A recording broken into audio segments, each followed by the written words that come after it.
The story begins in a land surrounded by high mountains, where a man is lying on the ground in front of a group of people. He was wearing an elegant suit, but his body was covered in purple veins as if he had been poisoned, and his expression clearly showed a deep anger. This man was the swordsman An Su-ho, who, even though wounded, stared firmly at those in front of him, until one of the members of the group began to mock him, saying that he was nothing more than a man with a broken sword trying to play the tough guy, saying that it would have been better if he had joined them from the start, and that it was the warrior Alex Morgan who said this, and then went on to say that civil servants were always idiots, showing contempt and superiority with his arrogant words. Meanwhile, a woman standing next to him also agreed with Alex's provocations. She was the magician Suzuki Endo, who made a point of saying that she didn't care if people called Suho the god of the sword, because he didn't have any real talent, as well as stating with disdain that she hated men who wore suits in any situation. As she spoke, An Suho began to spit blood. His body was completely injured. His face showed signs of exhaustion, and he knew he had no more energy to continue fighting. Yet he stared at the group with a look that mixed pain and disappointment, because despite everything they had been through together, now they were standing there betraying him as if nothing had happened. Even though he was weakened, Suho addressed the group, reminding them that they had memories together, that they had fought side by side for a long time, facing terrible monsters and overcoming impossible challenges. And yet now, they were abandoning him. He couldn't understand how they could do this after everything, because he believed that he had finally found a real team. But now he realized that he was wrong, so he asked why. What was the reason for them betraying him like that? And at that moment, the healer Isabella coldly replied that there was no other choice, because Suho was the only one who was opposing the operation that the group had decided to follow, as if that justified the betrayal. Even hearing this, An Suho insists, asking if they don't feel ashamed of what they're doing, since together they had conquered 5 of the gates of disaster, and knew that if they managed to close the remaining 4, humanity would finally be safe. So he couldn't understand why now the group seemed to want the monsters to stay alive, as if they were on the wrong side. And he asked what the real difference was between him and the monsters who put the whole of reality at risk, until another member of the group approached and said that at least he, unlike Suho, had never killed a human being. That was the archer Hex Hood. Hex then reminds Suho that he had already explained what would happen if all the portals were closed, because the hunters, who are now considered heroes, would immediately lose their usefulness and cease to have any value to the people, becoming just ordinary, forgotten people. And then asks if this is what Suho wants for himself, to be treated like nothing by humanity. So Hex says that just because he still likes him, he will give him one last chance, offering 2 options. Either he dies right there, or he joins them, as if it were still possible to erase the betrayal committed. An Suho then looks at Hex with contempt and asks if he really has the nerve to say that after having betrayed his trust, and it is at that moment that Suho feels a deep pain run through his body. He realizes that the poison is spreading rapidly inside him, and remembers that Suzuki's poison is deadly and there is no way he can survive. His body is riddled with deep wounds that can't be healed. He knows he has no chance of getting out of this situation alive, but he still refuses to go down without a fight. So he deigns that there is only one thing he can do. With eyes full of determination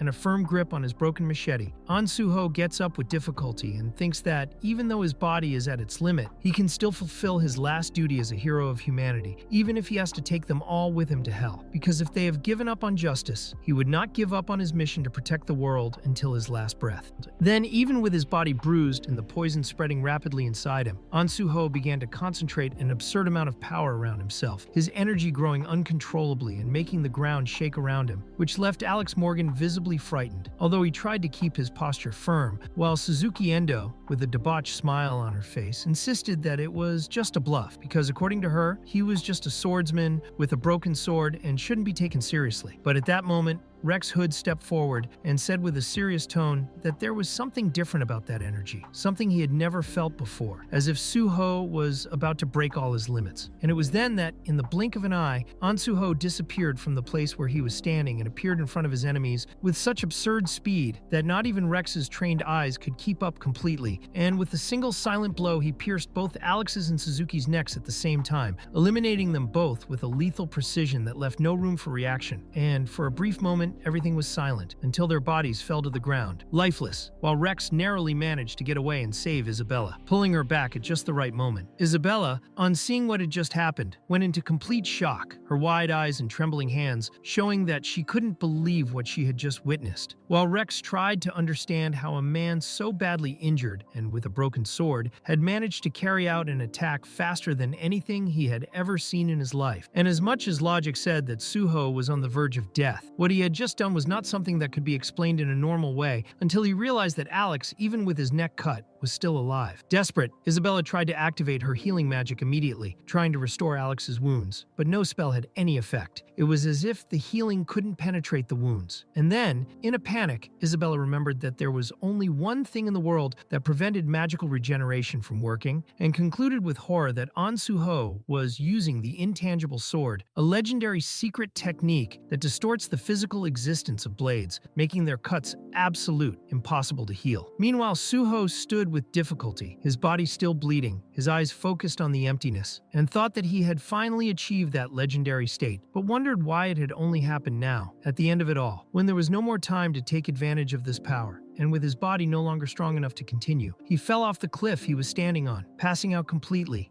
until a voice echoed inside his mind, congratulating him on being the first swordsman to reach the divine realm of the sword, informing him that he had awakened as the first SS rank hunter, bearer of the supreme form of the sword, and at that moment, the system declared that a new opportunity would be given to him, beginning the process of completely resetting his body and his consciousness. When An Suho opens his eyes again, he finds himself completely confused, with a strong light hitting his face, without understanding what was happening around him, and realizes that he is being carried by a fireman who is urgently pulling him out of a collapsed building. And still dazed, he hears the fireman ask if he is hurt, while explaining that everything was the result of a collapse caused by a portal path, and that he would do everything to get him out alive. Suho, still not quite understanding what was going on, thinks to himself that he was sure he had died, and looks around for the mountain range where he was before, but what he sees in the distance leaves him completely shocked, for on the horizon there is a large open portal, and several goblins were gathered underneath it, causing chaos.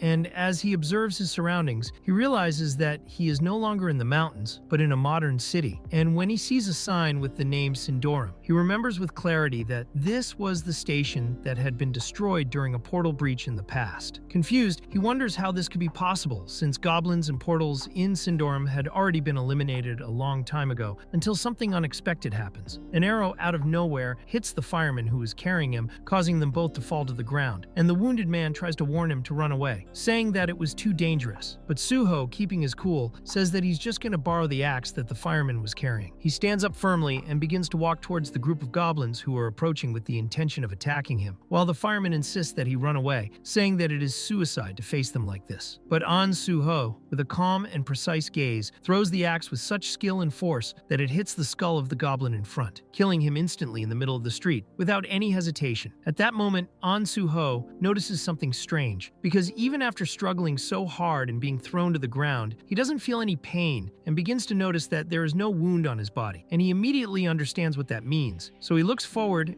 and sees the system's messages appearing before his eyes, informing him that he is now officially an awakened player, and that the system is ready to guide him on the path to becoming stronger. Suho looks closely at the floating screen in front of him and instantly recognizes that it is exactly the same interface as the first time he woke up in the past. And there, the system offers him the choice of a power between 4 paths: warrior, mage, archer, and healer, and instinctively he almost touches the warrior option. But before he can confirm it, he hears the wounded fireman's cry of pain in the background. And that sound is what wakes him up to reality and makes him realize the mistake he almost made, without thinking. Overcome by a sense of responsibility, An Suho cancels the choice and asks the system to delay the class selection for a moment, as there was something more important to deal with, and then turns to the fireman and says that he doesn't need to worry, because he'll take care of those goblins himself, as after all, they're just weak monsters, and he knows exactly how to deal with this kind of threat. After preparing himself with a slight stretch of the shoulders and a deep breath, Suho set off confidently in the direction of the army of goblins, most of whom were armed with iron cudgels and simple swords, and as soon as one of them advanced, first with a short sword, Suho dodged with ease, using quick and natural reflexes, and the goblin only realized too late that he was taking back the axe he had thrown earlier, which was still stuck in the skull of another goblin lying on the ground. With his bloodied axe in hand, hand, Suho runs in a straight line and without hesitation strikes the next enemy squarely in the back, opening a deep wound that tears him completely apart, showing that even after all this time, he hadn't lost his touch with weapons. And then, as he picks up that goblin's fallen sword, he thinks to himself that these creatures are only a danger to beginners, which he clearly wasn't anymore, and then declares in his mind that he's going to chop every last one of them up, leaving none alive. Time passes and heads are seen flying across the battlefield, with An Suho advancing without mercy, cutting bodies in half, tearing off legs and finishing off each goblin with surgical precision until none of them were left alive. And after annihilating them all, he stops for a moment and analyzes the sword he was using, feeling his own breathing heavy, realizing that his anger had not yet passed and that he was acting too aggressively, as if he were being controlled by his own fury. He thinks that he shouldn't be so angry because in situations like this, the ideal would be to keep a calm and cool mind. And then he concludes that, in some way that he still doesn't understand, he has gone back in time to a previous point in history. And even without knowing why, he sees this as a clear opportunity to start all over again, put right what went wrong, and do everything differently. At that moment, the system informs him that several skills were improved during the battle against the goblins, and among them basic fencing receives significant progress, which makes him smile slightly as he remembers that it had been a long time since he had seen this kind of progress message. And even though he considers the goblin sword to be an inferior weapon, he admits that against goblins it works very well. Soon afterwards, the fireman approaches with difficulty, still wounded, and asks with surprise if he is a player, to which Suho replies affirmatively, confirming that he has awakened, and then decides that it was time to make his choice, looking again at the system screen that reappears before him. And this time, with clarity and conviction, he chooses the path of the healer. The system, upon receiving the choice, asks him if he is absolutely sure that he wants to follow this class. And An Suho, without hesitation, answers yes, and then receives 5 bonus status points to distribute in addition to learning the initial skill called F-Rank Healing Light. And with that, he approaches the fireman and tells him to show him the wound. And without hesitation, he pulls the arrow out of the wound and begins to channel the energy of the healing light with his hands over the open wound, beginning his first official use of the new skill. While An Suho was using the newly acquired healing light to treat the fireman's wound, the man felt a little pain the moment the arrow was withdrawn. But soon afterwards, the wound began to close completely, with impressive speed, and within a few seconds there was no sign of the wound, leaving the fireman perplexed at what had just happened. So Suho asked him how he was feeling, and the fireman, still stunned, just replied with a "hey," completely confused as he realized that someone who had just fought brutally with a sword was now using healing magic as if he were an experienced healer. An Suho, with a slight smile on his face, replies that apparently yes, he really is a healer now, although everything suggests otherwise. And then he remembers an important function that he hadn't completed yet, because even though he had chosen the healer class, the system also allowed him to choose a starting weapon, and so he accesses the system's arsenal and chooses to equip the novice's sword, a long, sharp blade considerably superior to the goblin sword he was using before. And looking at his own reflection in the clean metal of the new weapon, Suho tells the fireman that he intends to go it alone and completely dominate that portal. The fireman, worried, tries to warn him that it was extremely dangerous, but Suho replies good-naturedly that everything is under control, and that by going it alone, he would still receive far more rewards than if he went in a group. And then, reflecting to himself, he thinks about how he got swordsman skills before he even selected a class. This means that the skills acquired at the start are linked to the player's natural talent, which means that he can use them regardless of the class he chooses. And what's more, all the skills related to the chosen class evolve automatically as the player also evolves over time. Suho then thinks of the case of Isabella, whose sacred spirit of light once started out as just a simple healing light, and yet transformed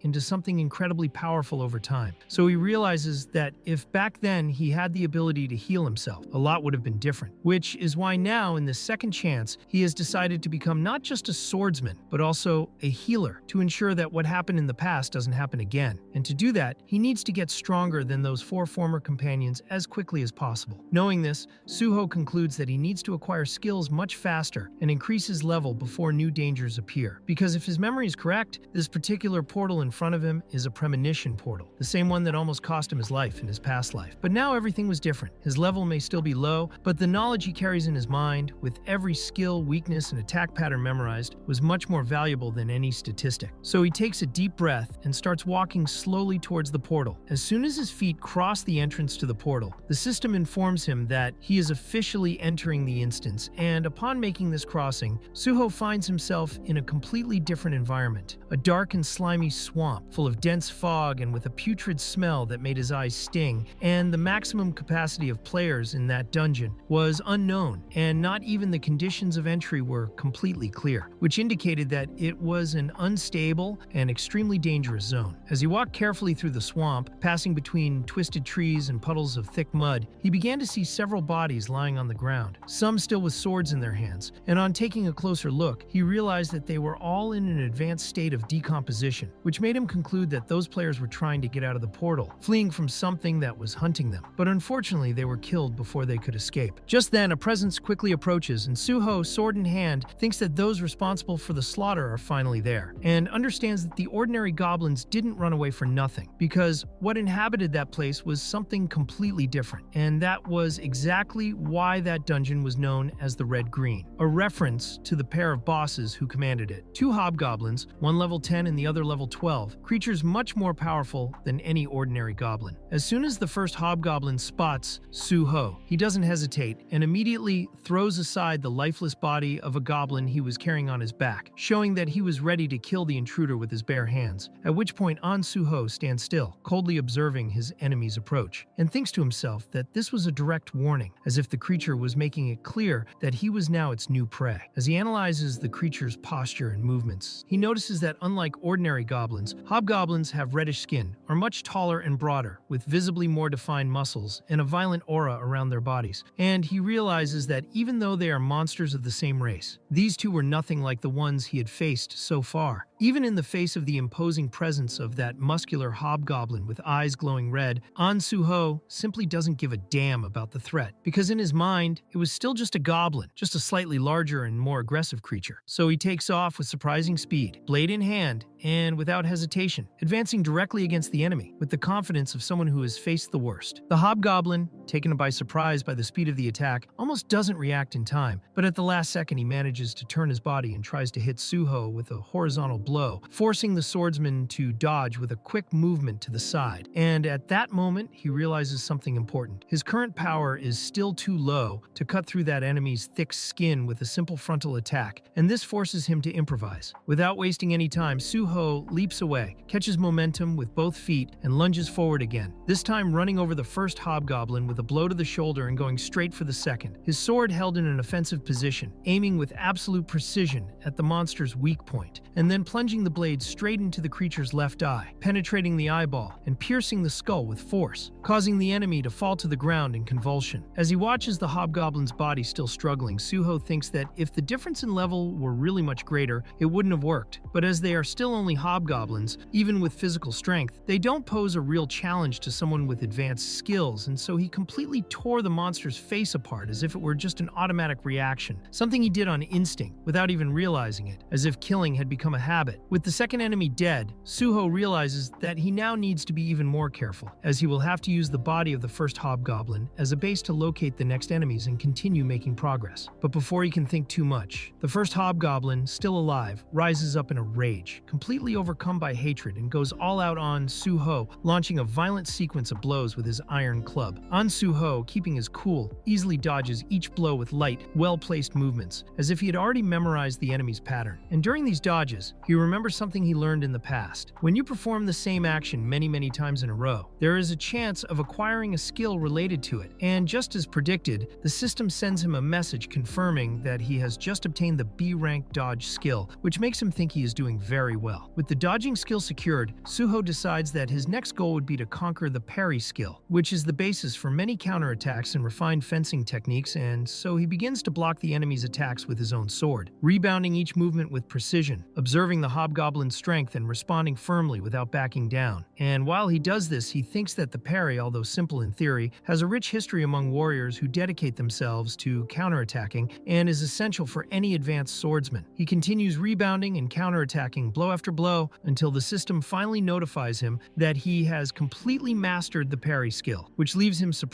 by the speed with which it has evolved. And he realizes that he has achieved this even before the enemy begins to show signs of fatigue, which means that he is really lucky. But now it's time to finish the job, so without wasting any time, he unleashes a clean, sharp cut that rips the hobgoblin's head off, ending the fight efficiently. After that, Suho thinks he needs to find the next monsters as quickly as possible, because his priority is to gain experience and level up as soon as possible, since every second in this new life is a chance to achieve the power he didn't have in the previous one. Meanwhile, outside the portal, a group of adventurers watched the blocked entrance, unable to access the dungeon, and one of them wondered aloud who the idiot was who had entered alone without permission, thinking he was living a fairy tale story, and then began to press the fireman, who was there for answers, asking who the hell the man was who had entered the portal. The fireman, still a little shocked by what he had seen, confirms that yes, he was just a beginner, and worse, he had just chosen the healer class, which makes the adventurers even more confused, and he explains that he saw him eliminate all the goblins out there by himself, without anyone's help, and after that, he still had the strength to heal him with magic before entering the portal as if it were the most normal thing in the world. And even though he was someone who had just become a player, he did all that with a naturalness that seemed impossible.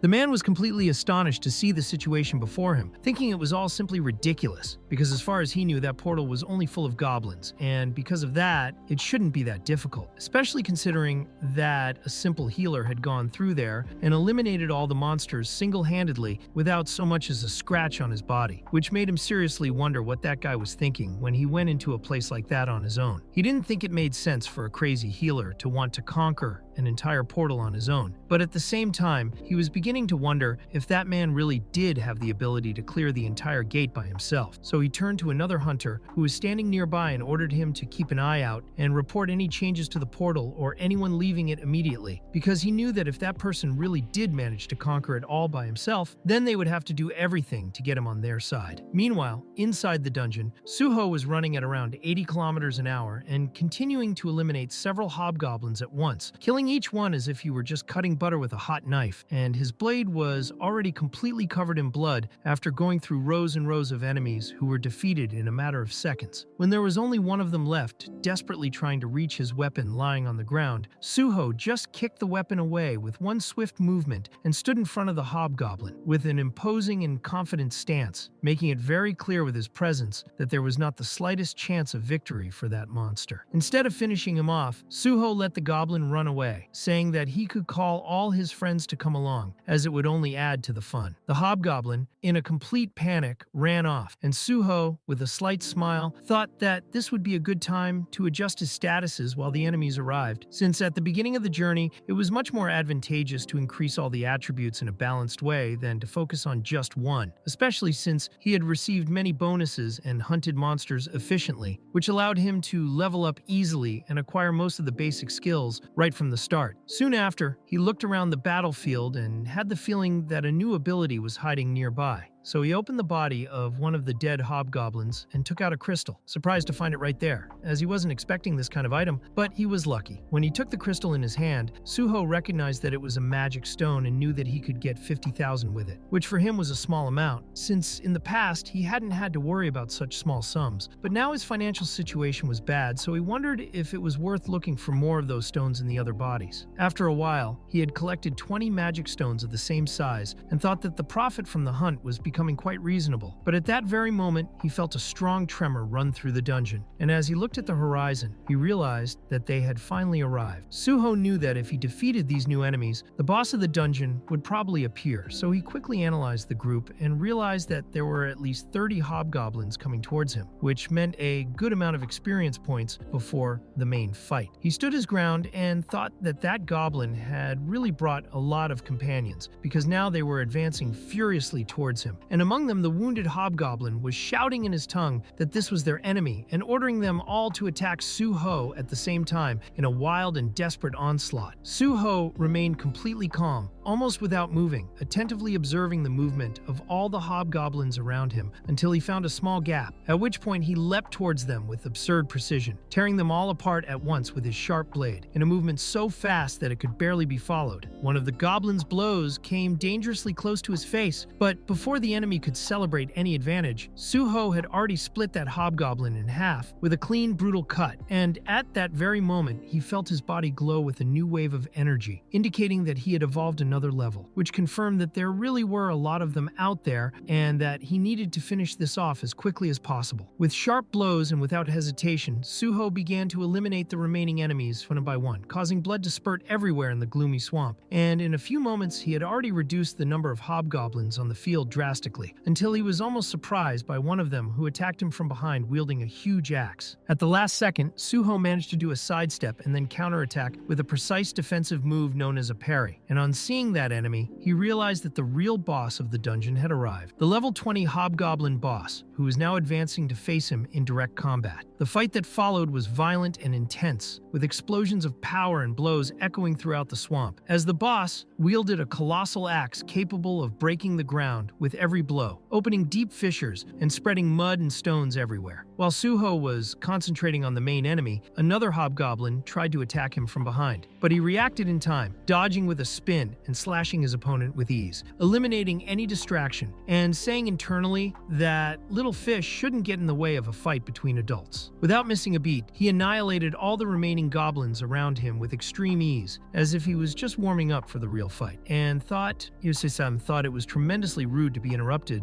in the middle of an important duel. However, at that moment, the boss activated a skill called Fear, and Suho immediately felt the impact of that crushing pressure as if an invisible wave had paralyzed his muscles. The system confirmed that he had been affected by the skill, and he understood that the effect of fear became stronger depending on the level and status of the target, which surprised him, since he hadn't expected this kind of skill from a boss of a dungeon considered weak. But after all, it was a boss, and now it seemed to be enjoying the effect it was having on Suho. The hobgoblin boss prepared a massive attack with the axe raised, and Suho, surrounded by enemies, realized that with the skills he had at that moment, he wouldn't be able to block the blow in a conventional way. Even so, he found a risky solution and decided to inflict pain on himself as a method of breaking the effect of fear, which caused the system to immediately inform him that he had freed himself from the altered state. Relieved that he had succeeded in time, Suho struck back with a sharp blow against the boss, who was unable to react in time, and began to wonder whether he should eliminate the little ones first before focusing fully on the boss. Without hesitation, he eliminated all the remaining hobgoblins in a single swift movement, as if he had disappeared and reappeared next to each one of them, and the system soon reported that all the common enemies at that gate had been defeated. Suho then used a self-healing skill to quickly restore the wound he had inflicted on himself during the unlocking of fear, and thought that now it was finally time to deal with the dungeon boss thoroughly. The hobgoblin boss, imposing though he was, seemed increasingly annoyed, and perhaps even began to feel afraid when he saw Suho's unwavering calm as he prepared for the final confrontation with a slight smile on his face. The exchange of blows between the two intensified, with fast and powerful attacks from both sides, but while the boss began to show clear signs of fatigue and physical wear and tear, Suho maintained the same firm and calm posture as always, fighting as if he were still just warming up. The hobgoblin boss was increasingly wounded and weakened, and Suho realized that even though he wasn't causing as much damage with each blow due to the difference in level between them, the constant repetition of attacks was accumulating effects, and that sooner or later that monster would also fall before him. Suho, realizing that direct attacks were doing little damage to the boss, changed the way he held the sword, taking it by the handle in an inverted way to apply more direct and precise blows, and thus pierced the hobgoblin boss's leg with force, causing the monster to scream in pain. Suho thought that he would need to open several deep wounds in the boss's body to finally defeat him, but he realized that the enemy wasn't satisfied with being treated as prey as he used the fear skill again. However, Suho knew that this technique would no longer have any effect, because, according to the rules of the system, a target affected by fear once could not be influenced by the same skill again until it had fully recovered. With this knowledge, Suho continued to attack without hesitation, ripping his sword out of the monster's leg and causing even more blood to gush out, while delivering several continuous blows to the boss's body, targeting vital regions with total precision. After several accurate strikes, he finally said that this would be the final blow, and without any difficulty made a deep cut across the hobgoblin boss's chest, tearing apart flesh and bone in a single devastating movement. The monster spat out a huge amount of blood and fell backwards onto the ground, already completely defeated, although it still had a thread of life that made it look at Suho as if it still had hope of survival. But to the boss's surprise, Suho didn't kill him. Instead, he used a healing skill directly on him, slowly restoring his vitality, just so he could continue the battle. He wanted the boss to get up again, as he was still a long way from finishing what he wanted to do to him. As time went by, Suho kept repeating this cruel process, healing the hobgoblin boss and then wounding him again, gaining various and sundry skills during this endless cycle, always using that monster's body as a means to hone his techniques. The hobgoblin boss, completely exhausted and with his body ripped apart, trembled with fear as the system informed him that his mind had been completely shattered by the trauma. Suho received a notification saying that he had unlocked the A-level intimidation skill, a direct result of the psychological destruction of that high-ranking monster. He then concluded that this was the last skill he could get out of there, and that there was nothing left in that dungeon to be explored or taken advantage of. His work was done. Left with nothing else to do, Suho decided to end it once and for all, and with a dry, precise blow, severed the hobgoblin boss's head, causing the system to announce that he had acquired the decapitation skill and officially killed the dungeon boss. The system also confirmed that he had conquered the gate single-handedly and, as the only participant in the raid, he was declared MVP, receiving extra experience bonuses and climbing several levels until he reached level 10. In addition, his light healing skill evolved, and he acquired a new technique called absolute healing, which also allowed him to remove negative effects, which made him think that he no longer needed to worry about poisons or curses, because if he continued to evolve at this speed, he would be able to heal anything. With all the enemies defeated and the objectives accomplished, Suho looked at the gate and reflected that perhaps it was time to see some familiar faces after so long. Just then, outside the dungeon, all the hunters and authorities monitoring the gate were shocked to see that its structure was slowly crumbling, a clear sign that the dungeon had been completely conquered, and they began to wonder who had achieved this feat alone. To everyone's surprise, they soon spotted Suho walking calmly out of the entrance, with no serious injuries and a calm expression on his face, which made the observers immediately impressed by the strength of this healer whom no one knew. All the representatives of guilds and organizations began to vie in silence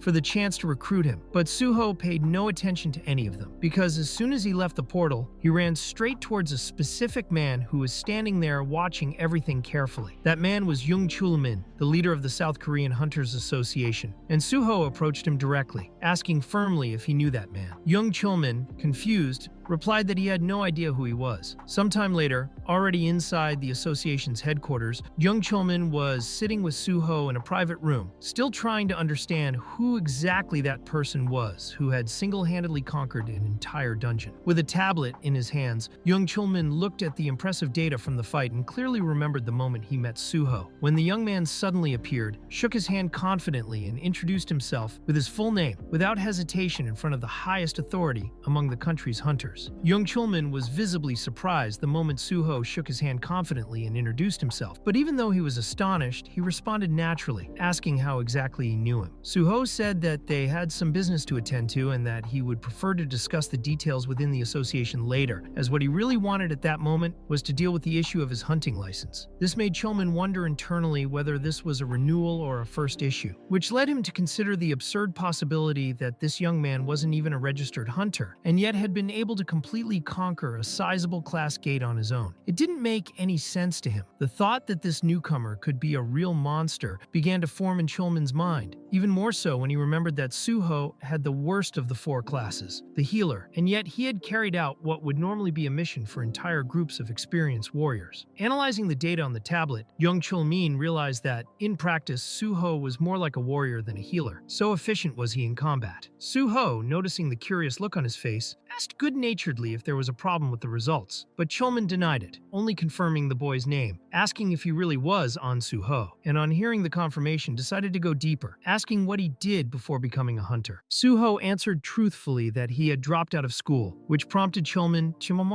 to ask if that meant he was unemployed. The young man explained that he had never really got on with school life, which already made the assessor curious, so he asked if he had at least studied something before that. Suho said yes, he was studying physical education, and this shocked Chulman even more, since people with this profile usually ended up becoming warriors or archers, never healers. But Suho, with a slight smile, just said that he hated getting hurt, which seemed like a very simple but genuine justification. Young Chulman, curious about the performance at the gate, asked for more information about what happened inside, asking what the process of conquest was. Suho answered calmly, saying that there wasn't exactly a plan, he just went in, was attacked by some hobgoblins, and decided to eliminate them all. That seemed too absurd, which made Chulman repeat, surprised if he was really saying that he had faced hobgoblins, to which Suho confirmed as he opened his inventory and placed a pile of magic stones he had collected on the table. He explained that he had obtained all those stones by defeating the hobgoblins in that dungeon, including the boss, and said that he didn't know the exact value of each one, although he was clearly lying so as not to arouse suspicion. Chulman said he would calculate the figures for him, but as he picked up one of the larger stones from among the crystals, he looked directly at Suho and asked if he really wanted to become a hunter. Without hesitation, Suho confirmed that he did, saying that he had made that decision the moment he woke up as a player, and Young Chulmin, upon hearing this, smiled for the first time, showing that he thought it was great. However, trying to maintain his posture, Chulmin quickly pulled himself together and commented that he seemed a little impulsive, to which Suho replied, saying that no, his decision was very firm and certain. At that moment, Chulmin realized that he was truly happy that Suho had decided to follow the path of a hunter, to the point where he couldn't even hide his satisfaction. Suho, for his part, explained that he knew that many people had different reasons for entering this world, but his was simple and straightforward. He really hated monsters and gates. He said that he had lost his entire family to a broken gate, so he knew all too well how dangerous it was to enter one alone. Even so, he recognized that his decision had been more emotional than rational, as perhaps he was just trying to take out his frustration on the monsters. In the end, he confessed that he had simply killed everything he saw in front of him in that dungeon, but even after defeating all the enemies, he still felt those lumps of pain and sorrow inside his chest that wouldn't go away, no matter how much blood he spilled. At that moment, Suho was overwhelmed by memories of his past life, and this instinctively caused him to make a clear decision within himself. He thought that he no longer wanted to see people go through the same pain he had suffered, or for other families to lose what was most precious to them as it happened to his. So he decided that he would work to ensure people's safety, and the best way to do that was to become a hunter for the association, someone who would fight not for fame or wealth, but for the protection of the population. Young Chulman was completely speechless when he heard this, visibly impressed, and at the same time, genuinely happy to hear such pure and direct motivation. Still, he wondered if Suho was really sure of the choice he was making, remembering that by joining the association he would become a public servant hunter, and that, as he well knew, the salary of a servant was not as high as that of hunters working for private guilds. It was true that the position offered stability, but financially it was inferior, even if it was a good position overall. Suho confirmed that he was aware of this and said that what he wanted was something bigger than money. He explained that, as a public servant, he would have priority access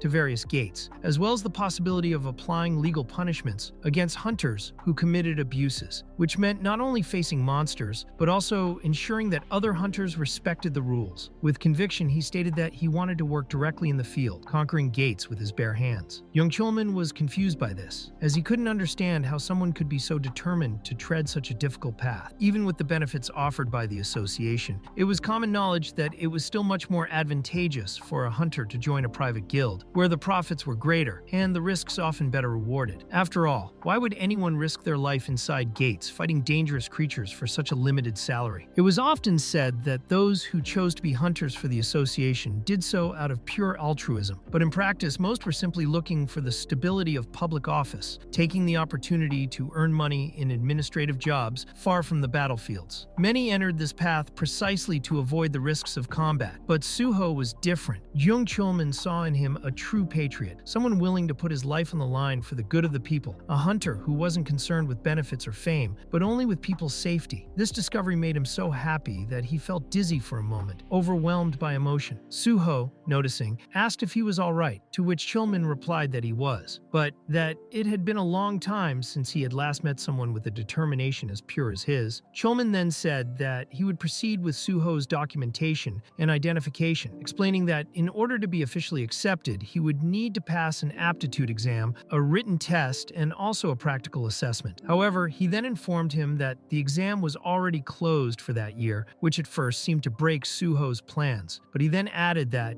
due to his solo conquest of the gate, he could register him as an additional case. Suho, surprised, asked if this was really allowed, and Chulman confirmed that it was, as it was one of the association's rules. Someone who conquered an entire dungeon on their own could have their entry exceptionally approved, as long as it was reported correctly to their superiors. He went on to say that with the talent Suho had shown, he would be highly recommended, but he would still have to pass the formal exams. Chulman commented that he wasn't worried about the practical test, since Suho had demonstrated a performance on the battlefield that exceeded all expectations, but the written test might be more complicated. Still, Suho said it was fine, that he preferred not to be treated as an exception, and that he thought it was important to go through the whole exam experience like any other candidate. He knew that if he failed, he could try again in the future. So, determined as ever, Suho said he would do all the tests the next day. Suho, curious about the process, asked if the result of the aptitude test would take long to come out. But Jung Chulman explained that, with luck, he could have access to the result on the same day, which made Suho grateful for the information, although he admitted that at the moment he didn't have the money to pay for the formal registration. However, he quickly suggested a solution, asking if he could use the magic crystals collected in the dungeon to pay the costs. Chulman, always helpful, replied that yes, he could exchange everything without any problems, and assured him that he would take care of it himself. At that moment, Suho thought silently about how, even in this new life, Chulman was the only person he really trusted at work, just as he had been in his past life. For this, he felt immensely grateful, not only for this life, but also for everything that Chulman had represented before. And this feeling of familiarity made him even more determined to stick to his decision. Later, with the sun setting and golden light streaming through the association's windows, Chulman informed Suho that all the aptitude tests had been successfully completed, and that the total value of the magic stones had already been deposited in Suho's account, who was completely amazed at the amount that had accumulated to the incredible sum of 3 million South Korean won. Chulman, a little embarrassed, commented that as he was an employee of the association, he didn't have to pay the conversion fee between the magic crystals, and Suho found this privilege simply incredible. Excited, but still with a lot to sort out, Suho asked if he could make one more request. He explained that he had heard that the association had a library with books on the written and practical tests that would be administered the following day, but admitted that he was well behind on the content, since the exam would be first thing in the morning. He asked if he could use the library to study that evening, even at short notice. Chulman, with a smile, replied that of course he could, even saying jokingly that it was, for God's sake, obviously yes. Later, once inside the library, Chulman explained that Suho didn't need any kind of card to get around, and that she could use the space freely as long as she wanted. He then wished her good luck with her studies in the next day's exam, to which Suho reciprocated by wishing her a safe journey home. As he watched Chulman walk away, Suho gave a slight smile, feeling that this man was still the same as before, a trustworthy, kind, and dedicated person. And even if he didn't know it yet, Chulman would become the president of the Hunters Association in the future. Thinking about this, Suho reflected on how difficult it was to pretend not to know anything, because the urge to say certain things was too great. But to do so now would arouse too many suspicions, so it was better to control oneself. After stretching a little to relieve the tension, he remembered that he still needed to find something specific in there. He knew that he could remember most of the major events of the future, especially the main events, but it wasn't possible to remember every detail. After all, he was still human, and his memory wasn't perfect. Therefore, he believed that finding that ability now would be of great help. While rummaging through the library shelves, he found a large, old, and sturdy-looking book. When he analyzed it, the system displayed some unusual information, saying that the book was from another world. Curious, Suho noticed that the book was divided into various modes of use, so he decided to open a random page and, without knowing exactly why, placed the book on his head like a hat, waiting for some kind of reaction. For a few seconds, nothing happened, and he stood there, feeling like a complete idiot for looking like someone playing with a useless accessory. But suddenly a new system window appeared in front of him, informing him that the library's memories were interested in his story. The system revealed that these memories were inviting him elsewhere, and then the book above his head began to glow brightly. In a matter of seconds, he was enveloped in magical light as the pages began to fall around him as if they were transporting him to another plane. Suho was then taken to the Library of Memories, a hidden place surrounded by a gigantic tree in the center, with a long spiral staircase and dozens of shelves full of books floating through the air, each one seeming to contain forgotten stories,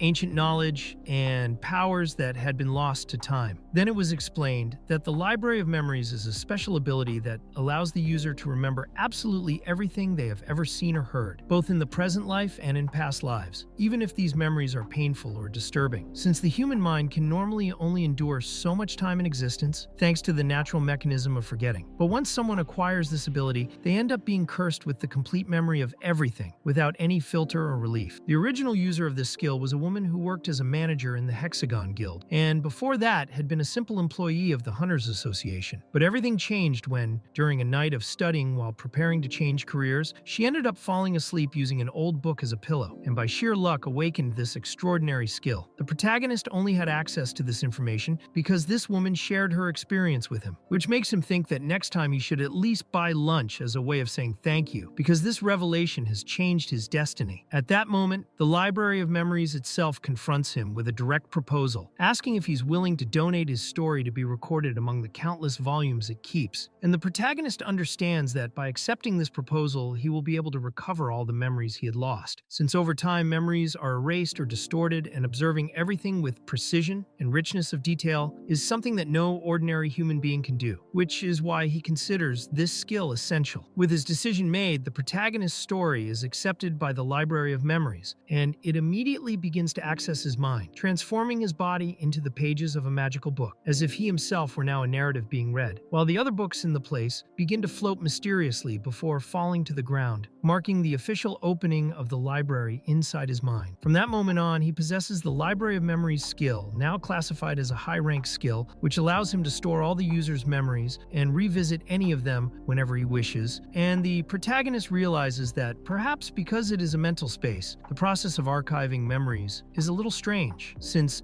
just a moment ago, he was literally being turned into paper, but nevertheless decides that it is time to test his new power. Then he returns to a specific moment in his existence, more precisely to the exact scene of his death in the past life, and in that instant, he can feel again all the intense and painful emotions he had experienced. And as expected from this ability, he remembers with absolute clarity the arrogant traitors who abandoned him, people who had the chance to save humanity and chose not to act. And for that very reason, he swears to himself that he will never forget them.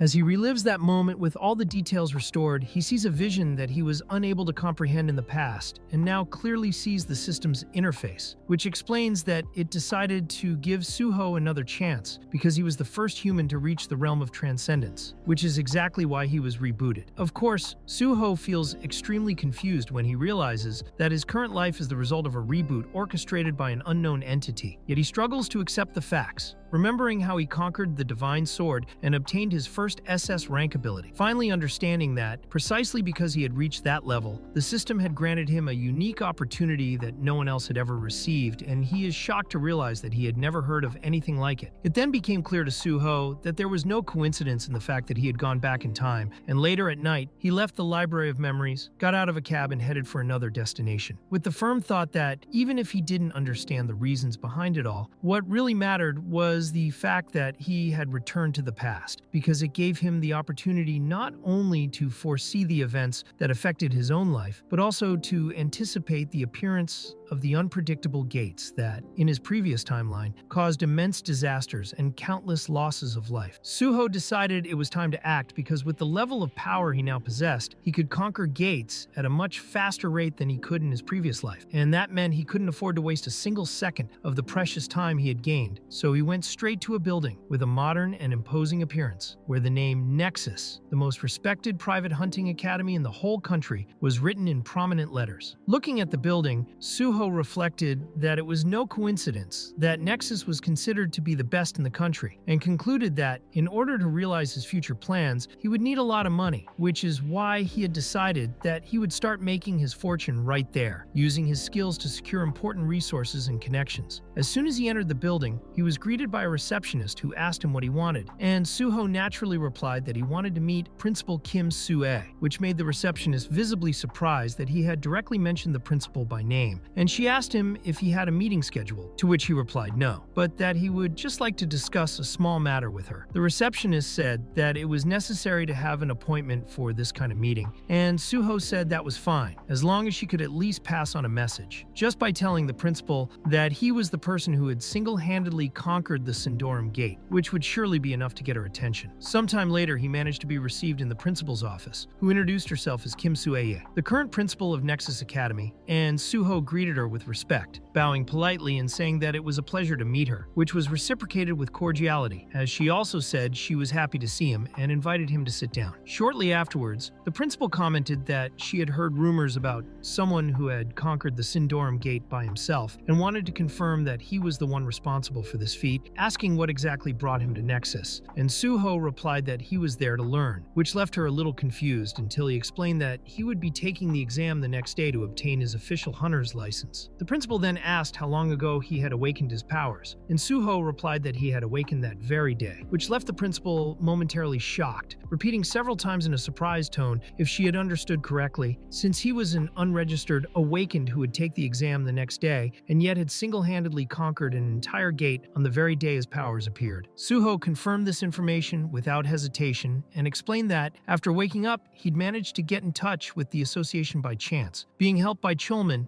someone he'd known before, and now he wanted to achieve the best possible position in tomorrow's exam, making it clear that his goal was to get the top position among the candidates. The principal clearly sensed the firmness in his words and understood the seriousness of his determination, and Soo-ho added that if he was approved as a candidate, he also wanted to officially become a Nexus student, as well as applying for a full scholarship so that he could devote himself fully to training. And although it is rare for a newcomer to get this kind of recognition, Soo-ho knew that he wasn't just any beginner, as he carried all the experience of his past life, which made his presence there an opportunity that Kim Soo-ae herself couldn't afford to ignore. Soo-ho reflected that, for any novice, achieving first place in the National Hunter's exam was practically impossible. But as he was a veteran, with the accumulated experience of a lifetime, this was a valuable opportunity that the principal in front of him couldn't pass up. Principal Kim Soo-ae, showing some nervousness, straightened her glasses and admitted that his achievement that day was indeed impressive, but made a point of warning him that the official hunter test was a completely different challenge, with a pass rate of less than 20%, which made any success statistically rare. Even so, Soo-ho kept his confidence and made a direct offer, saying that if he didn't get first place in the exam, she would be free to discard him, apply whatever punishments she saw fit, or even charge him the full amount of the academy fee, because he would take all the risks with full awareness. Principal Kim Soo-ae, still surprised, decided to ask an important question, saying that there were also other renowned academies, such as Hexagon and Prime, and wanted to know why he had chosen Nexus. To which Soo-ho replied without hesitation that it was precisely because Nexus was in the most deplorable situation of the three. The response caused immediate astonishment on the principal's part. But Soo-ho continued, explaining that even though Nexus was still considered the top academy in the country, in recent years it had been accumulating failures, only getting first or second place in the exams, which had caused a significant drop in the rate of new students. And this was a sign that something needed to change. Principal Kim Soo-ae silently acknowledged that this was true, and although it was painful to admit, Nexus had indeed been suffering a drop in prestige, with no students who had stood out in a significant way recently, which made the situation increasingly delicate, since they had no strong name to present to the public. As she coldly analyzed the proposal in front of her, she began to wonder whether she should accept Soo-ho, because if he really managed to come first, then he would become the lone hunter who had conquered an entire gate by himself, and even reached the top of the national exam, which would bring Nexus enormous prestige. She thought that if the world knew that this talent was part of Nexus, it would have a huge positive impact, capable of completely transforming the Academy's image, and then commented that this was a proposal that left nothing to be desired in terms of potential and benefits. Then Principal Kim Soo-ae wanted to know how much money he wished to receive in his scholarship, and Soo-ho asked how much students who came first normally received, to which she replied that these students got a full refund of their annual fees plus 30 million yuan, as well as a bonus for passing in the immediate right to join Nexus's central campus. Soo-ho then replied that the amount was worthy of the largest academy in the country, but the principal interrupted him and asked him to be honest and say how much he really wanted, without beating around the bush or making comparisons. And it was at that moment that Soo-ho revealed the figure he had calculated in his mind. He said he wanted 300 million, and added that the amount was reasonable, considering the benefits it would bring to Nexus, the prestige it would raise for the institution and the size of the academy itself, and that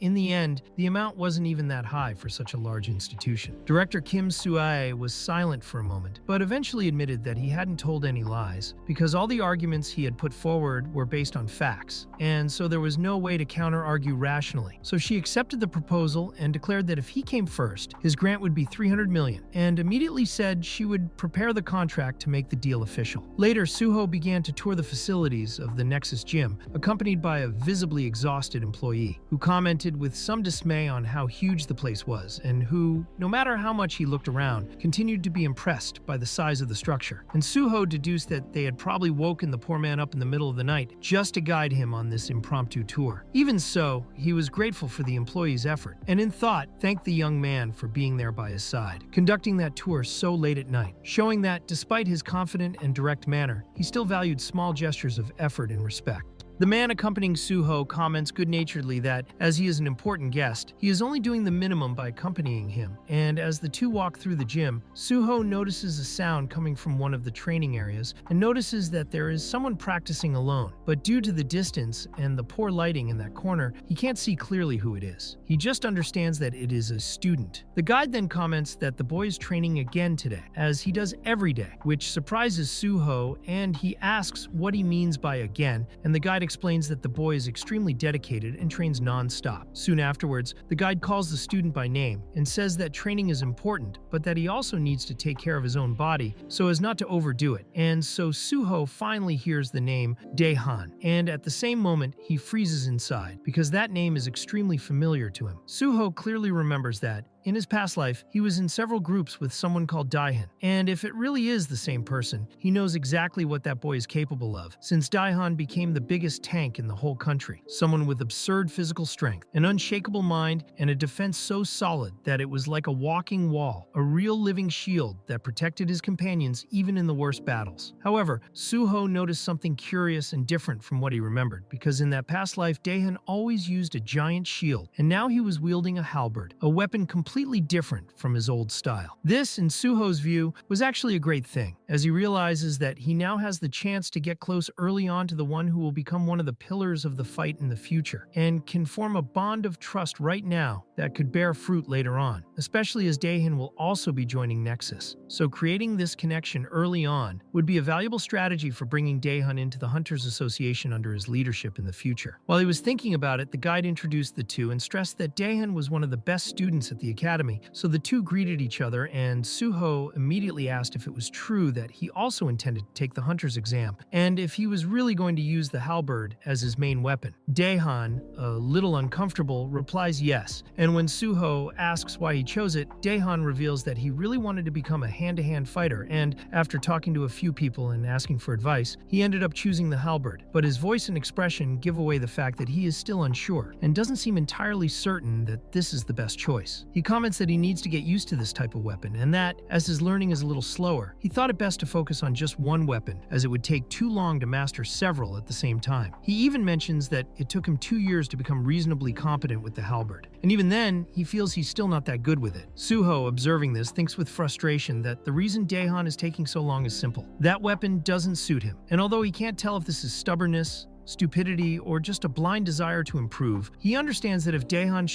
just chose a weapon more suited to his style, his growth would be much faster, but the boy himself doesn't seem to realize this. When Daehan asks if there's a problem, Suho thinks it's really surprising that even though it's the biggest academy in the country, there are still students making such basic mistakes. So he replies naturally that he was just thinking about something else, but decides to say what he thinks directly and explains to Daehan that perhaps he should use a weapon he feels more comfortable with instead of insisting so much on something that doesn't fit, because when someone uses the right equipment for their abilities, adaptation happens more naturally and learning becomes faster. And this kind of decision is something that depends a lot on perception, experience, and honesty with your own limitations. Ending his speech by saying clearly that, in his view, the halberd just doesn't seem to be the right weapon for him. The fact that it had taken Daehan 2 whole years to achieve only reasonable proficiency with that halberd was, for Suho, the clearest proof that that weapon simply didn't didn't suit him, which was why he said it without hesitation, even realizing that Daehan was visibly nervous when he heard that kind of direct comment. Still, Suho went on to explain good-naturedly that it is true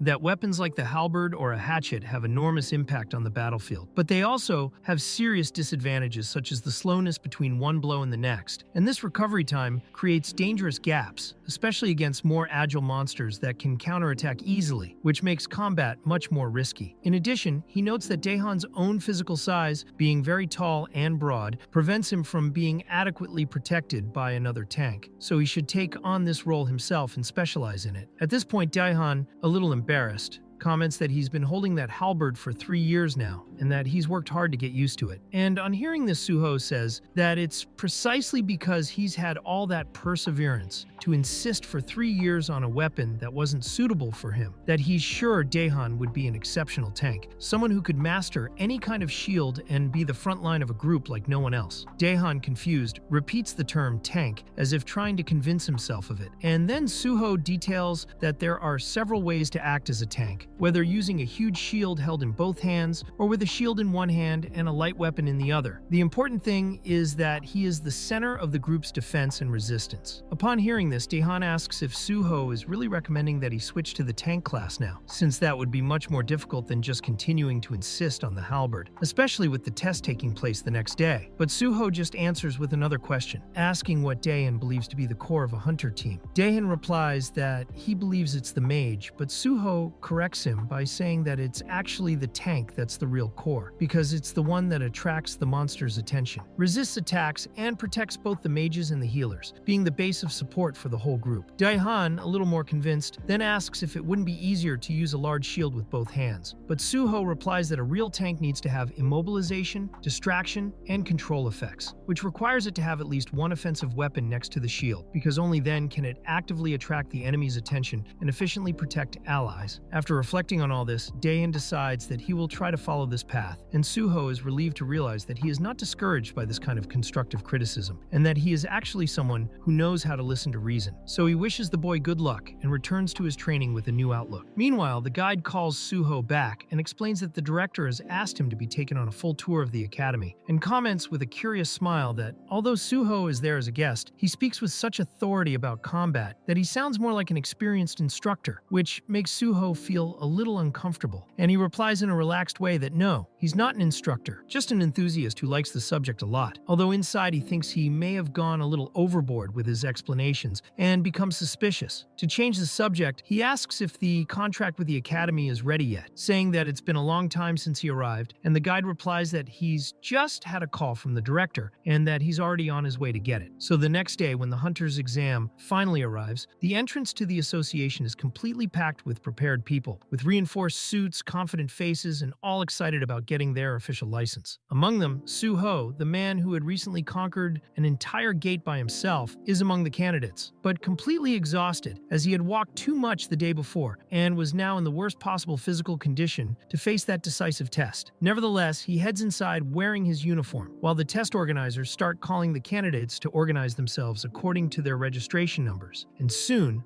the first mandatory procedure begins, the anti-doping test, which would be carried out before any combat evaluation. While waiting for the test to progress, Suho begins to reflect that, even if there are ways of using drugs or substances to try to gain an advantage in the exams, these alternatives in practice don't work as well as some imagine. Since most people who resort to this kind of cheating don't actually consume illegal substances, but use magical strengthening abilities, so-called buffs, which are more difficult to detect by conventional association methods. Observing carefully, Suho notices that the average level of the people around him is probably around level 5, but he quickly realizes that the mana of some of the people present doesn't match this level, and that there is magic circulating in them at a much higher intensity than expected, which leads him to conclude that there are several participants using hidden buffs. The system then recognizes Suho's different perception and notifies him that, thanks to his above-average sensitivity, he has just awakened a new ability called magic detection, which allows him to sense and identify mana flows much more accurately. Upon activating this new ability, Suho senses clearly and immediately that there are a huge number of people there using boosting abilities that go unnoticed by the anti-doping test, which leads him to think that the place is now full of cheats. With this in mind, he decides that he needs to finish that phase of the test soon and move on to practice, as he is increasingly annoyed by the scene. In the midst of this tense atmosphere, Chulman's presence turns out to be a relief for Suho, as he was one of the few people in the place that he trusted, and this gives him some encouragement to carry on. Later, with everyone circulating between the stages of the exam, the candidates begin to comment on how the written test went, and many are worried, wondering whether they did well or not. Meanwhile, Suho recalls that, contrary to what many people thought, the real challenge of the test wasn't its extreme complexity, but the fact that it required in-depth technical knowledge. And because of the library of memories he carries with him, the whole thing turned out to be extremely easy for him, which made him feel that, even without meaning to, he had also become a kind of cheat. At this point, Chulman approaches him to ask how he did in the written test, to which Suho calmly replies that he believes he managed to pass, but takes the opportunity to ask what brought Chulman there. Chulman then explains that he came to support him that day because the association's team was short-staffed, and also comments that he had heard that the written test was one of the most difficult in recent years, praising Suho's calmness and confidence even in such a demanding situation. Suho, keeping it simple, just says that he thinks he's managed to think clearly and answer well, but then changes the subject and asks Chulman to ask him a question, to which he replies that it's fine, as long as it's nothing to do with the content of the test. Suho then asks him to do a general check of buffs among the participants, as she sensed something strange at the start of the test, an unusual concentration of mana in several people, and thinks it's important to confirm this. Chulman, initially confused by the request, accepts what has been said and begins to observe his surroundings carefully, while Suho activates his magic detection again and confirms the presence of dozens of candidates with mana altered by boosting abilities. Suho comments that the association's anti-doping system, despite applying urine and blood tests and even confiscating items and artifacts, doesn't directly check hunters' active skills, which opens up loopholes for the use of illegal magical techniques that go unnoticed in the tests. Now, with this new detection ability, he believes it will be much easier to identify dishonest participants, and Chulman, realizing the importance of what has been said, thanks Suho deeply for his concern and initiative. Suho just says that everything is fine and that he will now prepare for the next stage, which will be the practical test. But before he goes, Chulman calls him again and says that, on a personal note, he is very much hoping that Suho will pass because he would really like to be able to work alongside him within the association, and sincerely wishes him a great performance. Suho, with a slight smile, thanks him for his confidence. About 30 minutes later, at the place where the association's practical test was to take place, the organizers ask for the attention of all the assembled candidates and announce that the next stage of the exam will be postponed for 2 hours, citing technical problems with the assessment capsules, allowing the candidates to use this free time as they wish, either by going out for coffee, having lunch, or just waiting in the training area. Suho, however, immediately realizes that this explanation is just an excuse by the association to cover up the real reason for the postponement, as he understands that the real reason is the work Chulman is doing at that moment, secretly checking the buffs of all the participants, a delicate and necessary task to ensure that only the true candidates pass, which reinforces Suho's confidence in thinking that his old brother from a past life is still as reliable as ever.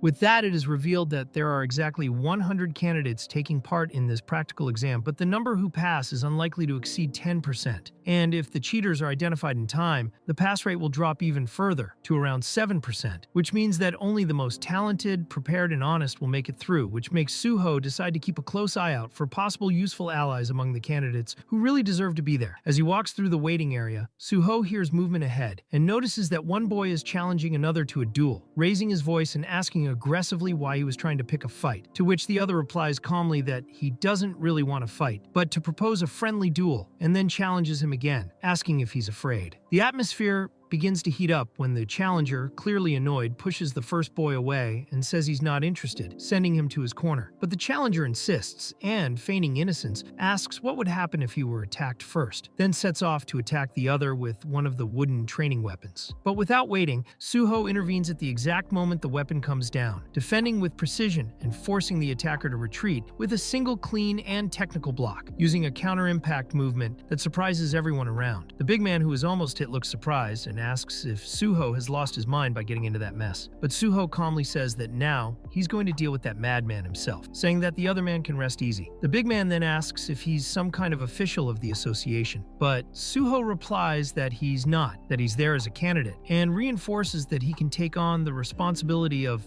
confronting the guy alone, which makes the agitated boy, seeing that he would have no more audience to provoke, simply walk away and leave them there. The challenger, curious, asks why Suho has interfered in the fight, to which Suho simply introduces himself as Ansuro and says that if he's so interested in dueling, he might as well do it with him instead of provoking the others. The challenger, however, refuses to accept, saying that he has no interest in fighting someone weak, and claims that Suho only managed to defend himself by luck, telling him to get out of the way before he gets hurt. But Suho, teasing back, asks if he's scared, and then comments that he can test whether it was luck or not, although he's probably already shaking inside. The challenger, overcome with rage, says that now Suho is screwed, claiming that he was bored with so many cowards around and finally found someone to have fun with. In view of this, the two go to the area supervisor to get official permission for the duel, because even though it's outside the competition, the association allows supervised confrontations with training weapons. Later, with all the preparations made, the two are positioned in the makeshift arena while the other candidates approach to observe the fight, wondering why exactly this is happening, since no one wants to get hurt before the real exam. The judge explains that only the weapons provided by the association are allowed, all adapted for combat simulation, and assures them that if the fight gets too dangerous, he will stop it immediately. When the start signal is given, the challenger lunges forward with quick, aggressive attacks, but Suho, with calm movements, blocks all the blows with precision and without losing his balance, which already causes some surprise among the spectators. The boy then attempts a more powerful aerial attack, trying to surprise him with a strong vertical blow, but Suho, with a simple sidestep, easily dodges and leaves his opponent completely vulnerable, who is shocked to see his offensive fail so easily. Still trying to remain confident, the challenger shouts that he's going to cut Suho's mouth off, but is interrupted when Suho steps firmly on his weapon, pinning it to the ground and preventing any immediate reaction. Then, with a calm look on his face, Suho just wonders why that guy was so weak, because in the face of everything that was going on, that opponent seemed completely useless. The opponent, already completely stressed out by the situation, begins to show signs of uncontrollable rage, and then it's revealed who he really is. For his name is Park Yong, a swordsman who, despite his young age, has always had an uncontrollable thirst for power, seeking to challenge anyone who seemed the slightest bit strong, all with the aim of improving his own swordplay and making his technique more lethal. However, this obsession with power and the blind desire to become stronger ended up corrupting him in his past life, turning him into a hunter-killer who crossed ethical boundaries in the name of his own evolution. Which is why Suho is surprised to see him again, right there, taking the association test, as if he were just another ordinary candidate. As he watches the unstable way Park Yong moves, Suho thinks that, although in his past life his skills were really impressive, today he is just someone who is weak, out of control, and has no real command over his own power, which is why he feels he needs to deal with this idiot right now, before he repeats the same mistakes as in the past. Without hesitation, Suho unleashes a single vicious kick to Park Yong's abdomen, who is thrown away, hits the ground hard and can barely get up, completely stunned by the difference in strength between them. Then Suho, looking down at him, comments that after everything he had said with such arrogance, he expected a lot more from someone like him, because there was no point in such pride coming from someone so weak. Still on the ground, trying to get up, Park Yong asks why Suho is so powerful, to which Suho coolly replies that there's no point in insisting, as he simply wouldn't win that duel, then asks if he still wants to continue anyway. Suho imagines that Park Yong must be extremely confused, since it's probably the first time he's faced someone at level 10, and the strongest he's faced so far was, at most, someone at level 5. Even so, Park Yong says that he now understands why Suho was so relaxed before, and with an excited and unstable look on his face, says that now he's going to use everything he's got, to which Suho, with a slight smile, replies that it's okay, he's going to play around a bit too. Then, seized by an almost animalistic impulse, Park Yong advances aggressively and begins to unleash a sequence of attacks with force and speed. But even with all this effort, Suho defends each blow with just one hand holding his training sword, keeping his gaze calm and his body relaxed. While Park Yong insists on trying to break through his opponent's defense, Without success, Suho comments that the blows are indeed heavier now, but still not enough to pose any real threat. Annoyed by Suho's nonchalant tone, Park Yong asks him if he's going to continue feigning this arrogant calm until the end, and warns him that he's now going to use his final trump card, so he assumes a completely different posture and begins to release a dense, concentrated aura. At that moment, Suho recognizes that the stance is familiar and realizes that it is Park Yong's signature technique known as the Dragon Sword, a powerful style that he developed in another life. So he watches carefully as his opponent gathers all his power and unleashes a magical explosion that hits the entire arena. Park Yong, confident, believes that he has landed the blow and celebrates by saying that he felt the impact and that he has won. But to his utter despair, Suho just stands up intact in the middle of the smoke and replies coolly that he blocked the attack completely. Park Yong, incredulous, asked how this was possible, and Suho, without changing his tone, simply said that he would never be hit by an attack as slow as that, because it wasn't even close to being the real dragon sword, and that there was no way a novice hunter, without even a license, could strengthen a technique of such a level with such consistency. Overcome by frustration and anger, Park Yong continued to attack desperately, blow after blow, trying in every way to find a gap in Suho's defense, but nothing had any effect until in a moment of delusion, he believed he had found an opening and went for it, saying that this time he was going to end it all. But Suho, with a single movement, landed a firm slap on his chin, completely destabilizing his body. Dazed and staggering, Park Yong wonders how Suho managed to land that blow,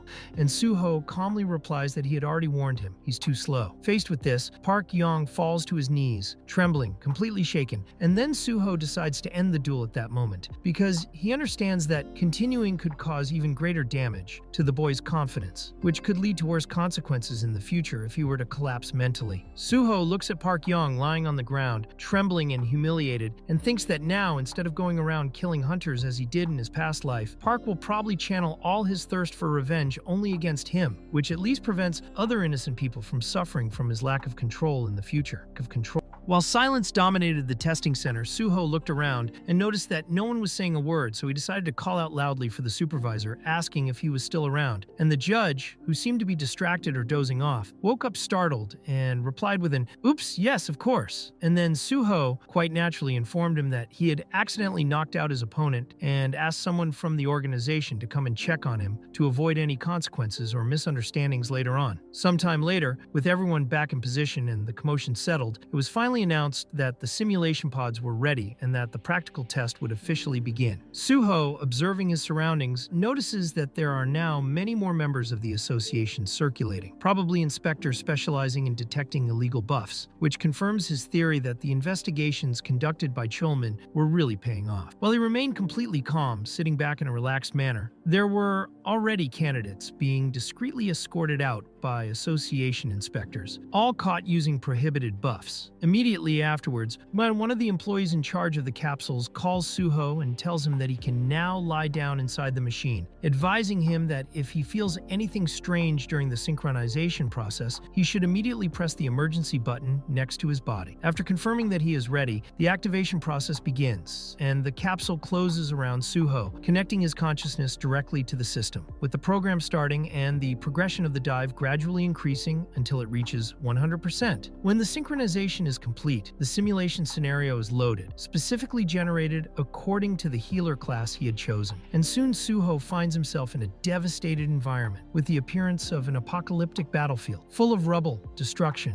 and bodies scattered everywhere. Faced with this desolate landscape, Suho thinks that this kind of practical exam is especially difficult for someone in the healing class, as it is extremely rare for a healer to pass it, and wonders why he has never taken this kind of test before, as he senses that there is something deeper hidden there. The scene in front of him is disturbing, with dead and injured people everywhere crying out for help, and just ahead there is a woman bleeding as she desperately tries to rescue another person who is trapped under a heavy concrete block, which makes Suho briefly shocked to realize the cruel realism of that simulation. He reflects that the association really has no limits when it comes to testing its candidates, and that creating something so traumatic as this for an exam seems like an exaggeration preparation, but he nevertheless pulls up his sleeves and prepares himself, thinking that this is precisely why healers are so expensive and so difficult to train. Then he steps forward, ready to begin his mission. It is explained that the practical test is considered the core of the hunter exam, being the most important part of the whole assessment, and the central point of the challenge is to demonstrate how well the candidate knows how to use their chosen class. The scenarios of the simulation change every year, and along with them, the assessment criteria also vary and can be based on individual battles against one or several enemies, where the score usually depends on how many enemies have been defeated. However, the exam for healers is different from traditional combat tests, as it is not based on offensive power or number of victories. In the case of the healing class, the analysis considers aspects such as the quantity and quality of healing applied, emotional control under pressure, and above all, the candidate's mentality, because more than technical skills, the essential virtue of a healer is sacrifice. The perspective most valued in this exam is precisely the ability to put oneself at risk in order to save others. In other words, to pass this test, Suho must not only heal the wounded or survive, he must be willing to die protecting someone else. For it is this instinct to surrender that defines the true spirit of a healer. Even after the simulation starts, Suho notices an unexpected problem. His status window is still intact inside the capsule, which means that as much as the test requires him to sacrifice himself to fulfill the mission as a healer, he will hardly die quickly enough for the simulation to interpret this as a real act of sacrifice. That's why he looks around, picks up a sword stuck in the ground, and thinks it would be insane to simply lie down and wait for death. After all, asking someone to die for someone already dead, in a scenario that isn't even real, seems a little too cruel. Even so, cries for help begin to echo through the simulation, coming from various directions, and Suho feels as if all those voices are close. But as he looks around, he realizes that almost everyone there is already dead, and that there's only one person still alive. He slowly approaches the sole survivor, asks if she's okay, and realizes that she's completely terrified, shaking with fear and crying, while trying to pull another person, already dead, out from under the rubble, sobbing that the monsters are going to come back and that they need to get out of there before that happens. Suho then realizes that his mission is clear. He must protect this woman until the end of the exam, whatever the cost. He holds his sword firmly, stands up with determination, and says that the rescue team will be coming soon, so until then he will ensure her safety himself, even if he has to face any kind of threat. Outside the capsule, in the room where the association's analysts and researchers monitor each candidate's data, some hunters are being released one by one, exhausted and disappointed, while one of the assessors thanks an archer for his attempt, even though he was visibly down. On checking his results, she comments that he managed to hold out for only 9 minutes, and that, considering the degree of difficulty for archers in this type of exam, his performance wasn't that bad. She then asks the director how long the other candidate, the one in the more isolated capsule, has been in the simulation, and the director replies that 30 minutes have passed, which leaves her completely shocked. She repeats incredulously that 30 minutes is too long, but he just confirms it, saying that the counter is still going up. Curious, she asks if the candidate is some kind of warrior, but the director replies that no, he's registered as a healer, which makes the assessor think it's some kind of joke. However, when she checks the images of the simulation, she clearly sees Suho holding a sword and at the same time healing the wounded woman in the scene, which leaves her speechless, as she has never seen a healer fight and protect like that. She asks if it would be alright if he hadn't died during the exam, and if that wouldn't disqualify him for not following the expected standard of sacrifice. But the director replies that he also thought about it at first, but when he analyzed it more carefully, he realized that there is no reason to disqualify him, since the purpose of a healer is not to die needlessly, but to protect his patient, and that is exactly what Suho is doing. Even if he's not using the traditional method, he's fulfilling all the requirements of the test. Instead of abandoning the patient to fight, he is fighting alongside her and healing her at the right times, risking his own life repeatedly to keep her safe, which corresponds perfectly to the central virtue required of the healing class. The assessor, after listening to the explanation, agrees with the analysis and says that, yes, it makes sense, and the director adds that it seems the best performance in the practical exam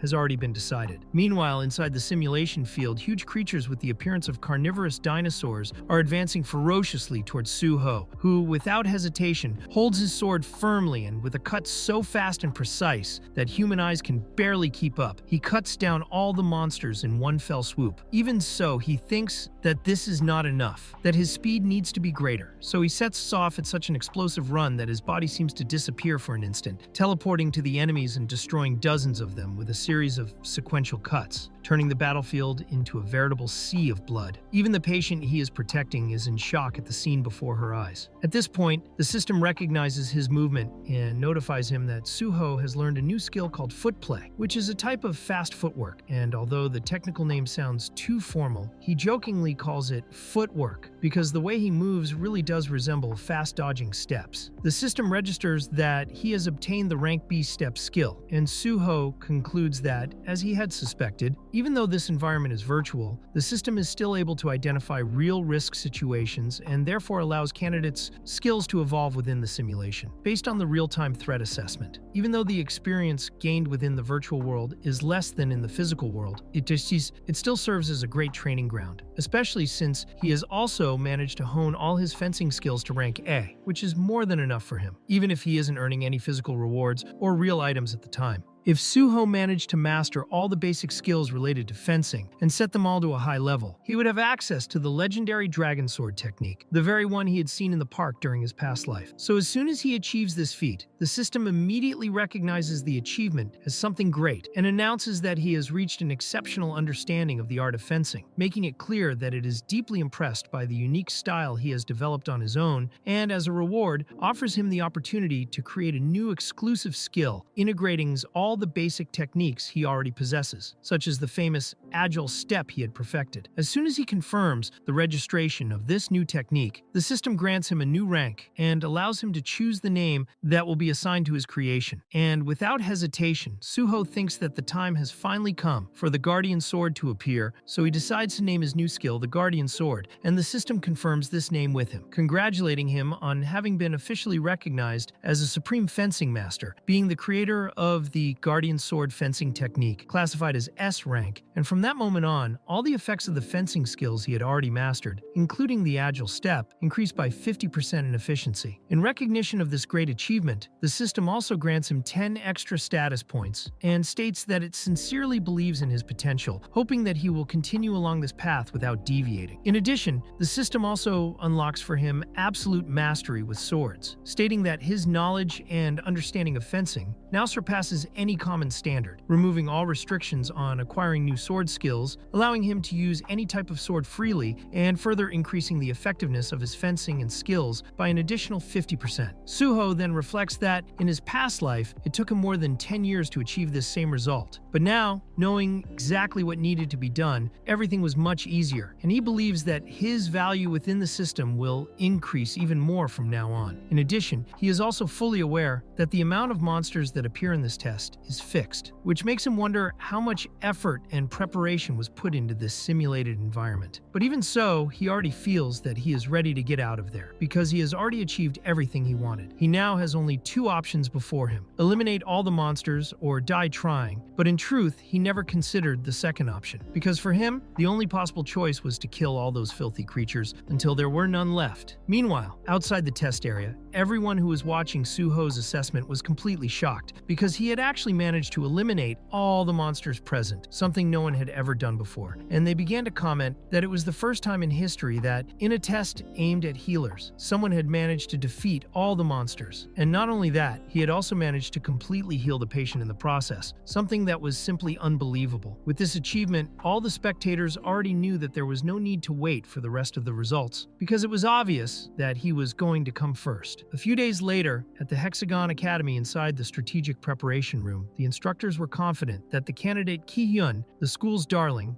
would be announced as the first place. After all, they had invested a lot of resources and preparation in him. But when the person in charge of the results went to reveal the final ranking, he was visibly confused, because the name that appeared in first place was Suho, and that Ki-hyun wasn't even among the first places, which left everyone present in absolute silence. While looking nervously at the phone ringing on the table, one of the teachers, already shaking, answered his cell phone and confirmed that it was the guildmaster calling, which only increased the atmosphere of tension in the room. Meanwhile, on the other end of the line, Cholman himself was talking to Suho and commented that he would have liked to have called to congratulate him as soon as the result was announced, but he had been busy with other matters, so he now took the opportunity to apologize and praise Suho not only for having passed, but for having won first place by a long shot, saying that he really never ceased to amaze. But Suho replied by saying that he had only achieved this thanks to his help.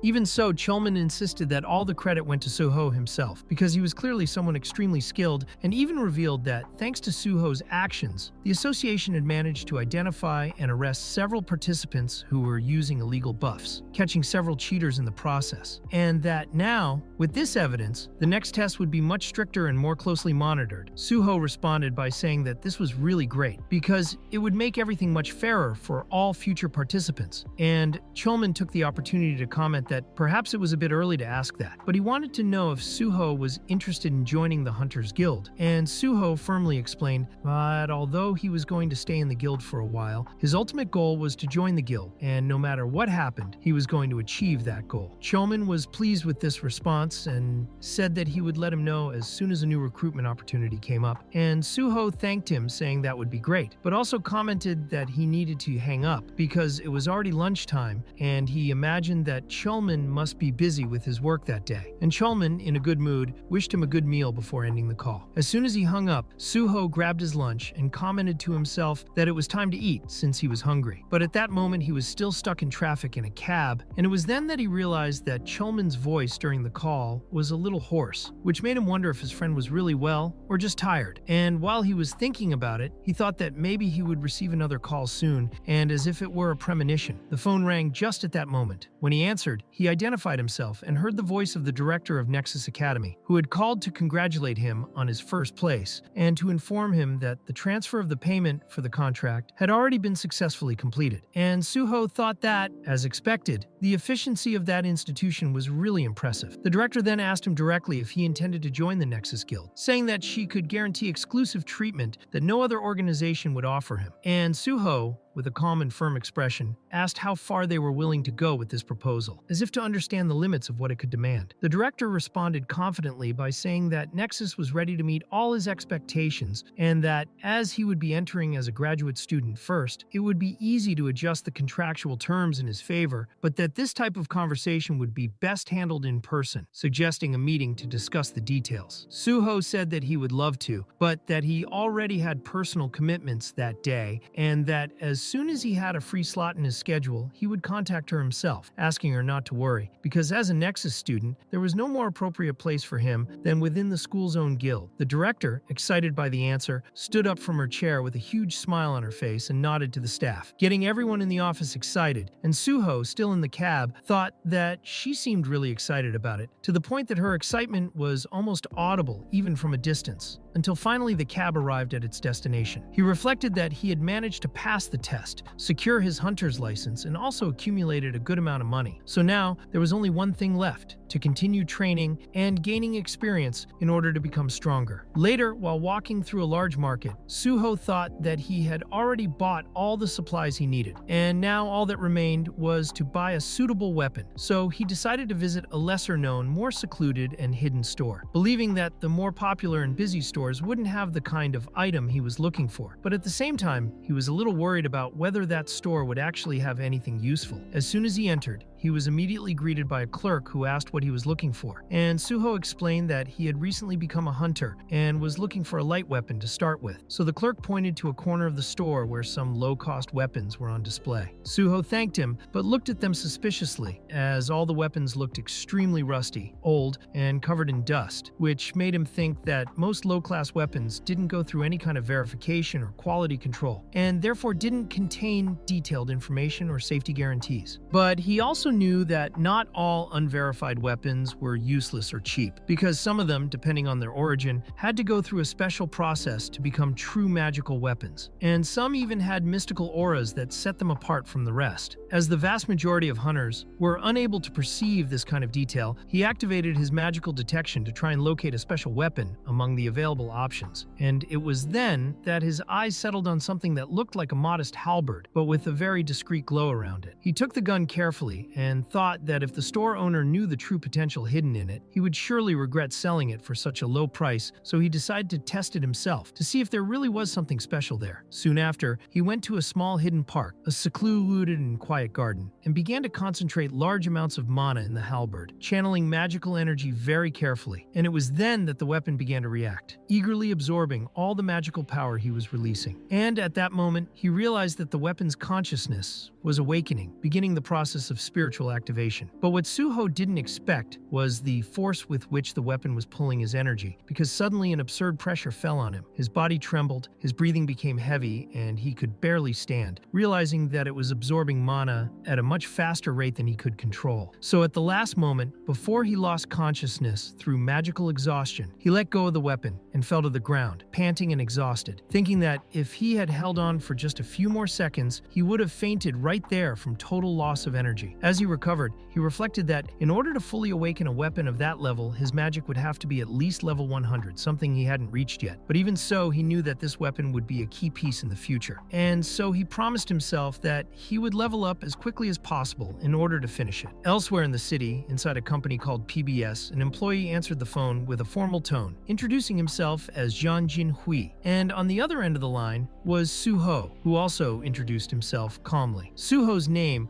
caused Jinhui to be slightly confused, and he repeated the name a few times in a low voice until he remembered who it was, recognizing that it was the boy who had come first in the hunter exam, as well as being responsible for completing an entire portal on his own. Realizing the importance of the call, Jinhui was surprised and asked if he was the one on the line, confirming that the Cinderum incident had also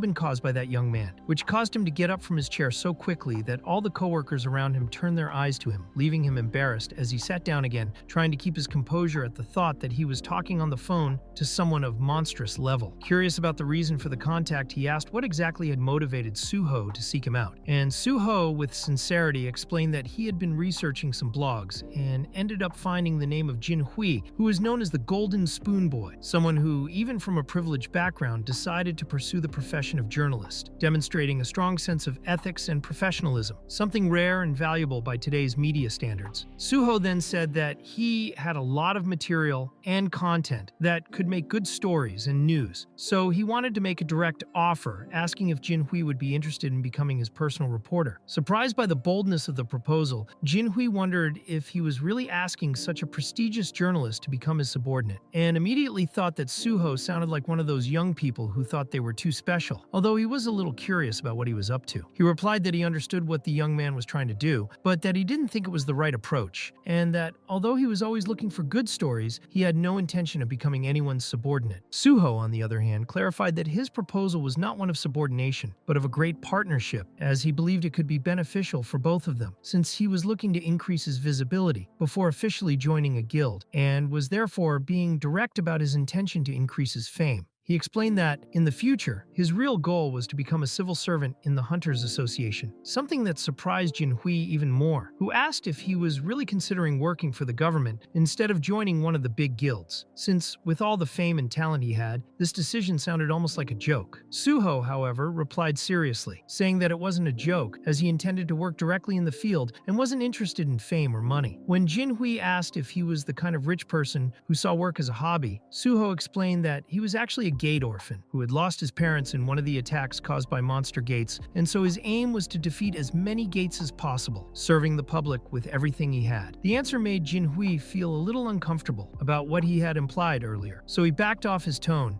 and tried to resume the conversation with more respect, recognizing that he understood Suho's point of view. Even so, he explained that he couldn't accept the role of exclusive reporter, but that if Suho agreed, he could write several articles about him, charging for each one, which would still allow his story to spread without there being a direct link of subordination between the two. Suho, determined to win Jinhui's trust, suggested they make a bet, which left Jinhui initially confused, until Suho calmly explained that he intended to win his trust, not with words, but through his ability as a hunter, showing concrete results with his own skills. In front of a gigantic tower, majestic and surrounded by an imposing atmosphere, Suho spoke to Jinhui on the phone and revealed that that very day he planned to challenge the dreaded Challenge Tower alone, which made Jinhui react with incredulity, thinking it was impossible and assuming it was just a bluff or momentary madness. Suho confidently stated that perhaps this kind of action was exactly what he needed to win Jinhui's trust, and proposed that if he managed to conquer the tower without anyone's help, he should agree to become his personal and exclusive reporter. It was then explained that Jinhui was an extremely powerful player, currently working as a reporter for the PBS company. Recognized as the pride of the family, owner of a large fortune and famous for his professional independence, as he had never accepted requests from anyone. In his past life, Jinhui had several collaborations with Su-ho, using his impressive ability to manipulate public opinion to expand his influence, but eventually disappeared, as his sharp and direct profile often caused friction, and he was seen as a threat in any group. This behavior turned him into someone isolated who retired early in his past life, but now, with a new chance, Su-ho knew he couldn't allow Jinhui to disappear again, as he recognized the inestimable value of having him by his side. That's why he reaffirmed his proposal that, if he won the tower completely alone, he wanted Jinhui to join him as his exclusive reporter, because he knew how strategic and beneficial this partnership could be for the future. Jinhui, of course, didn't accept this passively, but he also didn't want to back down in the face of such a direct challenge. So he replied that he accepted the bet, and that if Su-ho really did win on his own, he would do everything in his power as a reporter to help him and publicize his achievements. Su-ho thought that was perfect, said he would start immediately, and ended the call. Meanwhile, Jinhui continued to grumble to himself, saying that Su-ho was absurdly annoying, and that he was almost driving him mad with all his crazy talk. But as strange as it seemed, he felt that Su-ho wasn't lying, and that perhaps there was something true in those words. Even though he was annoyed, Jinhui realized that this bet was advantageous for him anyway, because if it was true, he would have won an incredible story, and if it was a lie, he wouldn't have lost anything, so he decided to keep watching. Meanwhile, Su-ho approached the huge doors of the Tower of Challenge, calmly climbing the stairs that led to the main entrance, and on presenting his hunter's card, he was promptly asked by those in charge why he was alone, since solo attempts were extremely rare and known to be dangerous. When he checked Su-ho's details, the attendant realized that he had just obtained his license, which made everything even more absurd, as it would be his first time entering that tower.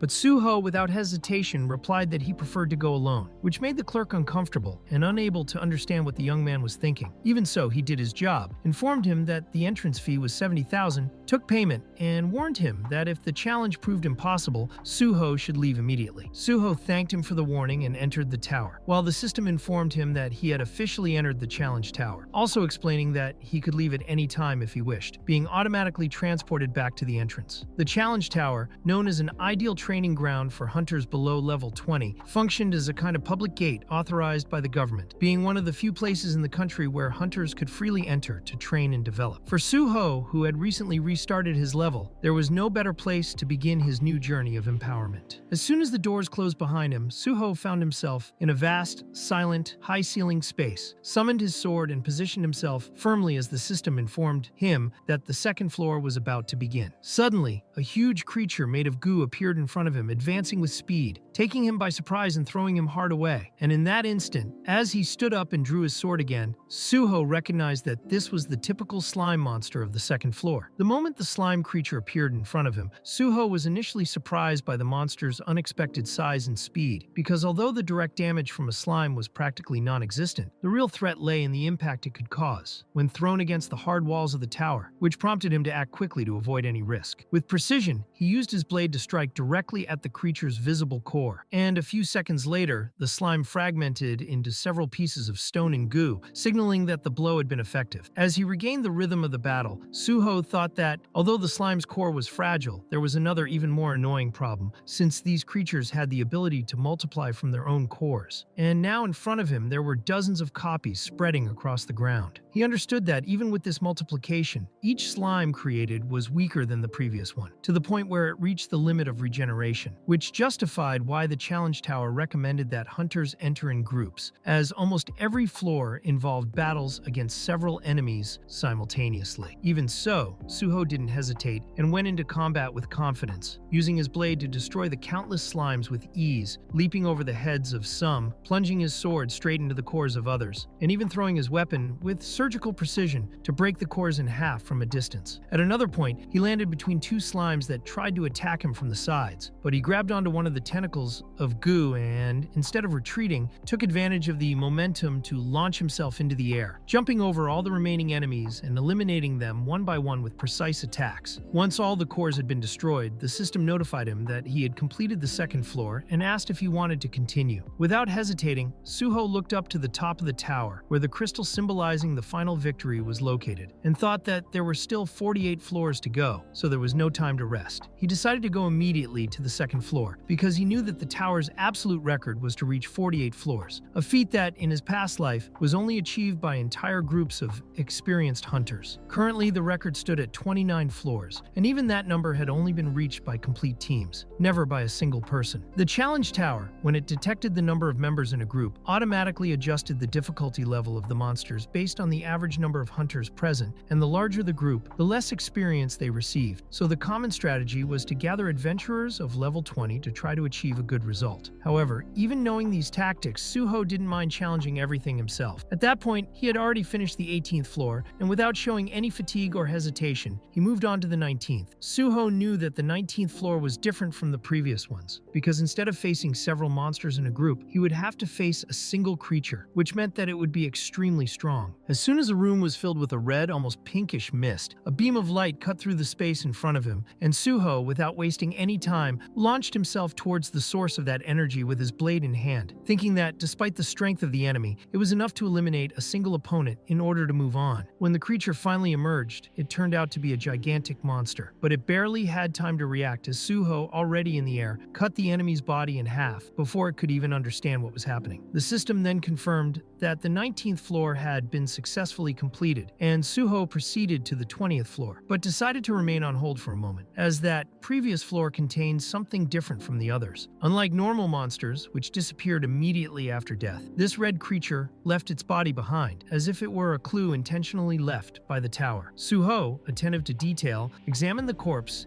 and found a necklace containing an unusual tusk, which he soon realized was a component item. Although it had no use in itself, it was clear that the object served a specific purpose. Using his magical detection ability, Suho identified a hidden sphere of mana nearby, and, recognizing a rare opportunity, placed his prey directly inside the sphere. Immediately, the tower began to shake, emitting an intense and unusual blue glow, and the system announced that he had discovered the Red Gang's hidden lair. Suho, as he stepped through the newly formed portal after embedding his prey in the manosphere, realized that he was entering a special subspace, and soon recognized that this place was the hidden fortress that belonged to the former King Jiang, a legendary construction that, according to the tower's records, could only be accessed by defeating the Red Gang in the Tower of Challenge, being totally different from ordinary subspaces created by items, as it was a rare and advanced ability. This type of subspace was unique in that it allowed living beings to enter and exit freely, something that could only be done by those who had completely mastered the fortress. As he walked through the interior of the space, Suho noticed that it looked like a deep cavern, until suddenly an extremely bright magical orb appeared floating in front of him, and the system notified him that the former owner of that fortress had died, asking if Suho would agree to become the new master of that subspace. Holding the orb without hesitation, Suho replied yes, taking complete possession of the place, and the system then congratulated him on having mastered the S-rank subspace fortress, officially declaring that he was now its sole and rightful owner. Immediately, Suho understood that this was not an item like the others, but a high-level ability that adapted according to the user's magical power and the magic tower it was based on, and could shape its interior according to the owner's wishes. Suddenly, an intense light enveloped him completely, almost blinding him, and the system informed him that the fortress was being rebuilt based on the new master's parameters. When the light dissipated, Suho found himself in a luxurious and imposing mansion, much more comfortable and refined than anything he had imagined, and he understood from the system's guidance that this subspace expanded as the user's magical power increased, shaping the environment according to his unconscious desires. Suho thought that it had been extremely advantageous to take that fortress off the hands of Jiang, the man who, in his past life, had conquered that space and used it to carry out countless crimes, turning the fortress into a hiding place for illegal treasures, stolen relics, and even drug substances, being responsible for several disasters, which made Suho feel repulsed just remembering his name. At the time, he had suffered a lot trying to deal with the consequences of Jiang's actions, spending sleepless nights tracking down the damage caused. But now that the fortress was in his hands, everything would be different. Not only had he prevented a catastrophe from happening again by stopping Jiang from taking possession of the fortress again, but now he himself had a safe and powerful space under his control, a real 2-for-1, because at the same time as neutralizing a threat from the past, he was gaining a valuable asset for the future. After quickly exploring the inside of the fortress and confirming that everything was stable, Suho decided it was time to return to the Tower of Challenge and continue climbing. Meanwhile, elsewhere, Jin Hui was surfing the internet and came across a flurry of news stories involving Suho's name, noticing that the Nexus Academy was beginning to attract a lot of media and public attention.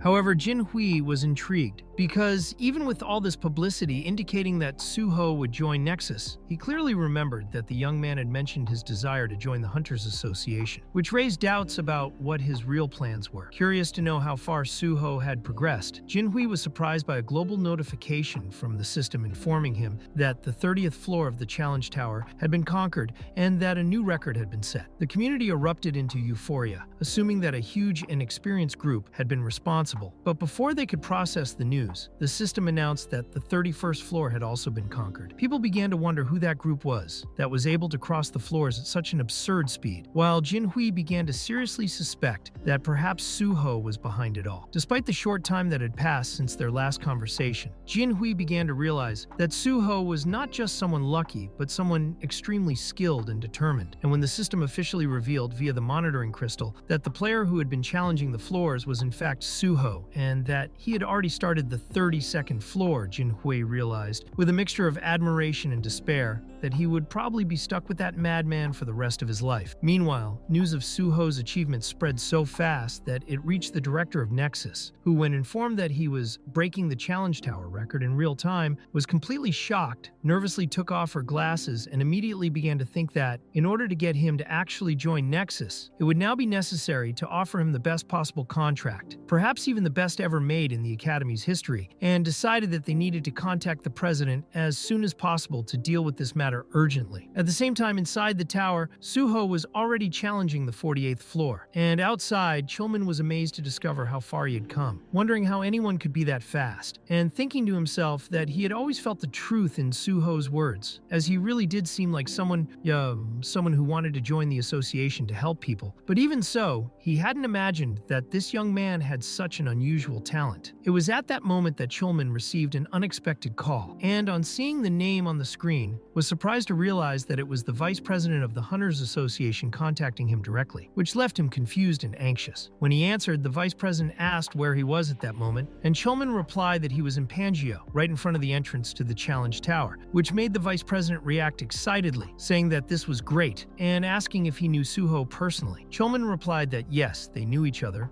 although they weren't exactly close, but the vice president said that was more than enough and ordered him to bring Suho along with him to the association's headquarters, as they wanted him to take part in a quick photo session with the president just to gain a bit of visibility. Chulman, who for a moment had been excited about the possibility of Suho being formally accepted into the association, saw his dreams being shattered right then and there, as he realized that it was all just a marketing ploy, which left him so frustrated that when he ended the call, he ended up cracking the screen of his cell phone from squeezing so hard. He thought that it was precisely because of this kind of empty and opportunistic leadership that the association had such a negative image among the public, being seen as a group of people who just wanted to avoid paying taxes and promote themselves politically. Despite his anger, Chulman turned his attention back to the tower and began to think about how to come up with some excuse to convince Suho to go to the association and take a simple photo without arousing suspicion or causing irritation in the middle of it all. Meanwhile, inside the Challenge Tower, Suho was finishing the 48th floor, and the system immediately updated the overall record, registering his name as the new holder of the highest achievement so far. Feeling extremely tired, he began to wonder how long it would go on, but soon the system announced that he had achieved a great feat and awarded him 5 additional status points as a reward. Suho opened his status window, and even though he felt the effects of physical and magical exhaustion, he thought that watching his growth and progress made everything more bearable, as if the fatigue subsided just by looking at those numbers.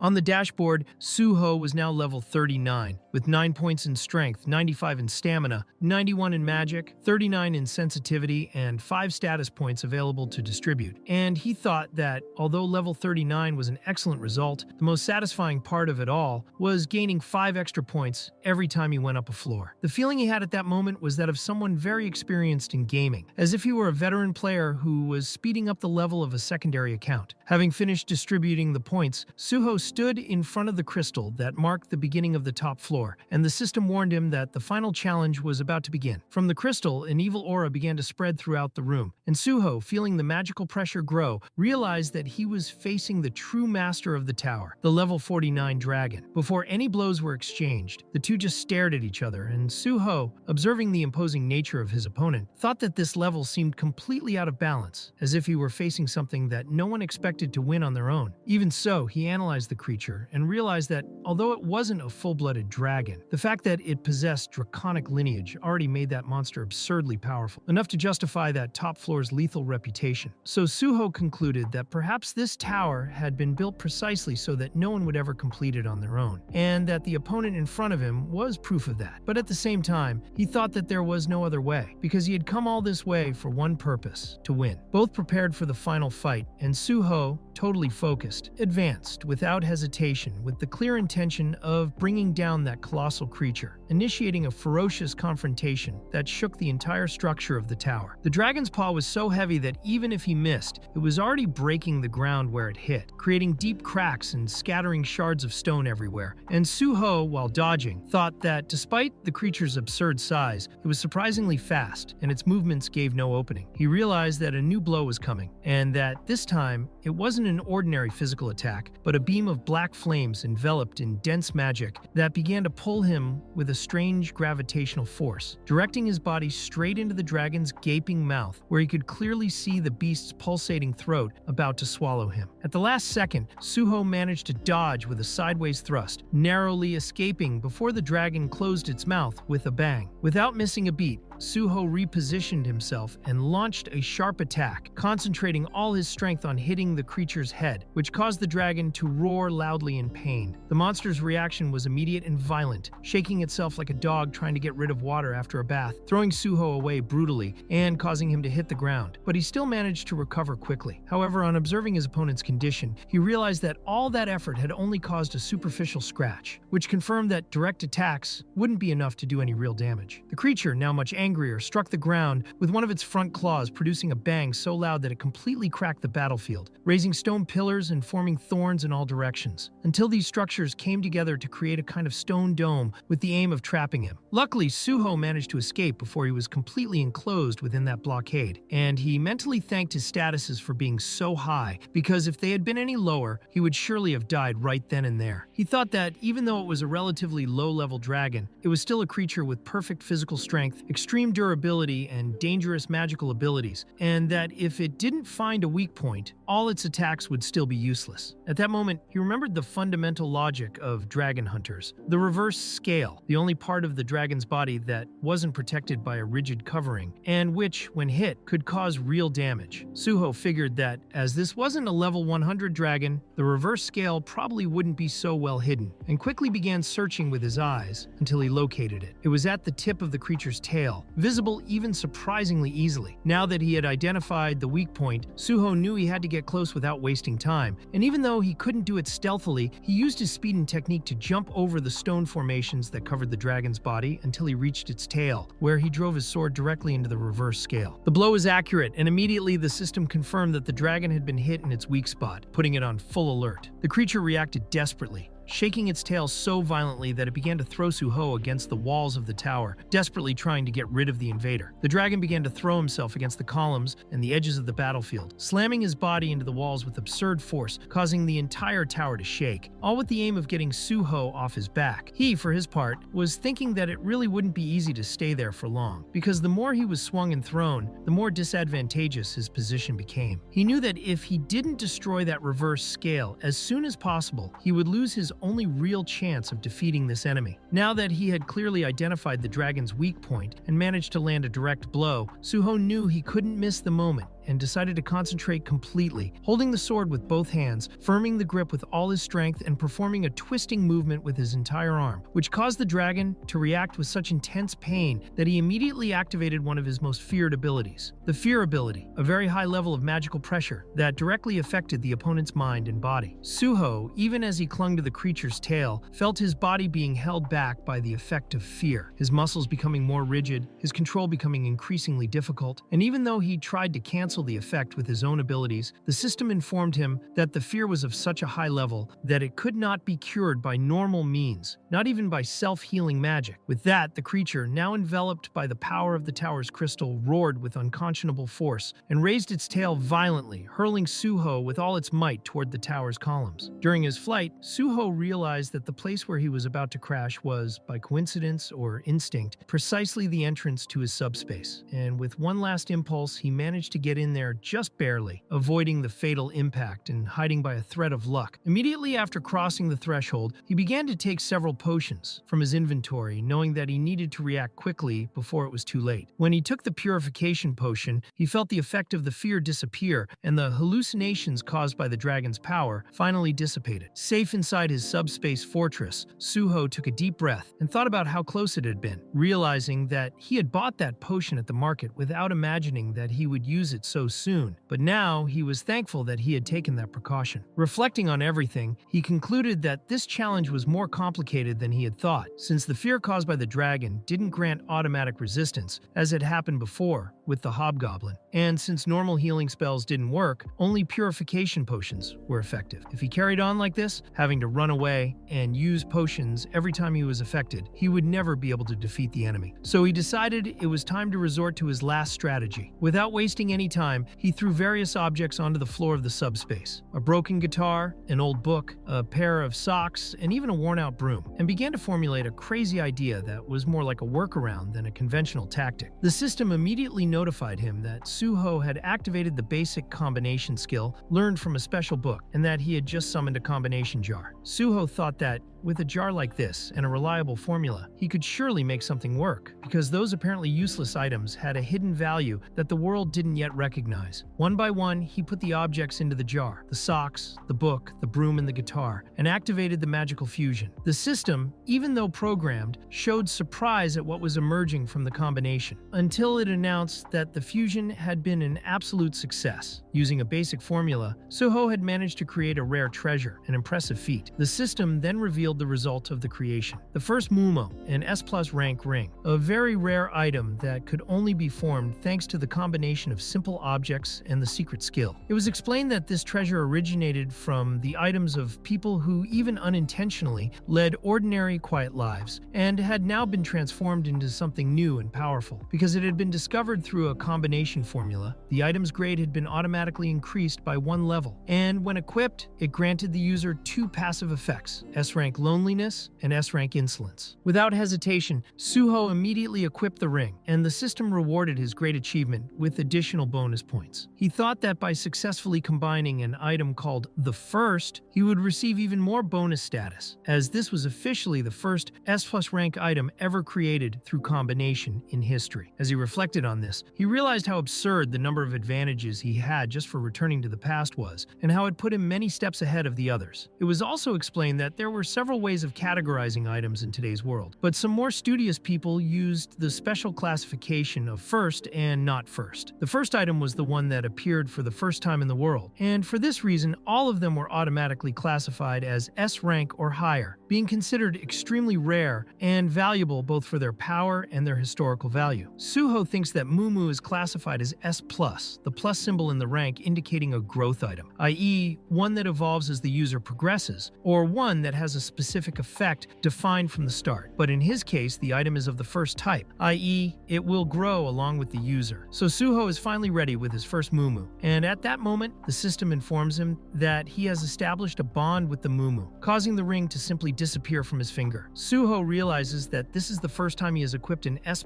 rank Mumu, something he couldn't achieve in his previous life, since he only found out about it later at school, when the Mumumu formula was revealed because of a disastrous experiment involving spraying and a complicated formula. However, in this current life, he has only managed to obtain Mumumu and believes that now, with his current enhanced statuses, he can finally defeat that particular opponent. Suho has received 10 status bonus points and decides to invest 4 of them in magic in order to reach level 100, at which point the system warns him that his magic has evolved to a red status, renamed R1 magic. He is extremely pleased to reach a red status before he even reaches level 50, which is quite impressive, and believes that with this speed of growth, it won't be long before he reaches a purple status. It is explained that the system changes the color of the status every time the player reaches a multiple of 100, requiring 700 points to reach purple status. So Suho realizes that there is still a long way to go, but he is determined and sure that in this lifetime, he will be able to achieve the much desired purple status. With the distribution of points completed, Suho summons his old halberd, a weapon he hadn't been able to fully awaken before, determined that now the time has come to finally awaken it. Concentrating all his magical power on the blade, the system warns him that the weapon's consciousness is being revived, this time much faster than before, and although he feels that intense pressure again, he is now able to resist it thanks to his 100 magic points that provide enormous magical capacity. Suho persists, concentrating even more energy until a large beam covers the entire room, marking the successful partial awakening of his new weapon, which is still unnamed, but has already acquired a consciousness of its own. At this point, the system updates the item's information, identifying it as the Spear of Darkness, ranked A+. Suho is extremely pleased with her progress, ready to begin the second round of her journey. It is explained that the Spear of Darkness is one of the treasures belonging to the Dark Lord, made from the bones of a shadow creature, and it recognizes the one who has awakened its consciousness as its rightful master, allowing the owner's shadow to be removed and used at any time. If damaged, the Spear of Darkness can be repaired and restored using the A-rank Shadow Regeneration skill, provided the user has enough shadows and magic power. Suho then briefly reflects that if Pyong had this subspace fortress, his situation would certainly have been very different. Suho reflects that the Lord of Shadows, known as a Monarch of Spirits, would certainly be the true owner of the Spear of Shadows. The title of Monarch of the Spirits, or Lord of the Shadows, comes directly from the description of the Spear of Shadows, which explicitly recognizes its bearer by that name. This implies that perhaps there is, somewhere within the various gates, an authentic Lord of Shadows, each gate being a fragment of another world. Armed with his Spear of Darkness, the Spirit Monarch would eventually become one of the most feared criminal hunters. Suho feels extremely satisfied with having eliminated 2 important criminals, and now decides to test this new weapon immediately. When he summons the shadows, the spear instantly appears in his hands, which Suho finds extremely useful, especially considering the imminent fight against Lacoste. He regrets not being able to attack directly from inside the subspace fortress, as this ability is not yet available. So Suho carefully steps out of the portal, planning to attack the dragon while it is still asleep, in order to cause as much damage as possible to the reverse scale. Positioning himself strategically on a rock, he concentrates, holding the spear firmly and throws it quickly, propelled by the energy of darkness, precisely hitting the creature's reverse scale. The dragon, feeling intense pain, roars loudly, allowing Suho to retrieve his spear through the shadows and quickly return to the portal, avoiding the dragon's attack. While the system warns that the head of the tower is alert after the critical impact, Suho assesses the situation, realizing that his initial strategy of hitting and retreating will no longer be effective, since now, with the reverse scale damaged, the dragon will never let its guard down again. However, he knows that the creature has already had its strength reduced by around 10%, and that the time has come to face the battle directly. As he exits the portal again, he lunges forward with his spear ready, but the dragon, alert and prepared, parries his attack, leaving Suho momentarily unarmed. However, Suho quickly summons his weapon from the shadows again, launching a sharp attack directly into the dragon's eye. The blow causes intense bleeding, enraging the creature, which throws Suho away with a powerful blow. Even after the powerful attack, Suho doesn't hesitate, recovering quickly and advancing again against the dragon without giving it time to recover. The dragon, now extremely furious, surprises Suho with an attack while he is suspended in the air, launching him away again. However, as he fell next to the dragon, Suho was already on the move again, summoning his spear and running straight toward the reverse scale. At this critical moment, the dragon uses the fear skill again, managing to hit Suho with the status, but not before Suho throws his spear and hits the reverse scale again. The system then announces that the dragon's reverse scale has finally been broken, revealing that the creature's inner energy is beginning to awaken, preparing Suho for the next, even more intense challenge. Suho quickly drinks a a purification potion to remove the fear effect caused by the dragon,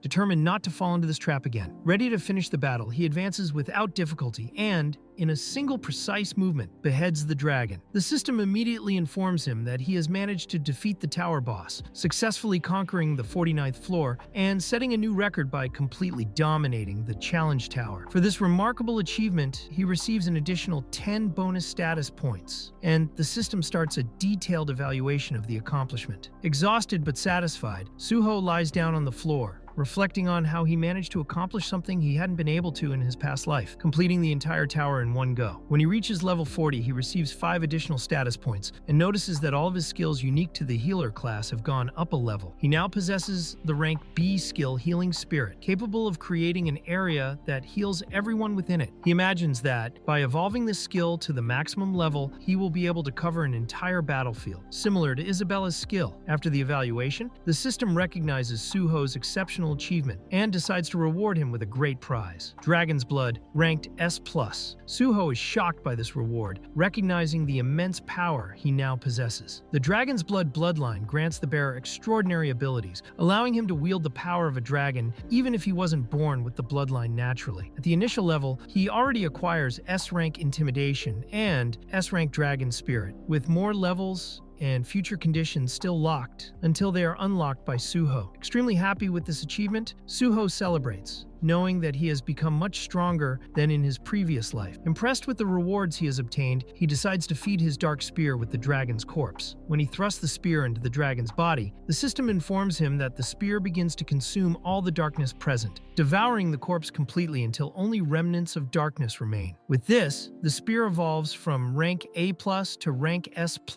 revealing its secret ability, Devour Darkness, which allows it to absorb the power of powerful enemies. With enough energy accumulated, the system upgrades the spear's consciousness, raising the previous skills from A rank to S rank. Suho is surprised to see the improvements, especially when he notices the Dark Prison skill, now S rank, capable of completely immobilizing the enemy with shadows and causing darkness to bleed through with piercing claws. Happy with his 2 new powerful skills, he decides it's time to leave. However, before leaving, he looks intently at one of the dragon's teeth, wondering why this particular item hasn't disappeared, along with the rest of the body. The system shows Suho that the item that remained is an S-rank dragon's fang, but it has the unrecoverable curse, also S-rank, preventing any form of recovery or regeneration. Suho is surprised, recognizing that this item is extremely rare and practically impossible to obtain, especially considering that the dragon he faced wasn't even a full-blooded dragon, but a draconin. He reflects on the reward he received, the dragon's blood, which makes sense since the dragon had that bloodline, but considers that getting the cursed prey is truly madness. Deciding it's time to leave, he imagines that the reporter Jin Hui must be anxious outside. Outside, the base of the tower's crystal begins to glow brightly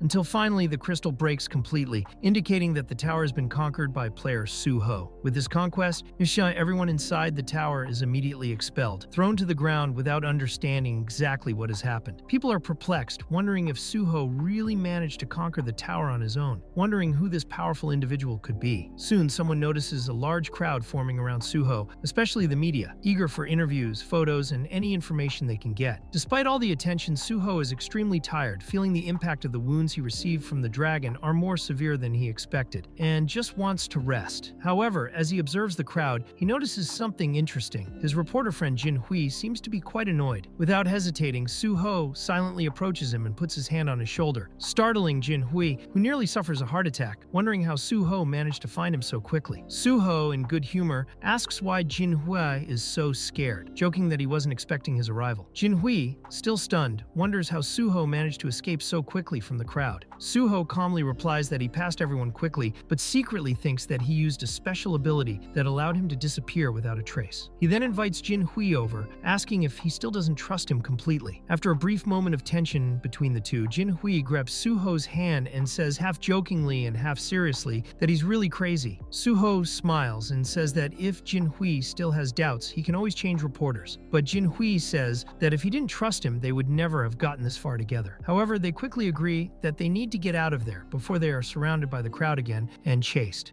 After everything that had happened, the team leader, Young Chulman, contacted Suho to be the first to congratulate him on successfully crossing the tower, but also because he wanted to congratulate him personally, as he was right in front of him, only for Suho to suddenly disappear, explaining afterwards that he was exhausted and ran off to avoid the crowd following him. Then Chulman commented that he always exceeds expectations and offered him a ride to Pangue, but Suho replied that he was already on a ride with a friend and asked if there was any specific business he wanted to take care of, and Chulman explained that it was nothing urgent, but he would like Suho, if he wasn't too tired, stop by the guild, as an unprecedented event had taken place since an extremely difficult tower, practically impossible to conquer, was now functioning as a public portal. And because of the magnitude of this phenomenon, a formal investigation was needed, to which Suho commented that even when large guilds had conquered difficult gates in the past, he couldn't remember any investigation being conducted. So he said that if Chulman needed any specific information, he could ask for it later separately, which Chulman accepted without insistence, and before hanging up, Suho promised that he would be in touch again, thinking that the president or vice president of the association were surely pressuring Chulman to take some photos of him, which bothered him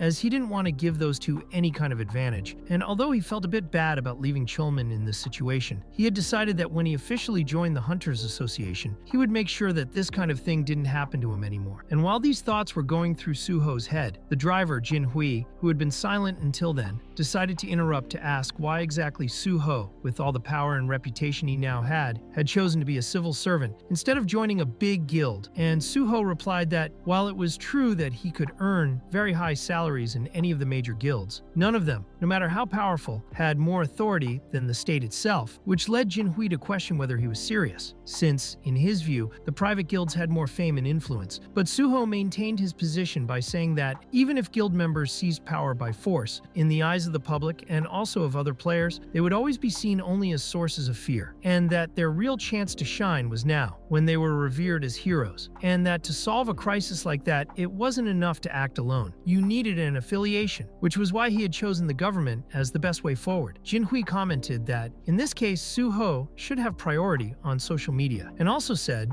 yet, of all the hunters he knew, Suho was clearly the one who showed the most sense of duty and justice, so he decided that he would also take part in the public recruitment, even though he thought it was a waste to use so much power on something bureaucratic. But Suho explained that he wouldn't be applying for level 9, as many had expected, which made Jin Hui ask if he would then try level 7. But Suho replied that he intended to enter directly as level 5, leaving Jin Hui not believing what he had heard, asking if it was a joke. And Suho said that discussing whether it was serious or not wouldn't help, as Jin Hui obviously wanted an explanation, which was understandable, as this kind of decision caused a lot of curiosity. So Suho promised to tell him why, but made it clear that it wasn't to turn it into a newspaper story. And after explaining his idea, Jin Hui was completely surprised because Suho's plan was really genius, and so he couldn't go public with it yet, although he had already decided that the official announcement would be made through Jin Hui himself, which could cause some trouble. But Suho planned to use all the repercussions to strengthen his future organization, and when Jin Hui realized this, he commented that he was being blatantly used, to which Suho replied that approaching a reporter had been part of his plan from the start. So Jin Hui accepted the situation and asked where Suho was going now that he had left, and Suho replied that he was probably going home, although at this point he already suspected that his personal information had been leaked and everyone knew where he lived. So he said that he intended to use the same method he had used to escape from the people in the tower. But Jin Hui offered his own house, saying that he lived alone in a huge residence and had just furnished a guest room with great security and every possible comfort, which made Suho ask where exactly he lived. And Jin Hui replied that he lived in the Kaiser Shangdam, a luxury residential condominium worth billions, and when Suho arrived at the house, he was impressed by the beauty of the place, while Jin Hui invited him to feel at ease, making it clear that he had been born in a golden cradle and continued to live that way, and explained that that tablet on the table was a convenience panel where, with a simple touch, it was possible to order food, shop at the market, or call for help in an emergency. And at that moment, Jin Hui noticed that Suho seemed to be much better physically than before. Suho explained that this was because he was a healer, which made Jin Hui even more surprised, as he hadn't imagined that this was his class. Even though he had read some articles on the subject, he found it very hard to believe that a healer had managed to conquer a tower on his own, as this kind of thing didn't happen every day. But as he had to work, he told Suho that he would leave him there, recommending that he stay calm and enjoy his rest, remembering not to forget his password, and then wished him a good day before leaving for the office. And after he was alone, Suho opened his status window to distribute the points he had received after conquering the challenge tower, deciding to balance his stamina with the other attributes and use the rest to increase his sensitivity, as he currently had strength, stamina, and magic at level 2 and sensitivity at 52, and thought that this level of distribution not only put him on the path of the elite, but on the path of someone destined to become a true successor. And now that he had finished the distribution, he was going to start his plan, because as someone who in the past had been very good at detecting hidden cameras, now with his sensitivity so high, he was able to detect all the cameras in the house. Not because he was suspicious of Jin Hui, but because he considered it unlikely that the house of a conglomerate heir wouldn't have this kind of surveillance. And so he decided that it was better to be safe than sorry. After some time in silence, Suho reflected on how different living in such an expensive place really was, because that house was absurdly spacious, so big that finding the cameras in there was proving more difficult than facing the dragon in the tower, to the point where he thought the place was even bigger than a house with subspace technology. And then, after confirming that there were no longer any active cameras watching him, he decided that he could finally rest, but was interrupted by the incessant vibrations of his old phone, and soon realized that this was happening because his personal data had been leaked and he was receiving an absurd number of messages. So he concluded that he needed a new number and a new phone, and considered whether he could use the community app that Jin Hui had shown him earlier. And later, after a little practice, Suho confirmed that his strategy had worked, as he had bought a landline home phone. And even though he kept the old handset active, he decided that he would use the new number exclusively for personal matters, while the messages continued to be received non-stop on the old number. And when he realized that the time had already passed 5 in the afternoon, he decided it was time to take some time off. But at the same time,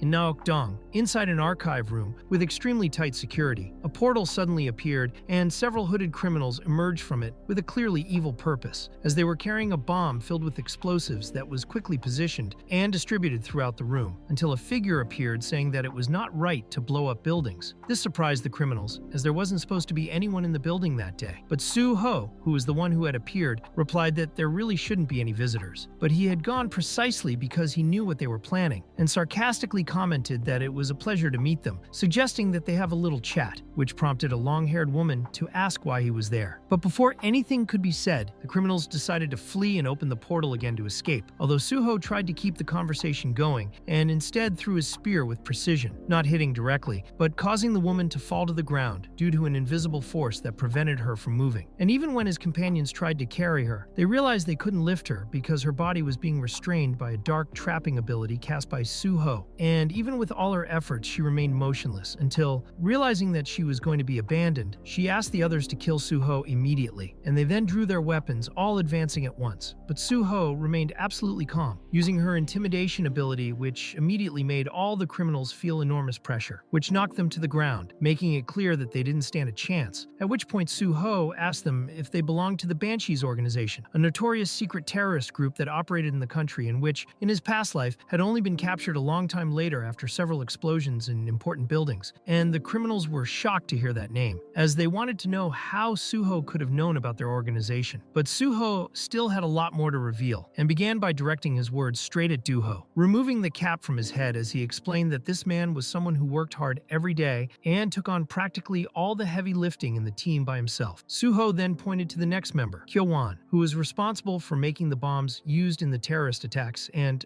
despite his ordinary appearance, was a high school science teacher who hid this dark side in his routine. After him came Hyunmin, the person in charge of mobility, who used his movement skills to act as a delivery driver, transporting items and people with efficiency and discretion. Finally, there was Gu Yanhua, a student at Korea University who, as well as being the leader of the Banshee organization, possessed the special ability to neutralize electronic devices and magical items, making her an invisible threat to any security system. When Yanhua heard all this, she couldn't hide her surprise and asked how he knew so many details. But Suho replied naturally that anyone can find out everything if they really want to, and made it clear that he was no stranger to them either, since Yanhua Manhwa herself, considered the smartest of the group, recognized him. Suho then said that he knew exactly what kind of person she was and that she wasn't a nutter. And when Yeonhwa questioned why she should trust him, he moved even closer to her, imposing his presence and explaining that he perfectly understands the profile of people like her, even knowing what they had planned for that day. Suho revealed that they were about to carry out a total of 3 terrorist attacks, and even if these actions didn't result in many victims, the damage caused to property was still considered a crime, especially considering that because of Yeonhwa's skill, not even the images from the security cameras would survive, making it impossible for the police to trace or understand the attack she had committed. But even so, Suho knew everything, from the method she used to erase the traces to the address where she lived and the names of all the Banshee members. Suho then said that he already knew what she was thinking and anticipated that no, he wasn't from the government and he had no intention of hurting her either. But if she didn't want to cooperate, he might as well take her straight to the police, leaving the decision in her hands. After thinking for a while, Yeonhwa decided to agree to talk and asked what exactly he wanted, to which Suho replied with relief, saying that it would have been much simpler if she had said so from the start, because talking there in that open place wasn't ideal, and he preferred a more private place, as well as asking for all the bombs to be removed before they proceeded. Suho proposed that they talk in the Banshee's own hideout, which surprised everyone, and when they asked how he knew so much about them, he simply ordered Rumen to open the door straight into the hideout, showing that he was one step ahead at all times. As soon as they entered, Suho said that the place was now theirs and that they could make themselves at home, but he also bluntly ordered everyone to take off their masks. And even though Yeonhwa said she didn't feel comfortable with it, he insisted until everyone obeyed, and she made it clear that she only took off her own mask because she was running out of air, not because she was forced to. Curious, Yeonhwa asked how he knew who everyone was and why he had appeared in front of them just now, since his hobby wasn't conquering gates, and Suho calmly replied that there were so many questions that he didn't even know where to start. He told them that he used his own personal skills to find out what he needed, and that he also knew that they were still hiding 1 or 2 secret skills, which also applied to him.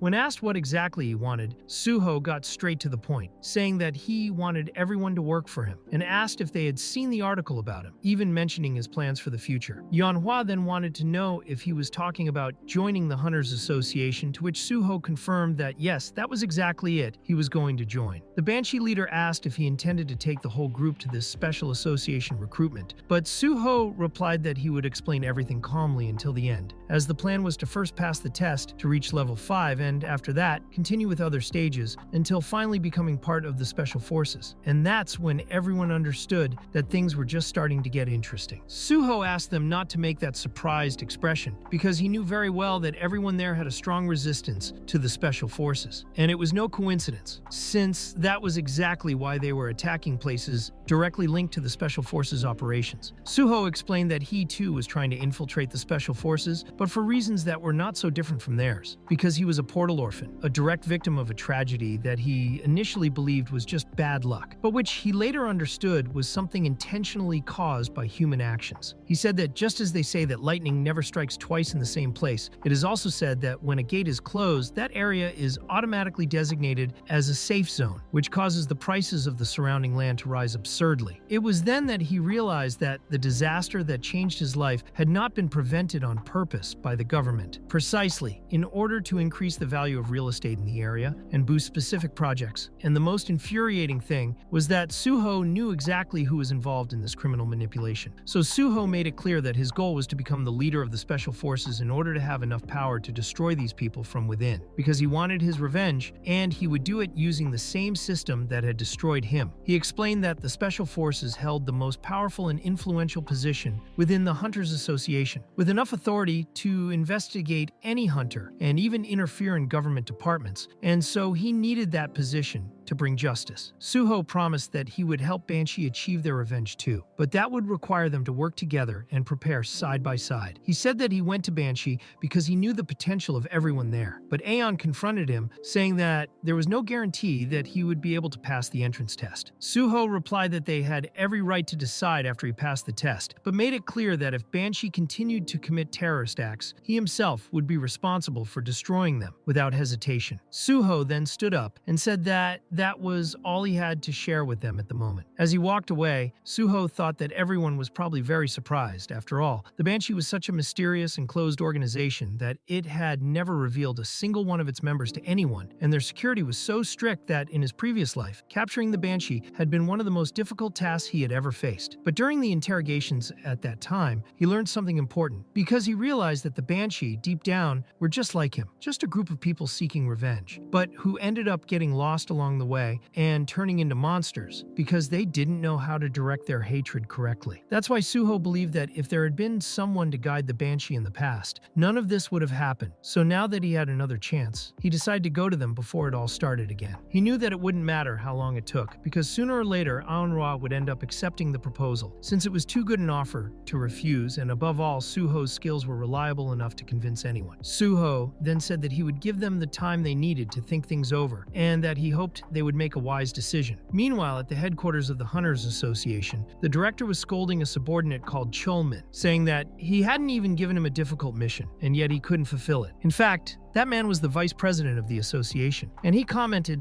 that the president certainly wouldn't be happy to hear about the situation, especially since all he wanted was a simple meeting with his little friend Suho, and even that wasn't being resolved. The vice president decided to end the conversation by saying that he would let it pass just this once, and Cholmin, frustrated as he was, simply replied that he had understood, leaving the room with a full head of steam and carrying the stress he had accumulated after spending hours being scolded. He was so worn out that he even considered resigning, and as he walked through the corridors, he wondered in a low voice why he had joined the Hunters Association in the first place, until someone suddenly appeared and interrupted his train of thought, trying to cheer him up a little, even though he was visibly irritated. Cholmin sighed deeply when he realized who it was, wondering if he still had to deal with that guy just now, when all he wanted was a little peace. So he looked at him and asked what he was doing there, calling him Chief Pai. That man was Pi Sanjiol, head of the Special Forces unit, who approached with a wry smile, saying that he had heard that Cholmin was getting a bit of a scolding, but praised his resilience, saying that he stood up to it like a strong man. Pai then commented that Suho guy was starting to cause some problems, to which Cholmin corrected him by saying that the problem wasn't exactly Suho, but all the repercussions his actions were generating, which ended up falling on him. Pai then replied that not everyone knew the truth and, in a suggestive tone, offered to help Cholmin, saying that it would be enough to bring just one person to the association, which shouldn't be too difficult. He explained that he would make an accusation against this person, use this as a pretext to bring him in for questioning, and once the misunderstanding had been cleared up, everything would be settled and the guy would officially be in the association. Cholmin reacted with surprise, asking if this was serious, but Pai replied sarcastically, saying that he couldn't explain it any simpler than that, and reinforced that the president would certainly release the little friend who had been summoned, which would solve not only Suho's situation, but also that of Cholmin himself. Pai added that he had heard that a friend of Cholmin's was also interested in joining the Hunters Association, and commented that it would be a good solution for everyone. Didn't he think so? Cholmin, visibly uncomfortable, said that he wasn't prepared to hear a joke like that, and that if he interfered in the situation like that, things could go very wrong. Pai, as if he didn't take the concern seriously, simply asked why a government official like him was so afraid of a simple hunter, and even commented that whenever he saw the team leader, he was surprised that he was such a good, almost innocent person. Pai continued to insist, saying that Cholmin needed to think more freely, pointing out that the Special Forces had the authority to investigate and prosecute hunters, which was exactly why prosecutors were feared. He stressed that Cholmin should start thinking outside the box, because someone in his position shouldn't act in such a limited way. Cholmin, without many options, replied that he would take that into consideration, and Pai added that one day he would realize that there were better alternatives than simply following the manual. Before leaving, Pai made it clear that if Cholmin needed any help, all he had to do was go to him, to which Cholmin,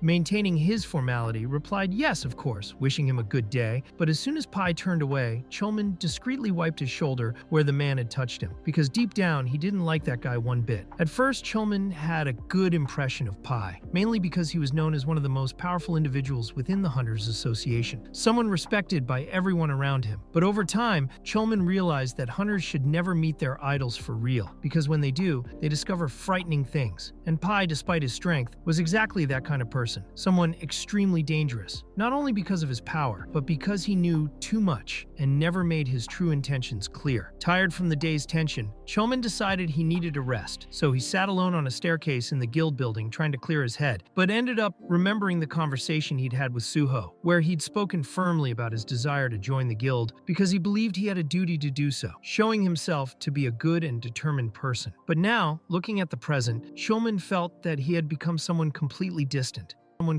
Thinking back, Choman thought that perhaps Suho had changed his mind or had received better offers from big guilds, which was why he had stayed away and wondered what he was doing at that very moment. Meanwhile, in the dead of night, Suho was walking calmly down an empty street with a determined expression when he activated the power contained in the first of his magic rings, known as Mumo, triggering the ability called Monochrome Solitude, a technique that in the past had been extremely dangerous to use, but which now, after having conquered an entire tower, had become something much easier to control. And so he felt that the time was right to take care of yet another important objective. Sometime later, already at the blood collection center in Seoul, Suho was able to enter the place with ease, passing through silent corridors while thinking that what he was looking for must be very close by. And then he used his magical detection ability to track down any unusual presence. He knew that gates naturally emit a huge amount of magical power, so even when they are hidden, this power leaks out, making it possible to locate them. And in this case, there was only one gate in the vicinity with this kind of energy emission. Soon, he found it, a subtle crack in space-time that camouflaged itself perfectly in the surrounding air, something invisible to the ordinary eye, but which was in fact a hidden gate, a special kind of portal that could only be opened by fulfilling a specific magical condition. Each of these gates required something different, and the one Suho found required blood. So he took out his knife, cut his own hand, and allowed the blood to flow towards the crack, until the system recognized that the conditions had been met and announced that the portal was ready to be opened. Immediately, the gate began to expand with much greater force, releasing an intense dark power, while the system declared that Suho had discovered a hidden portal called the Blood Decree, and just for finding this portal, he received 5 automatic status bonuses, although the maximum entry capacity was still unknown. When he entered, he found everything completely dark, so he threw around a glowing powder used to illuminate places without light, revealing that the first stage of that challenge was, as he already knew, a damp and silent cave. As he walked along, he felt something wet his head, but he realized right away that it wasn't water, but the saliva of monsters, more specifically level 63 vampire bats, which appeared in droves and set upon him at once. Suho, however, showed no surprise, just commented internally that in that place, things always started like this from the beginning, and with a single use of his intimidation, he caused all the bats to fall to the ground in a state of immediate paralysis. With the enemies down, he quickly finished them off using his ghostly shadow spear, which not only pierced the bodies with precision, but also devoured the monsters' souls, causing their remains to simply disappear after being consumed. Suho reflected that his S-class level intimidation skills were so absurd that they completely ignored the difference in level between him and his opponents, making battles like this almost automatic. He also thought that most hunters tend to focus on just 2 main stats, a standard approach that almost everyone follows, but he discovered that by making good use of the system, it was possible to create much more creative and efficient strategies, distributing the points evenly in all areas, which is why all his stats were currently at R5 level, an extremely high level even for high-risk combat. Suho thought that perhaps that level was too high to deal only with vampire bats, so he decided to consult the combat log, and that's how he realized that, in addition to the bats, he had also eliminated a blood slime, which was probably hiding among them and had accidentally gotten involved in the mess. He concluded that even simple tasks like this get boring when you use brute force all the time, but at least it was good to know that his intimidation was still working perfectly. Suho reflected that as monsters increase in level, they become more and more resistant to the effects of fear unless they are monsters classified as special, which still shows some reaction even in the face of intense intimidation. And it was with this thought in mind that he finally arrived in front of huge double doors that seemed to announce the real challenge of that portal. Without hesitating, he commented to himself that it was time for the main course, pushed the doors open with force, and entered the chef's room, where the atmosphere was completely different from what he had seen so far, resembling a large palace with several doors, elegant columns, and a large space decorated with luxurious details, contrasting sharply with the previous darkness of the cave.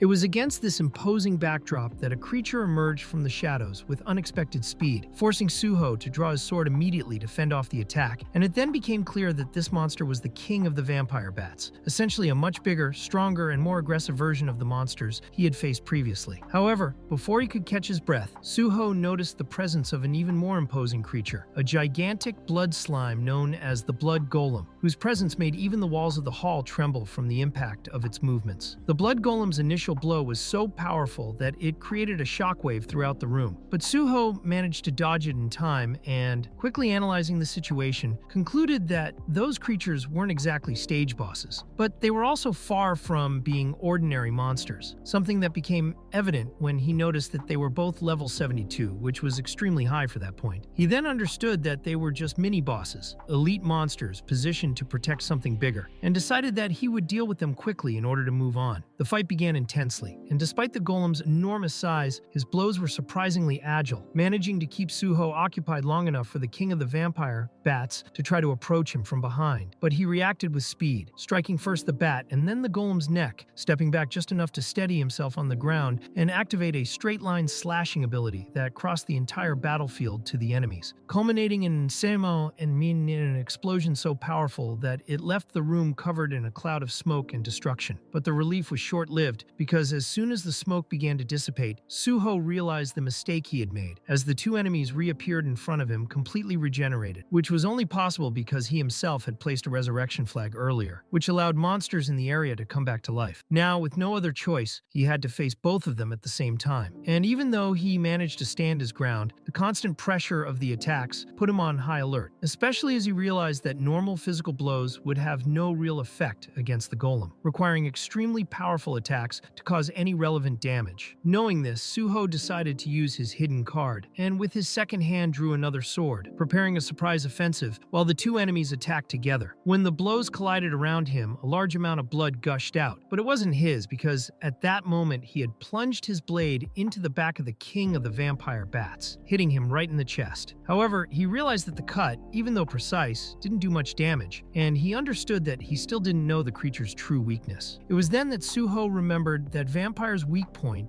is silver, and combining this with the divine power he could summon thanks to his healer class, he enchanted his sword with this attribute and unleashed a blow so powerful that it completely took off the vampire's head with a single thrust. He concluded that this type of monster was extremely vulnerable to divine power, and immediately turned to the blood golem, mentally asking if it also wanted to receive a blow of that level. The golem tried to respond with a brutal punch, but before the blow reached its target, it was cut into several pieces with a rapid sequence of attacks from Suho, which finally put an end to the battle. Suho realized that his strategy had worked perfectly, as this was a skill unique to his class, allowing the divine attribute to be temporarily applied as an enchantment to his weapons. And in the face of creatures like these, the combination of silver and divine power guaranteed a critical blow with extremely high destructive potential. At the end of the corridor, Suho began to feel an intense, suffocating pressure approaching, a heavy aura that made it clear that he was finally facing the real boss of that portal. And as he advanced, he could hear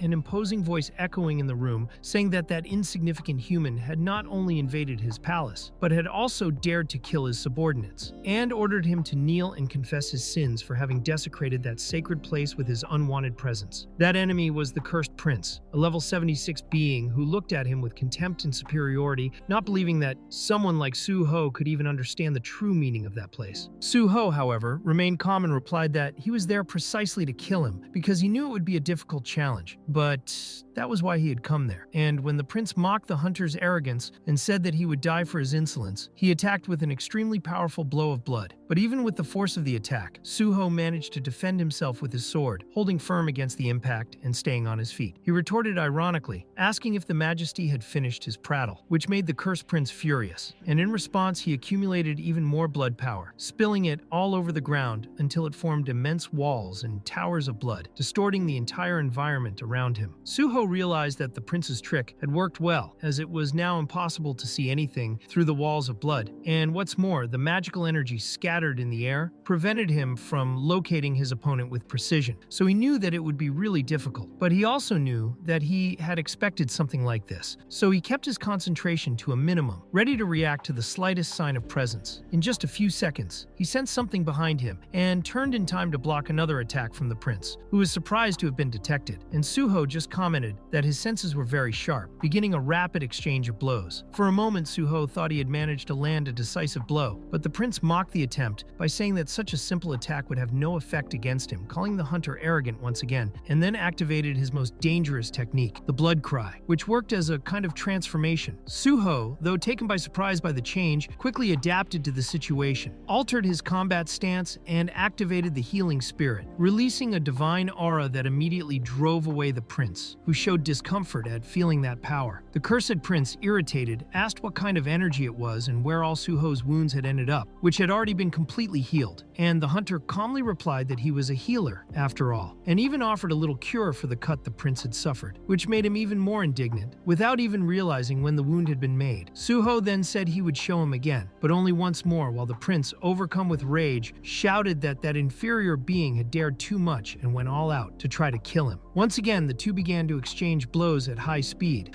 but every time Suho activated the healing energy of his class, the prince desperately dodged, because any attack with that divine aura would cause devastating damage to his cursed body. Even so, the cursed prince didn't back down and activated his blood claws, making several violent slashes through the air, trying to capture the enemy. But Suho, with his enhanced speed, managed to dodge all the attacks, and in one agile movement, appeared behind the prince, where he unleashed an attack with his two blades simultaneously, throwing the opponent hard against the palace wall. The impact was so brutal that the cursed prince spat out blood, but Suho didn't give him time to react or take a breath, immediately moving on to the next move, even though he knew that this enemy wouldn't surrender so easily. As expected, the prince stood up with hatred in his eyes and used his great blood claw, saying he wouldn't let that happen, determined to kill Suho right there. And it was at that moment that the two collided with such force that the entire structure of the portal shook from the inside, as if space was being torn apart by the fury of the two clashing powers. After the clash, it was the prince who fell to the ground with his head rolling, and while his body remained motionless, Suho approached cautiously, believing that his enemy was already dead. But in the next instant, the prince's severed head leapt towards him and dug its teeth violently into his arm, revealing that he was still alive and conscious, and as the blood flowed from the wound, the prince believed that the human had been too naive and was already thinking of turning him into one of his servants through direct infection. But Suho, despite the intense pain, grabbed the enemy's head firmly and threw it away in disgust, comparing the action to that of a pesky mosquito that he had just crushed.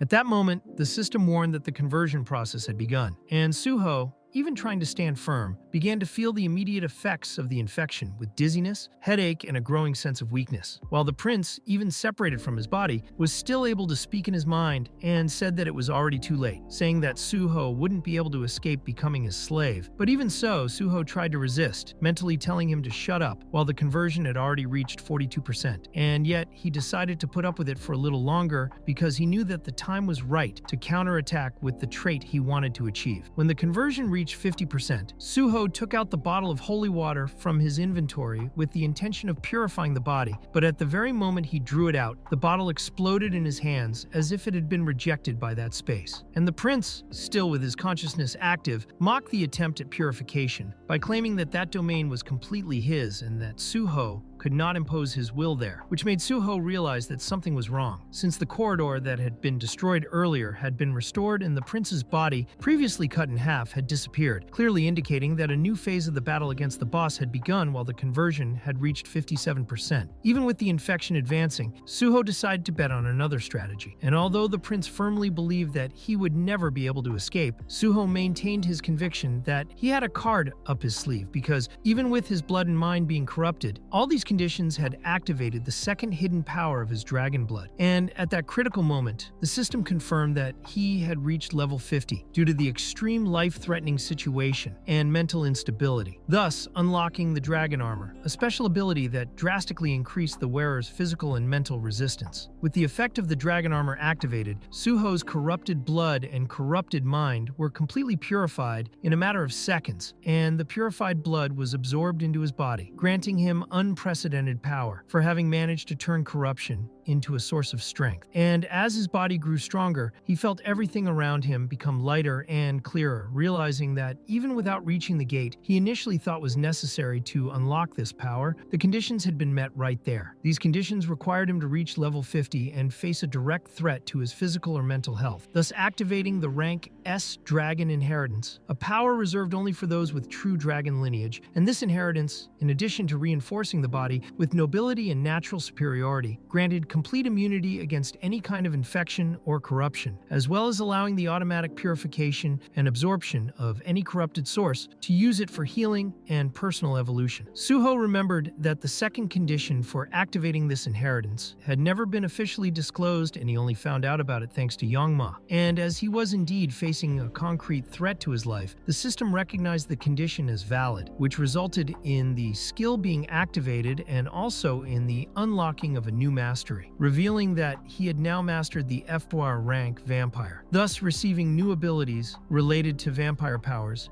even with his blood already purified, showing that, even corrupted for an instant, he had managed to extract hidden forces and turn all this to his ultimate advantage. Suho then decided to take a closer look at the skills he had received after the battle, and realized that he had earned the title of F-rank Vampire, which clearly indicated that he had come very close to completely transforming into a vampire, but this condition was still sealed, which raised a question in his mind about what exactly this state of almost vampire meant, and how something sealed could represent an achievement. But even without full access to the transformation, he believed that at least he could take advantage of the characteristic traits of a vampire to strengthen his own combat style. Although he was excited about the possibility of using vampiric powers, Suho soon realized that it was impossible to simultaneously keep dragon blood and vampire blood active within the same body, as the two natures conflicted. But he was nevertheless pleased to discover that he had received two powerful vampire-related abilities. The first of these was rank A Vampiric Blood, a technique that allowed blood to be absorbed and stored in a receptacle called a blood jade, which functioned as a portable reservoir capable of supplying blood whenever he needed it to recover energy or fuel specific abilities.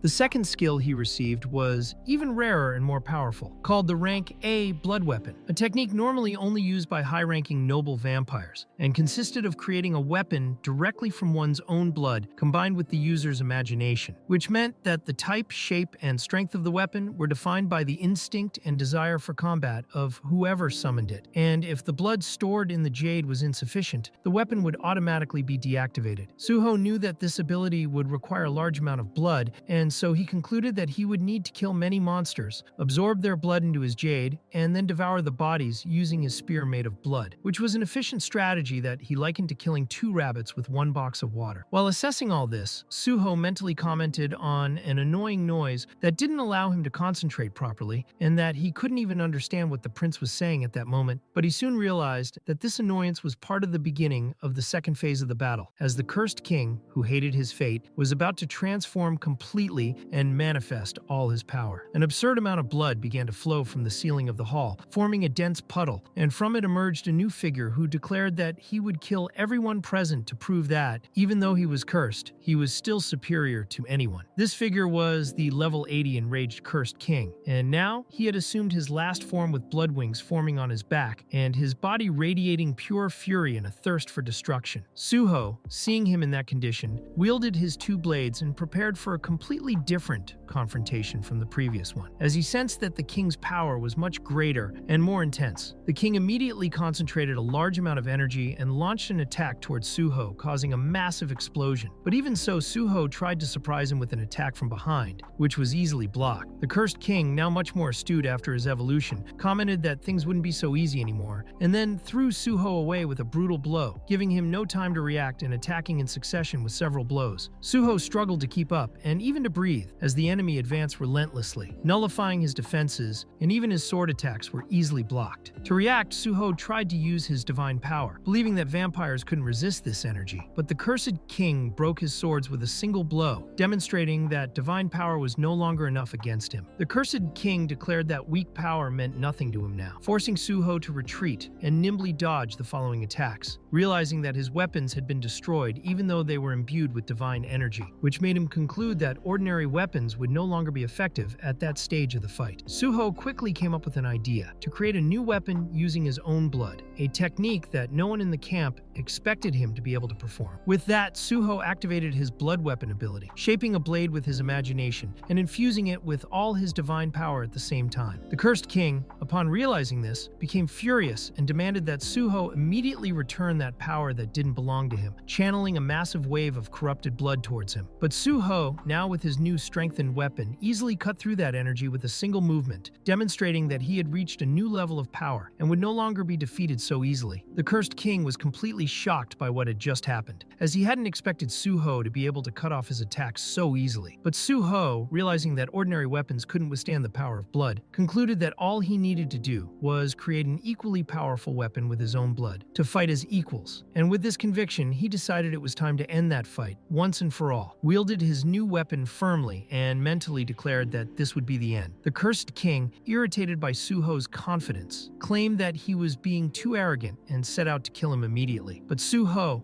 now equipped with the blood weapon created with divine power, blocked the attack firmly and even summoned a divine shield that completely nullified the force of the enemy's onslaught, causing the king to be confused and frightened by the sudden change in the battle. Suho, remaining calm, thought that it was obvious to any true vampire that a blood weapon could change shape, so he simply reshaped his to increase the damage and launched a powerful slash made of blood that went through the enemy's body and cut off his head with precision, thus ending the attack directly and brutally.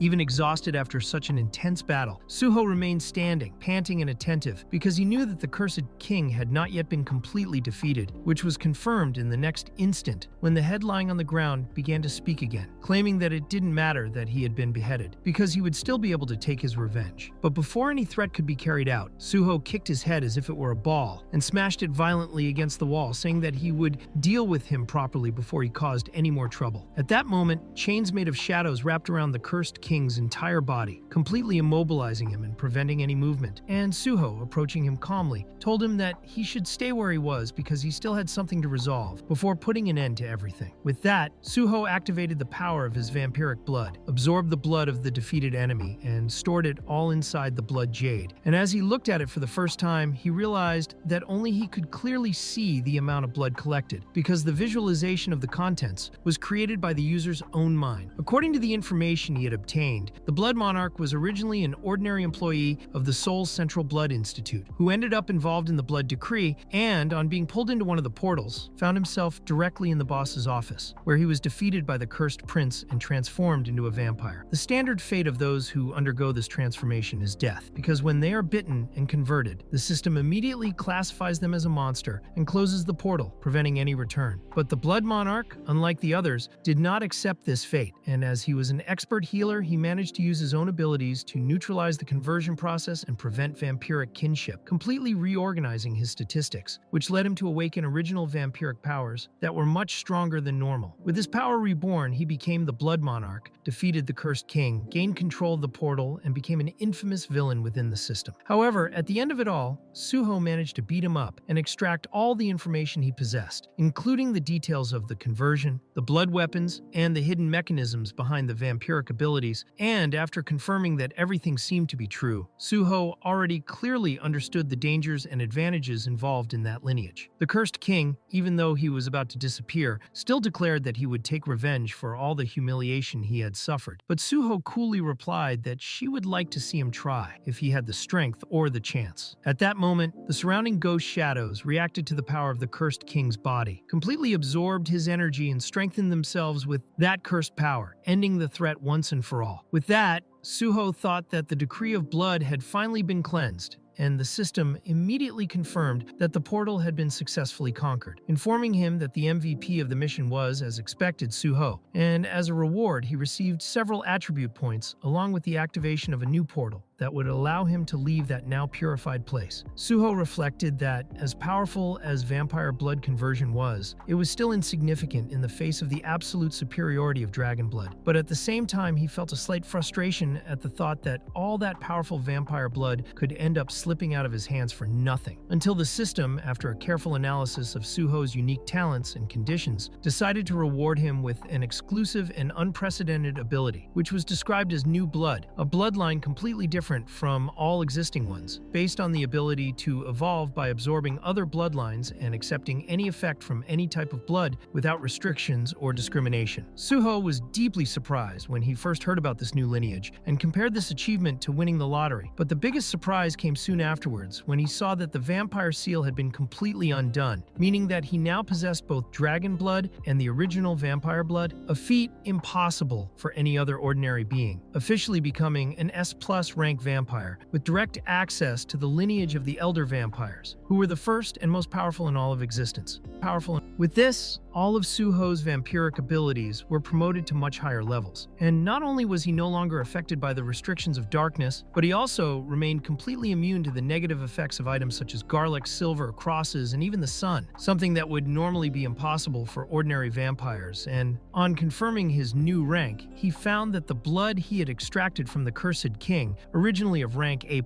had also risen in level thanks to the interference of the new blood that was now flowing through his body. He understood that the secret of it all lay in the direct effect of this new bloodline, which not only allowed him to absorb and fuse the power of different bloods, but also pushed all abilities to their limits, which at first seemed to serve only as a mechanism for gathering skills, but turned out to be something much bigger and more powerful than he could have imagined. A completely unexpected turn of events that left him even stronger than his own plans had predicted. Despite this, Suho knew that not everything goes according to plan, and even if he wanted certain things, the world wouldn't always give him exactly what he wanted. But as he looked back, he recognized that he had achieved everything he needed within that portal. So he decided it was time to return, and with that, he promised himself that he would now attack the Nexus Guild with all his might. Meanwhile, at the Nexus base, Kim Sue was walking calmly with his subordinates to the guild president's office, and when he found him, he informed him matter-of-factly that Suho had scheduled a visit to Nexus for the following day, which caused the president to stand up immediately and order everyone to get ready seriously, because you never know when that eccentric hunter might change his mind or bring his plans forward. This man was Beta Dong Hayuk, the current leader of the Nexus Guild, and meanwhile, Suho had already returned to Jinhui's house, where he took a quick look around the living room and saw that his colleague was lying on the sofa with his mouth open, sound asleep and even drooling, which made him ask what he was doing there. Jinhui, still sleepy, replied that he had conquered the challenge tower that day, and since they were temporarily sharing the same room as colleagues, he decided to celebrate by bringing some drinks. But when he got home, Suho still hadn't returned, so he ended up sleeping right there. Suho commented that it must have been a very tiring day, and that this kind of exhaustion would be quite common in the future, to which Jinhui replied that it was good to see so much confidence coming from him. Soon afterwards, noticing the table full of snacks and drinks, Suho said that it might be late, but they could still have a drink, and Jinhui agreed on the spot, saying that he didn't see any problem. Later, Suho commented that he had used that local community app and realized how privileged the place where he lived really was, and that he had already imagined that Jinhui lived a good life just by reading the blogs he published. But when he saw him up close now, he noticed that he lived exceptionally comfortably. Then Jinhui laughed and said that,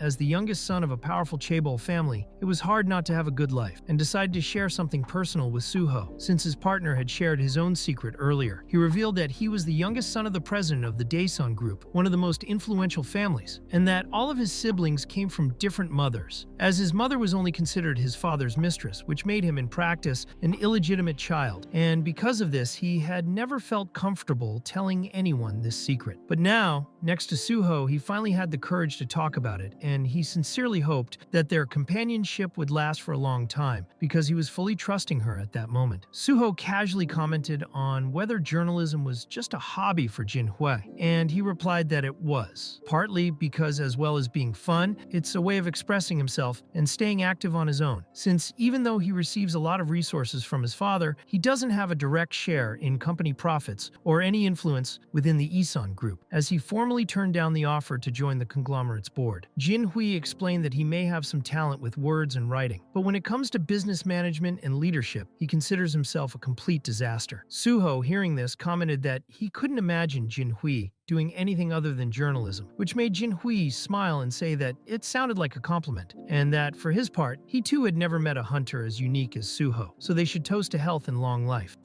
The next morning, Suho woke up still a little tired from the night before, but Jinhui was already up preparing coffee, showing energy and willingness even after his drinking binge, which made Suho wonder if he was really going to work at the weekend. Jinhui confirmed that he had a lot of work piled up, and Suho, with a certain amount of regret, said that if he had known that, he wouldn't have drunk him full last night. But Jinhui replied that it was worth it, since they had a good time. Suho suggested that perhaps he should stop chasing so many news stories, but Jinhui said that although it was good to be by Suho's side, he couldn't depend on him forever, so he needed to carry on with his own routine. Soon after, he asked about Suho's schedule for that day, and Suho replied that it was just the day he had mentioned earlier. Jinhui understood right away that it was a visit to the Nexus Guild and asked if he was really going there, to which Suho replied yes, especially now that he had reached level 50 the night before. Jinhui, completely shocked, asked how this was possible, because when Suho left the challenge tower, he was still at level 40, which meant that he had risen more than 10 levels in a single day. Suho explained that to be more precise, he was now level 51, which left Jinhui even more surprised, saying that the more he got to know Suho, the more mysterious he seemed. Suho, noticing Jinhui's curious look, asked why he was staring at him like that, but Jinhui shrugged it off and just said that it was no big deal, although he then commented that in order to negotiate with a powerful guild like Nexus, he needed to be dressed appropriately, looking impeccable. Suho replied that he could dress as usual, but Jinhui insisted and said that he would lend him his own clothes and that he wouldn't accept any refusals, as he needed to look as presentable as possible. In addition, Jinhui suggested that he also use his sports car, a red convertible,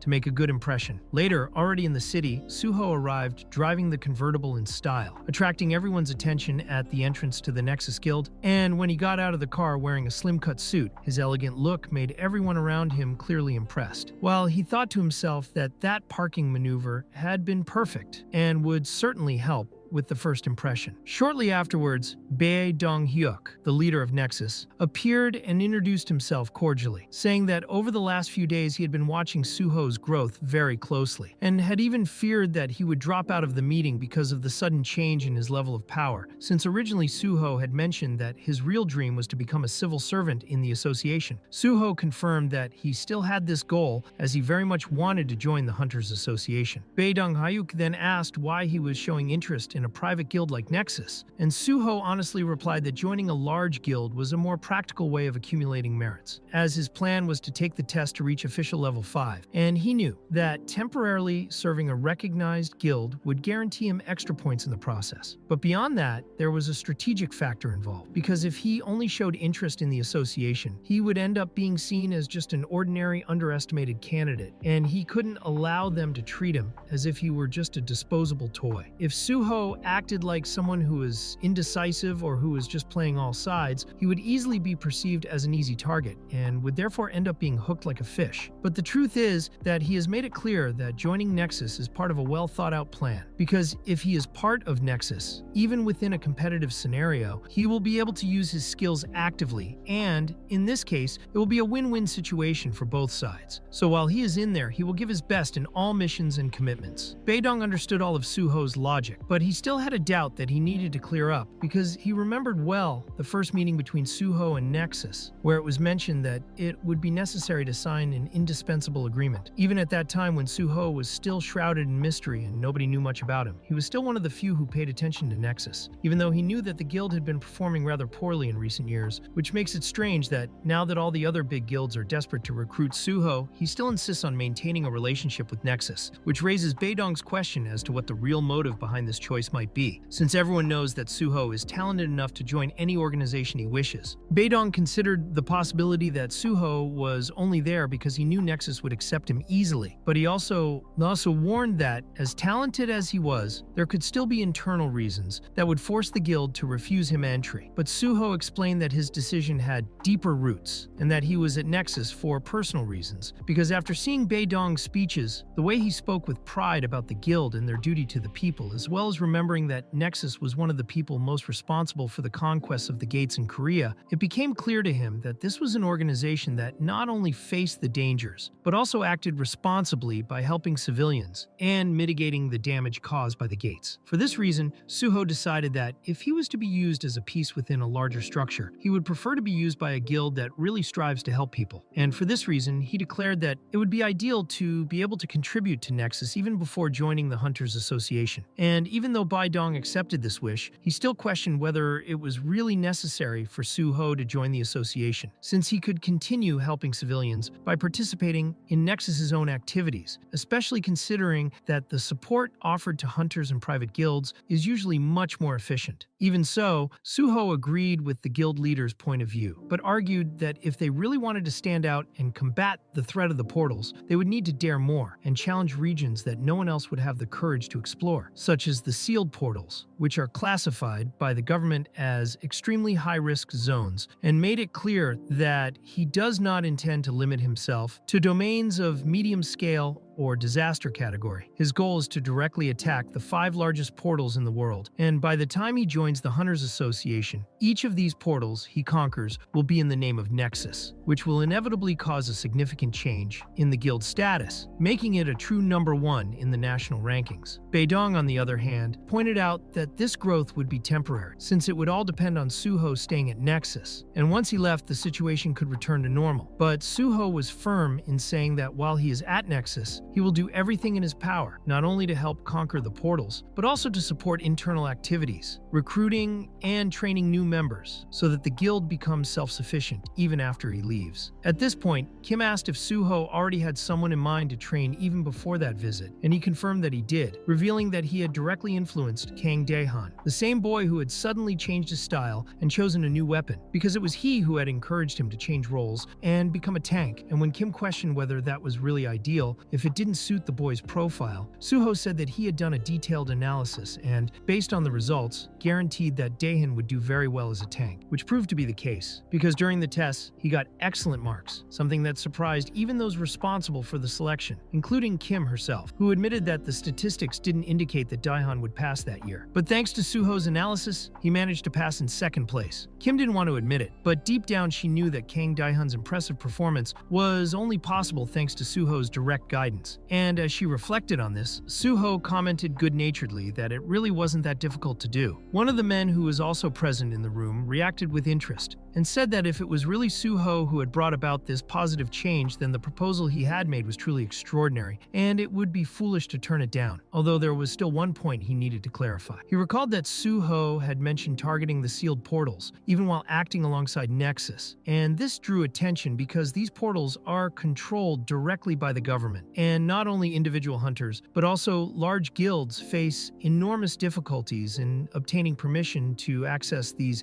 extremely restricted areas. The man then wanted to know how Suho intended to enter these sealed portals, considering the legal and bureaucratic obstacles. But Suho answered directly by saying that he understood the mistrust, because it's hard to completely believe the words of someone so young and inexperienced, but the man hastened to say that it wasn't a question of lack of trust, but of wanting to understand the proposal better. Suho therefore suggested a more solid and reliable solution, saying that the best way would be for them to start the contract only after he had already obtained official permission to access the sealed portals, because then they would have concrete proof of his ability and could believe his words without hesitation. In addition, Suho stressed that he would also like to prove himself, to show that his worth was not just in words, but in concrete actions. And to this end, he promised that he would conquer one of the sealed portals on his own, before even signing any contracts, because only then would he be able to demonstrate that he was capable of accomplishing feats that few even dare to attempt. At this, the man said that Suho really was impressive, as he always made offers so bold and sure that they were impossible to refuse, and Suho, with a slight smile, said that he considered this to be normal, since, despite his potential, he was still only a novice and hadn't even reached level 100, and so he knew that he needed to prove his worth if he wanted to be recognized as a professional hunter. Baidong said that he really liked that determined approach, so they decided that the details of the contract would be discussed later, once Suho had conquered his first sealed portal.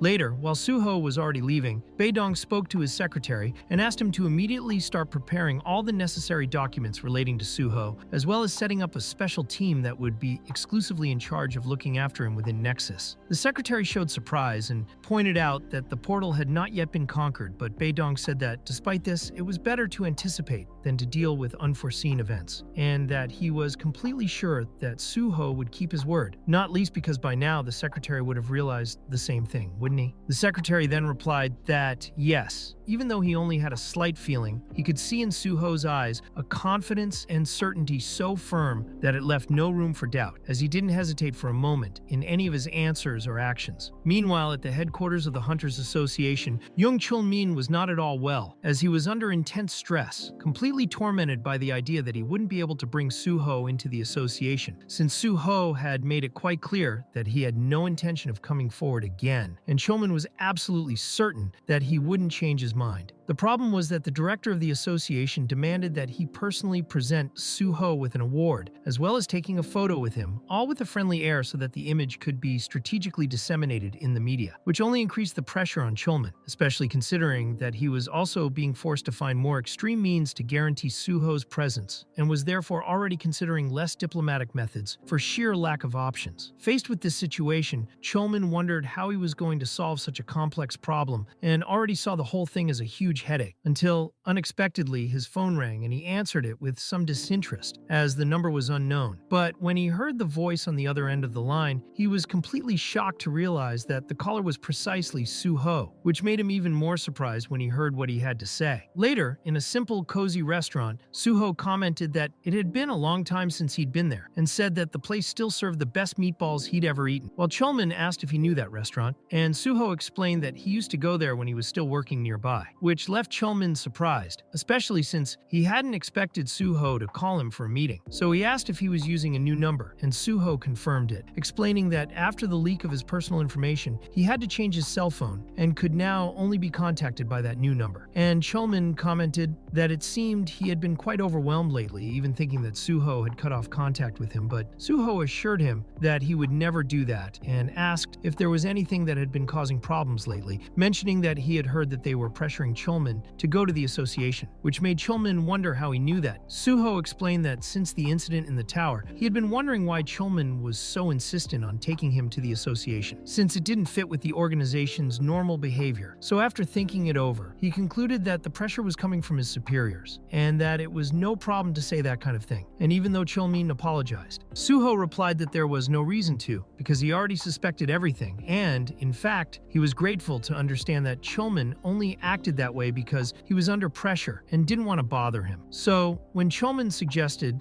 that they take a simple photo together, Suho accepted, saying that he would soon visit the association to sort everything out in person, as he also wanted to show his gratitude and believed it would be a good opportunity to build a solid relationship with the organization's officers. And when he asked what the best time would be, Chulmin replied that they could decide that after the meal, but he would already start checking availability, which made Suho think that, as always, Chulmin was quick with this kind of thing. Sometime later, at the Korean Hunters Association, they were gathered to take the aforementioned photo, and the man with the mark on his forehead was the president of the association, Jang Kyung-hwan, who was honored to pose next to the great hunter Suho, thanking him for coming, even though he knew how full his schedule was. And next to him was the vice president Park Kyumon, who commented on how rare it was to find someone with such talent, while Suho replied courteously that the honor was all his, although inside he was boiling with contempt, because even after so long, he still felt an immense repulsion for those fat, hypocritical old men. And when President Jung asked if Suho's goal was really to join the association, he confirmed it, explaining that even during the hunter exam, he had already made it clear that that was his purpose. And when asked why exactly, he replied that he was a portal orphan, and therefore wanted to put an end to the portals to ensure the safety of humanity. Although internally, he thought he also needed to stop people like the president from destroying the association, as he knew that Jung Kyung-hwan was nothing more than a political puppet who only served as a decorative figure without doing anything relevant. And so Suho swore to himself that he would make a point of removing him from there and throwing him in the mud like the useless pig he was. While Vice President Park Kyumon expressed his admiration for the fact that Suho didn't seek material gain like the other hunters, saying that he was someone strong, honest, and dignified, and that his parents would undoubtedly be very proud of the man he had become. Suho thanked the vice president for his kind words, but inside he just wished that old man would die, because he knew that although they were all smiling and trying to please him now, in his past life none of them had even said thank you to him, even when he risked everything to close an entire portal by himself. So this time he would make a point of taking them all out of power one by one. And when Park Park Kyumon asked which department within the association he was targeting, Suho replied that he had taken a general look at all of them, but had decided that he wanted to work specifically in the portals department because, unlike the private guilds, the association had priority access to the portals, and this department was always the first to arrive at the sites to carry out the rides and clear the portals, so this was the most strategic place for him. President Jang Kyung-won commented that this was a very dangerous choice, but Park Kyumon said that it was exactly the right kind of job for someone like Suho, and so the president asked Cholman to demonstrate the association's sincerity by offering him 1 or 2 portals to work with, claiming that the association had many under control, and Cholman confirmed that there were indeed several, but they were all either sealed or extremely dangerous, which made Suho say that just one of the sealed portals would be perfect for him, even better than the others, which scared Chulmin, who immediately said that this was crazy, that it was too dangerous. But Suho stood up and, with conviction in his eyes, declared that he wanted to conquer the most dangerous portals because he knew they were a direct threat to humanity. Chulman tried to reason with the president by saying that this sort of thing shouldn't be encouraged, but President Jung Kyung-won responded coolly by asking what was wrong and ordering a portal to be delivered to Suho, firmly questioning whether there was any reason not to obey his order, which made Chulman back down and just say that he would prepare everything as requested. The president then looked at Suho and said that he had received a portal, which was a good thing, and Suho thanked him warmly and said that after the raid he would make a point of declaring in every interview that it was all thanks to the association and its president, while thinking deep down that those bastards were handing out sealed portals as if they were toys,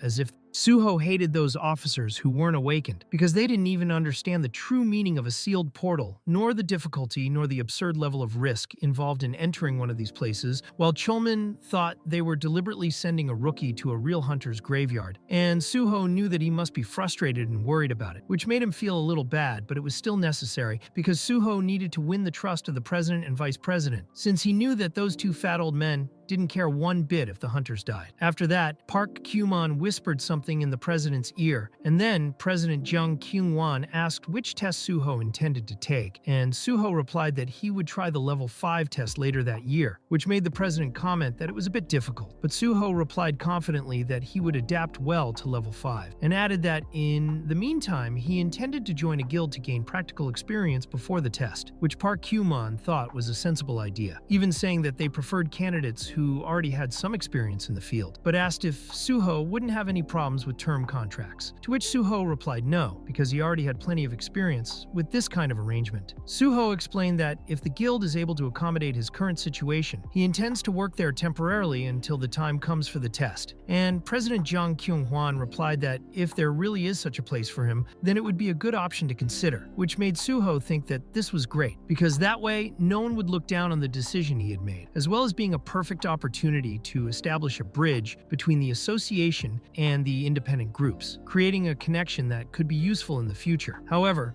at that moment, the door to the room opened, and Pai entered, which surprised Suho, as he hadn't expected to find that man there, and the chairman commented that he had arrived at a perfect time. But Pai responded with good humor, saying that a perfect time would be if they had something tasty and were eating without him. Only then, he noticed Suho's presence in the room, smiled with slight irony, and commented that there was a guest there, so he said he could come back later if necessary, but the chairman insisted that he stay and introduce himself, saying that this was Enro, the man who had conquered the challenge tower, and Pai immediately recognized who it was, saying that thanks to the chairman he was getting the chance to meet such a renowned figure, and then formally introduced himself as Pai, the head of the association's special forces. While Suho stood up with a polite smile, even though he didn't want to meet that man, and said that it was a pleasure to meet him, even though inside he wished he wasn't there in that situation. Park Kyumon took the opportunity to inform Pai that Suho would be attempting the level 5 test at the end of the year, and Pai responded by saying that it would certainly be a very difficult challenge, but Suho reaffirmed that, even though it was difficult, he was determined to make the attempt, and President Jang Kyung-hwan added that they had also given him a sealed portal, which made Pai wonder if it was really true that a newcomer would be given a sealed portal, asking directly if Suho was sure he could handle such a dangerous challenge, and Suho replied that yes, he was fully aware of the risk involved. Pai then said that if that was what he wanted, he wouldn't be the one to stop him, but that he sincerely wanted him to succeed, and Suho thought that, behind his words, Pai was probably considering the risk of losing a promising talent in a foolish way, and so he seemed genuinely worried about the possibility of a senseless death. But he still said that he hoped he would also succeed in the test, and if Suho joined the special forces, he would take good care of him, although the president had already said that Suho was targeting the portals department, which made Pai ask why this choice was made, and President Jiang Kyung-hwan explained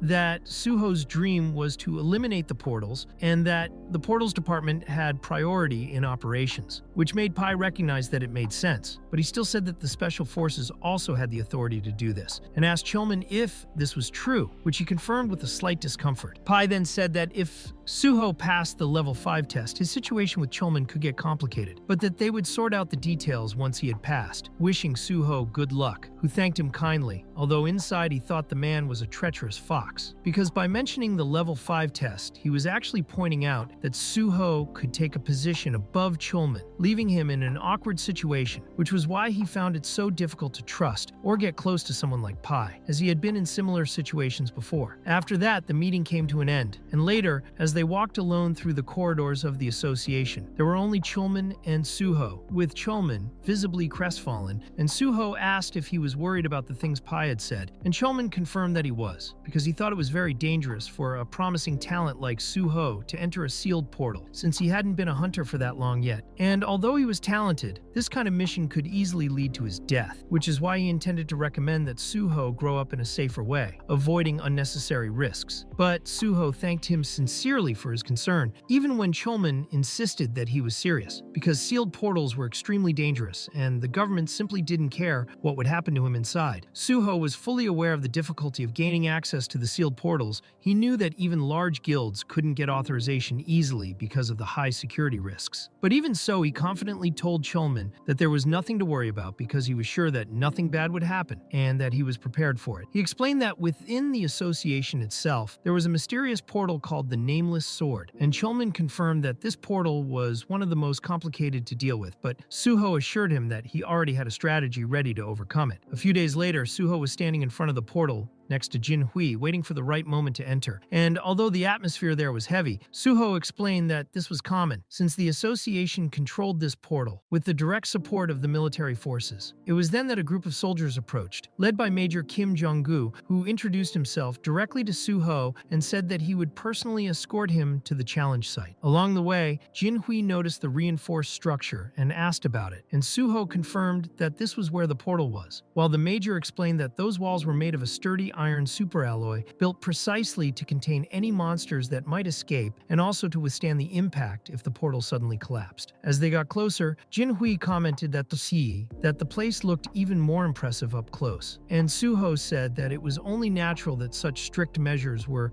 adopted to prevent anyone from having easy access to that kind of portal. When they reached the endpoint, the Major warned them that Chulman was already nearby, and Chulman soon appeared, saying that it must have been tiring to get there, to which Suho jokingly replied that Chulman still arrived first. But Chulman himself said that he had also just arrived and then asked who the man accompanying Suho was. So Jin Hui introduced himself as a PBS reporter, which surprised Chulman to learn that a reporter was involved. But Suho explained that he was there to record images and publicize the mission to the media. Chulman said that, as the place wasn't exactly a military secret, there was no problem in allowing it, but he was still surprised that Suho himself had brought a reporter, while Jin Hui thanked him for his permission and said that they would see him often from now on. The Major then informed Suho that he would be leading the entry team to the portal, and on confirming this, he wanted to know Suho's current level, who replied that he was level 51, which seemed to cause the Major some discomfort, but he still said that the area was already prepared and that Suho could enter, remembering that as soon as he crossed the entrance, the doors would be automatically sealed. Suho said that he was already aware of this, but before entering, he was interrupted by Chulman, who wanted to confirm that he really did have the strategy to overcome that challenge, and even without going into detail, Suho said that the plan was similar to the one he used to conquer the Tower of Challenge, and promised that, after defeating that portal, he would rely on Chulman to help him open the next portals. Chulman then wished him safe return, and Suho confidently asked if just 1 hour would be enough to complete the mission, to which Chulman replied with surprise, but Suho only reinforced that he would soon be back, stepping through the entrance as the doors closed behind him. Jin Hui observing everything, commented that he had already gone inside, and Chulman replied that now all he had to do was trust Suho and wait for his return. The Major, still worried, asked if he would really be safe in there, since that kind of mission wasn't suitable for just anyone, and required a very high level or exceptional status, and added that he had heard that Suho was only a healer. But Jin Hui, with a slight smile, replied that this wasn't exactly true, as he was called a healer in name only. Chulman explained that the situation was a little difficult to understand at first glance, but that apparently Suho, even though he was classified as a healer, demonstrated a much more advanced skill in the use of the sword than in the healing arts, which surprised those who didn't know him well. Major Kim Jong-woo, still curious, asked if he was really that impressive, and Jin Hui, without saying anything, just nodded, remembering that Chulman had been present when Suho took part in the association's practical test. As a healer, he was only supposed to protect the life of a designated ally, preventing them from being injured, but instead Suho defeated all the monsters in the test using just a sword and even ensured that none of the patients were injured, passing with excellence. Jin Hui, hearing this for the first time, was surprised to hear that Suho had actually passed the test in this way, and Chulman confirmed it, saying that even he was impressed by the result, since not only had all the monsters been eliminated, but there had also been no error in the process of protecting the targets. The Major then concluded that Suho must have a deep knowledge of fencing, which would explain his decision to choose just that portal to face. Chulman confirmed this suspicion by saying that this was exactly why the challenge was called the Nameless Sword, and that only one person could enter at a time, which made the portal even more exclusive. As soon as he entered, Suho found himself in a very beautiful forest, illuminated by the sunlight coming through the trees, and he soon thought that it had been a long time since he had last set foot there, remembering that he had tried very hard to clear that portal in the past, and that last time he had almost lost his life in the process. It was then that he noticed a shadow approaching, revealing itself to be the boss of the portal, an unnamed swordsman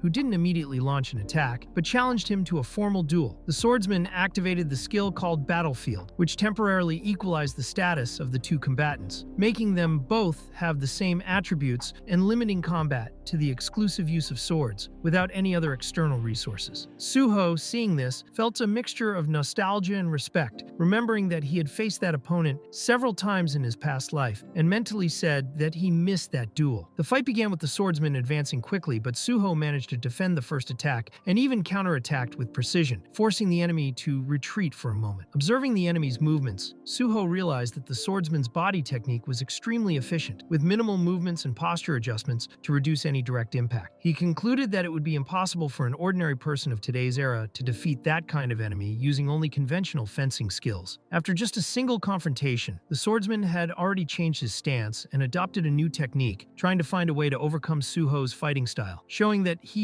constantly adapted his way of attacking based on his opponent's movements. What made that boss even more frightening was precisely the fact that he developed a unique technique for each enemy he faced, as if he were molded specifically to defeat that person. While defending his blows, Suho reflected that, although it was incredibly difficult to face him, he had learned a lot from that swordsman in his previous life. It was then, in a moment of openness, that Suho applied a direct cut to the chest of his enemy, who narrowly managed to dodge completely but still had part of his armor damaged. Suho then thought that his opponent must be surprised that his technique hadn't worked, and even though the swordsman remained silent, he knew he was right. With that, Suho decided to go on the offensive, remembering that it had taken him 7 attempts in his past life to finally defeat that opponent. This time, he managed to cut off the swordsman's arm, but even so, the enemy didn't back down, continuing to press forward with furious attacks until Suho ducked, applied a cut to the swordsman's leg, and knocked him down with a precise kick. As the enemy fell, Suho remembered that many people were curious about the true identity of that swordsman and wondered what lay beneath that armor. He himself thought about it for a long time, since many believed that it was a legendary warrior, a demon, or even an ancient king. But at the end of the battle, everyone was equally disappointed to discover that behind that armor, there was no flesh and blood, but only the spirit of a ghost who had possessed that metal structure. Even after losing an arm and a leg, the nameless swordsman was still on his feet, having replaced his missing limbs with spirit versions made of phantom energy, so he was ready to fight again. When Suho advanced this time, he noticed that the enemy seemed even more prepared, with his sword imbued with energy, emitting a greater force than before, even being able to react directly against the blood sword he was using. Despite the additional strength, Suho managed to break the swordsman's stance with a precise kick, quickly approached and struck him in the chest with a direct blow, although the enemy still managed to resist the attack and hesitated for a moment. Taking advantage of the gap, Suho kept pressing and revealed that his fencing technique, known as the Guardian Sword technique, had been specially created to nullify this kind of evasive style that the nameless swordsman used, which made it impossible to beat Suho when he already knew his opponent's movement pattern. Shortly afterwards, the system confirmed that Suho had defeated the nameless swordsman and declared total conquest of that portal, ending the battle. Even though the fight was brief, Suho said in his mind that it was a meaningful reunion and showed gratitude for everything he had learned from that opponent. He recognized that without that swordsman, his technique would never have risen to its current level, and it was thanks to him that he received the title of God of the Sword. So he made a symbolic bow and wished his former master to rest in peace, promising that he would remember him on Teacher's Day. At that moment, Suho leveled up and received a new status bonus, and as a reward for having conquered one of the association's most difficult portals, he gained 5 additional status bonuses, although he regretted that the nameless swordsman was only a spirit, which made it impossible to absorb shadows or blood. He recognized that his goal had already been accomplished. Suho then grabbed his opponent's weapon, the legendary nameless sword, and with his own strength, smashed the blade until it broke completely, activating the item in its entirety. When the sword was destroyed, the soul of the nameless swordsman became part of Suho's fencing, and immediately a new notification appeared informing him that his guardian sword technique had been modified, now possessing growth potential, all thanks to the will left by the former master inside the broken blade. At that moment, Suho thought to himself that from then on,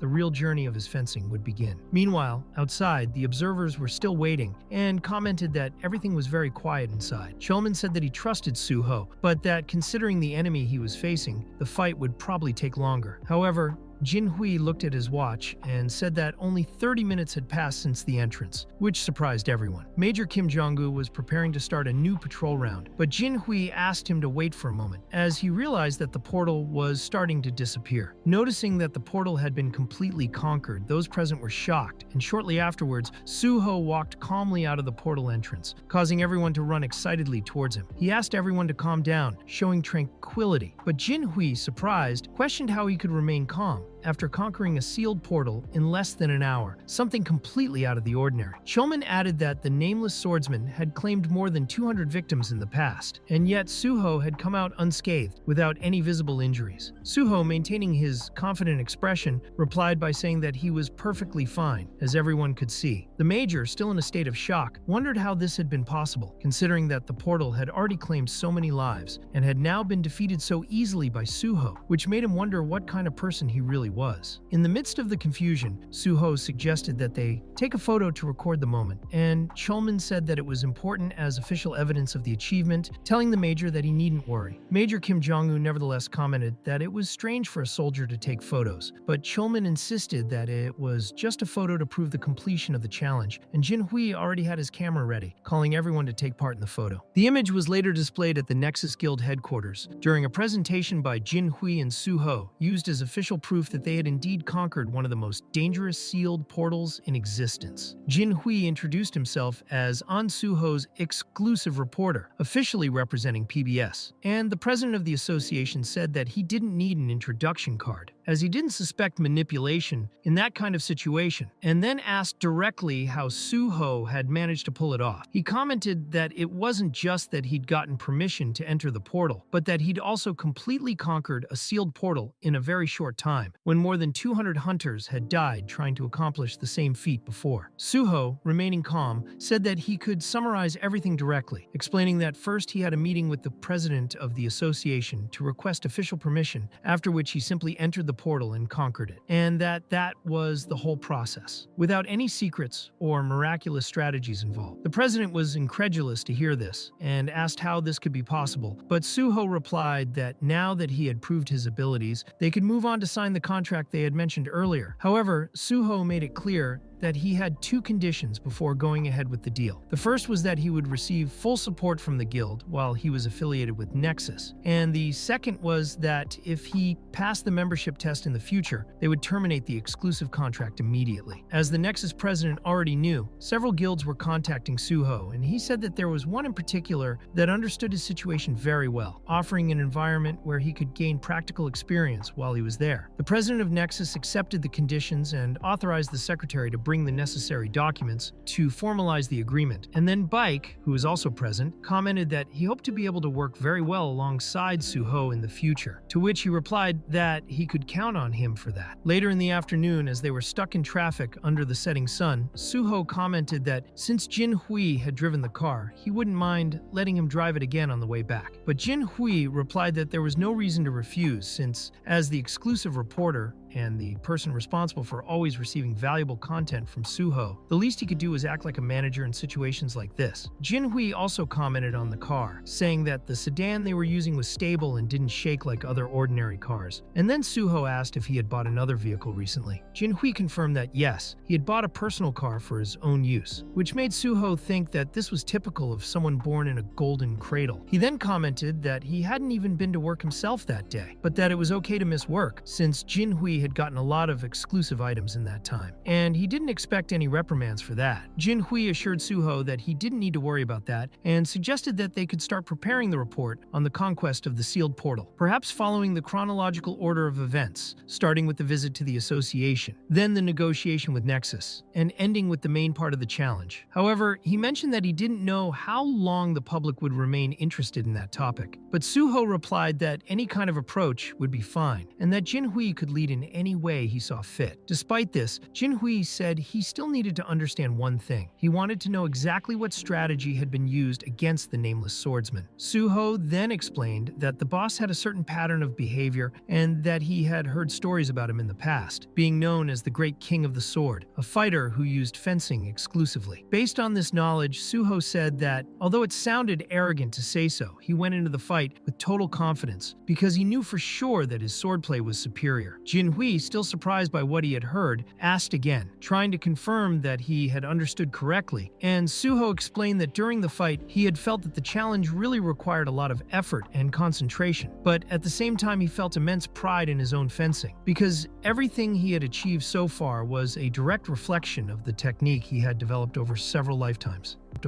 Jin Hui, trying to understand how he could speak so naturally about an enemy who had killed more than 200 people, commented that he seemed to know too much about the subject, and Suho then clarified that the Sword King's skill had a special effect that exactly replicated the challenger's status window, which meant that the nameless swordsman's body would always have the same physical level and attributes as his opponent, making the combat completely balanced. According to Suho, the Sword King's method of attack was based exclusively on fencing, without any magical ability, buff or external item, which made the fight a direct contest of pure technique, and that was why the key to beating him lay solely in the challenger's actual combat ability. Jin Hui, still incredulous, asked if Suho really possessed such a high level of skill, and then he confirmed that yes, he did possess an extremely rare S-rank fencing skill, and also explained that it was a creation-type skill that wasn't listed in the normal records, and that many people didn't even know it existed. On hearing this, Jin Hui was so shocked that he lost control for a moment and slammed his face straight into the car horn, then asked in amazement how long it had been since Suho had possessed an S-rank fencing skill. Suho replied that it hadn't been that long, but that it was something that came with his recent progress, and then, pointing with slight irony, commented that Jin Hui seemed to be literally on fire with curiosity, as if an aura of excitement was glowing around him. Even with his relaxed tone, Suho said that news should be released regularly and in order, because people lose interest if they are bombarded with information without pause, and that if Jin Hui had more questions, he could ask as many as he wanted calmly. Jin Hui, laughing and acknowledging the situation, said that Suho really did have the gift of driving anyone crazy with his unexpected revelations, but nevertheless thanked him for being chosen as his official reporter, and also apologized for not really believing him from the start. Soon after, he asked if Suho had any appointments or tasks to do at the moment, and Suho said no,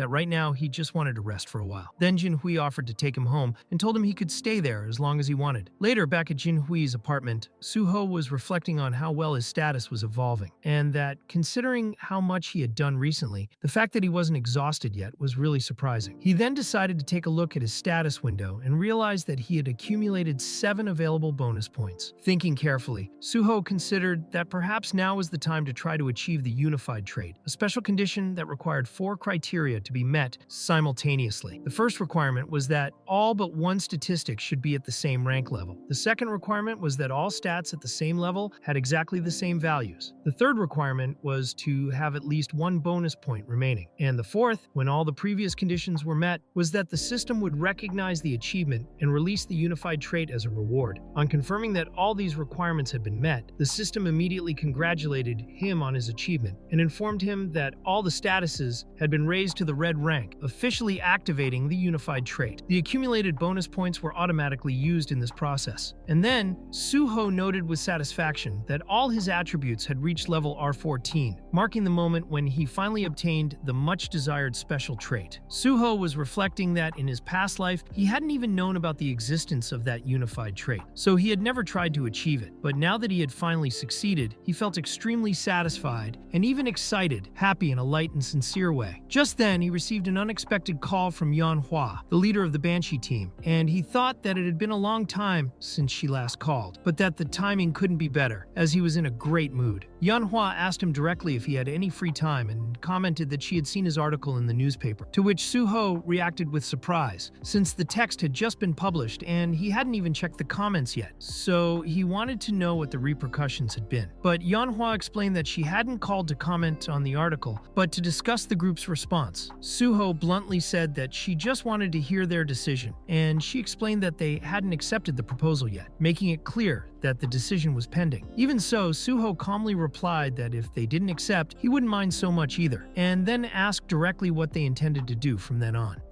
He then said that the next step would be for them to meet the next day at Nexus Academy at 1 o'clock in the afternoon so that he could give them all the instructions. Manhwa commented that this would be a bit complicated, as 2 of the Banshee members had fixed jobs and wouldn't be able to attend in the morning, and she herself would be in class at that time. Suho thought that perhaps he had misunderstood her urgency, and commented that it seemed she wasn't as desperate as he had thought, but Manhwa begrudgingly accepted the time slot and confirmed that she would be there. The next day at Nexus Academy, Manhwa said that he didn't intend to miss so many days because of Suho, saying that he only came that day because he really wanted to rest, but he made it clear that that wasn't what they were talking about. When Manhwa asked directly why he had gathered everyone there, Suho got straight to the point and said that this was the day they were all going to die, which obviously caused an immediate shock in the group, but he quickly handed over a form and asked everyone to fill it in. Manhwa questioned whether that document was a waiver of bodily rights, but Suho explained that it wasn't, that it was actually a list of the skills possessed by each person and that he wanted everyone to write their personal information on it. He had already made it clear that, when he joined the Special Forces, he would need a team that worked exclusively for him, as if it were a support unit, a shadow. And for that reason, he couldn't just allow anyone to access his shadow directly, so his plan was to train each of them to the limit, through basic and tactical combat, until he maximized all the skills they possessed. Suho also assured them that no one else would have access to the information they were being given, so there was nothing to worry about, and said that this was just the first step in establishing mutual trust between them. Later, at the Nexus Academy Training Center, Suho began his training with a special pass card, a black card that offered full access to all Nexus buildings, including his own exclusive training room, which was reserved only for S-ranked individuals. He thought he had concentrated so much on Banshee over the last few days that he had forgotten to take care of himself, but now it was time to start. With everyone already positioned inside the simulation pods, Suho activated the augmented reality training, taking the group directly to a virtual environment called Kunlun, an ideal place for intensive training. He welcomed them to the new space and said that this would be the field where they would train whenever they had time available, and thought that, considering that they were all below level 50, this was the perfect place for them to develop their skills. Soon after, Manhwa asked what kind of training they would be doing there, and Suho explained that it would be full combat training, because if they continued to act recklessly with the weak skills they currently had, it wouldn't be long before the special forces hunted them down and eliminated them. He said that there was no way to fool this kind of enemy with only superficial tricks. And as expected, everyone present felt offended by this direct assessment. But even so, Yanhua ended up admitting that Suho's plan made a lot of sense. Suho explained that, even though they keep trying to justify themselves, the truth is that they were caught by him, proving that there is no such thing as a perfect crime, especially when they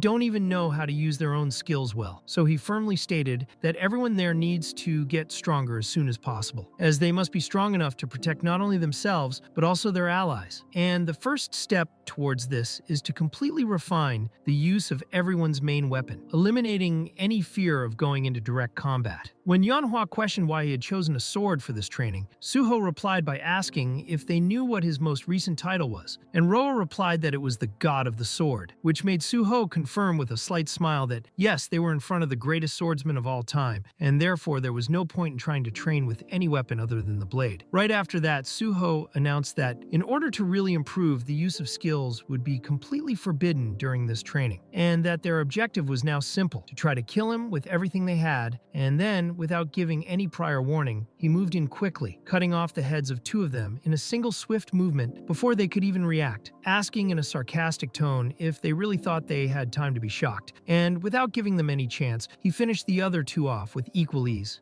As it was a virtual space, everyone was reborn seconds later, and Suho said that now they had experienced death once, they could go at it again without hesitation. But even though they tried to block, they were still defeated easily, and he wondered if that was really the spirit of revenge they claimed to have, because even his grandmother would be faster than them with a sword. Then Suho started mocking them, saying that their movements were so slow that they looked like old people exercising. And even when one of them tried to respond by saying that he was taking it easy on purpose, Suho said that excuse was even worse than that of a schoolboy who forgot to do his homework, provoking the Banshee group even more, who became completely irritated and went all out against him, just as Suho wanted, because that was the mental state needed to awaken the will to fight for real. As soon as the attacks collided, a huge explosion occurred in the center of the training ground, and Suho, with his feet firmly on all the swords at the same time, reinforced that no one there should live in his shadow, just absorbing information and settling out of combat, because inside a real portal,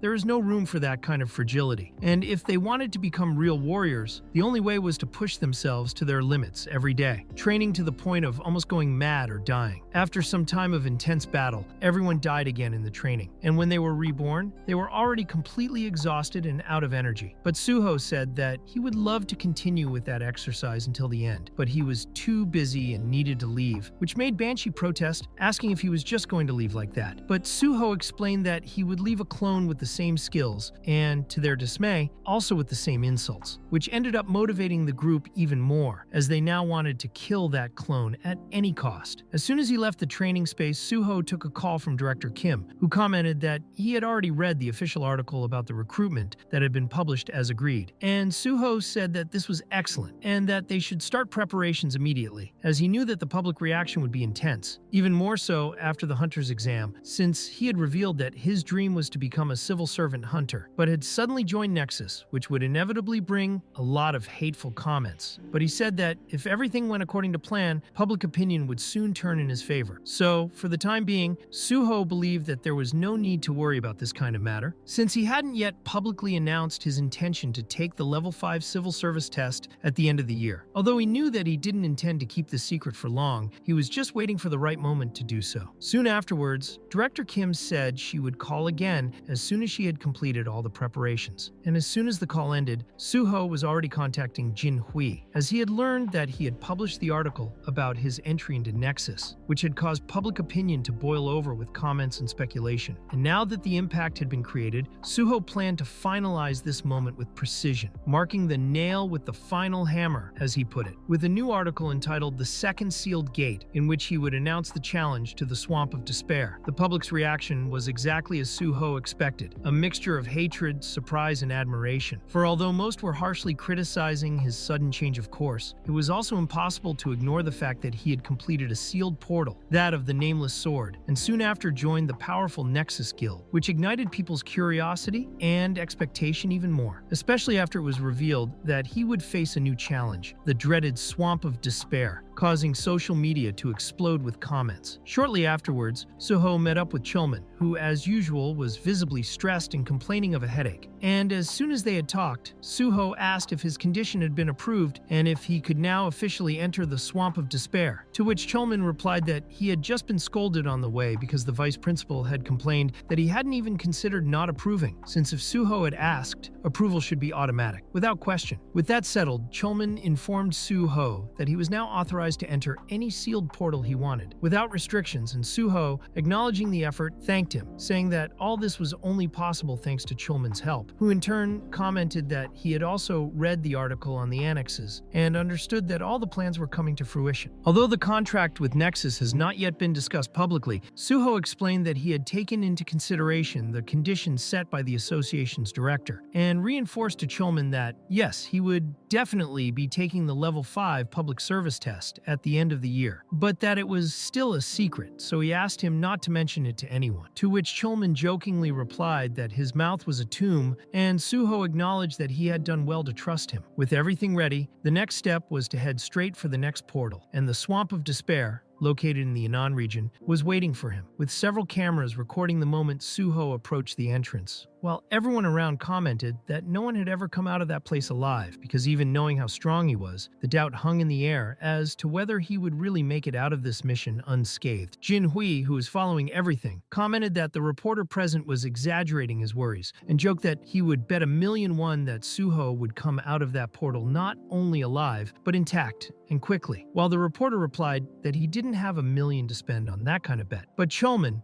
looking at the sky, noticed something strange and announced that the portal was disappearing. In a mixture of astonishment and disbelief, Jin Hui asked if it had only been 10 or 20 minutes since Suho had entered. But Chulman, checking his watch, confirmed that not even 5 minutes had passed, and yet the Swamp of Despair had been completely cleared, which meant that Suho had finished one of the most lethal portals in record time. Then it was explained what had happened exactly 5 minutes earlier, when Suho had gone through the portal that was at the limit of its capacity, filled to the top with the remains of those who had tried to survive, because the floor of the entrance was a veritable staircase made of corpses, and he thought that, because it was a portal with no entry limit and no minimum requirements, the Swamp of Despair had accumulated more deaths than any other, including the Nameless Sword. Until that moment, no one had ever come back alive to tell what was inside that place, and unlike the other portals, there were no monsters there, just a long, sinister staircase. And the real challenge was simply to walk through it, because each step represented a silent, cruel, and invisible ordeal, where the mind, body, and soul were tested at every moment. The staircase inside the Swamp of Despair was actually a field full of mental traps, but despite its name and frightening appearance, its mechanics were incredibly simple, as anyone who had a mental protection skill or item could cross it safely. But if they didn't have any psychic defense, the moment they stepped on the first step, they would immediately be seized by absolute fear, go irreversibly mad, and die shortly afterwards, being left right there, next to the staircase, with their body becoming part of the funeral scene. In Suho's past life, before the true information about this place was made public, it was called the Swamp of Despair, because no one had ever come back to tell what was inside, as if the portal was really a swamp that swallowed everyone up. But it was only after an adventurer managed to conquer the place that it was revealed that it was a spiritual staircase, not a muddy wasteland, as had been believed. When Suho stepped onto the staircase, he immediately felt the deep despair it exuded, but he knew he was prepared, as he possessed a special ability that guaranteed him absolute mental defense, Dragon's Blood, a rare ability that completely prevented any kind of psychic or emotional contamination, which allowed him to walk calmly, naturally protecting himself against the terror of the place. As he climbed the steps with the Dragon's Blood active, Suho felt as if he were simply taking a stroll through the park, without any pressure or risk. And that was precisely why he chose this portal as the second one to conquer, because he knew that with his mental immunity, he would have an absolute advantage over all the others. As he climbed, Suho passed countless corpses, but he noticed that the further he went, the fewer there were, which made it clear to Dishomardi that very few people had made it to the end. And he understood that even if he beat this place, he wouldn't be able to save any of those souls trapped there.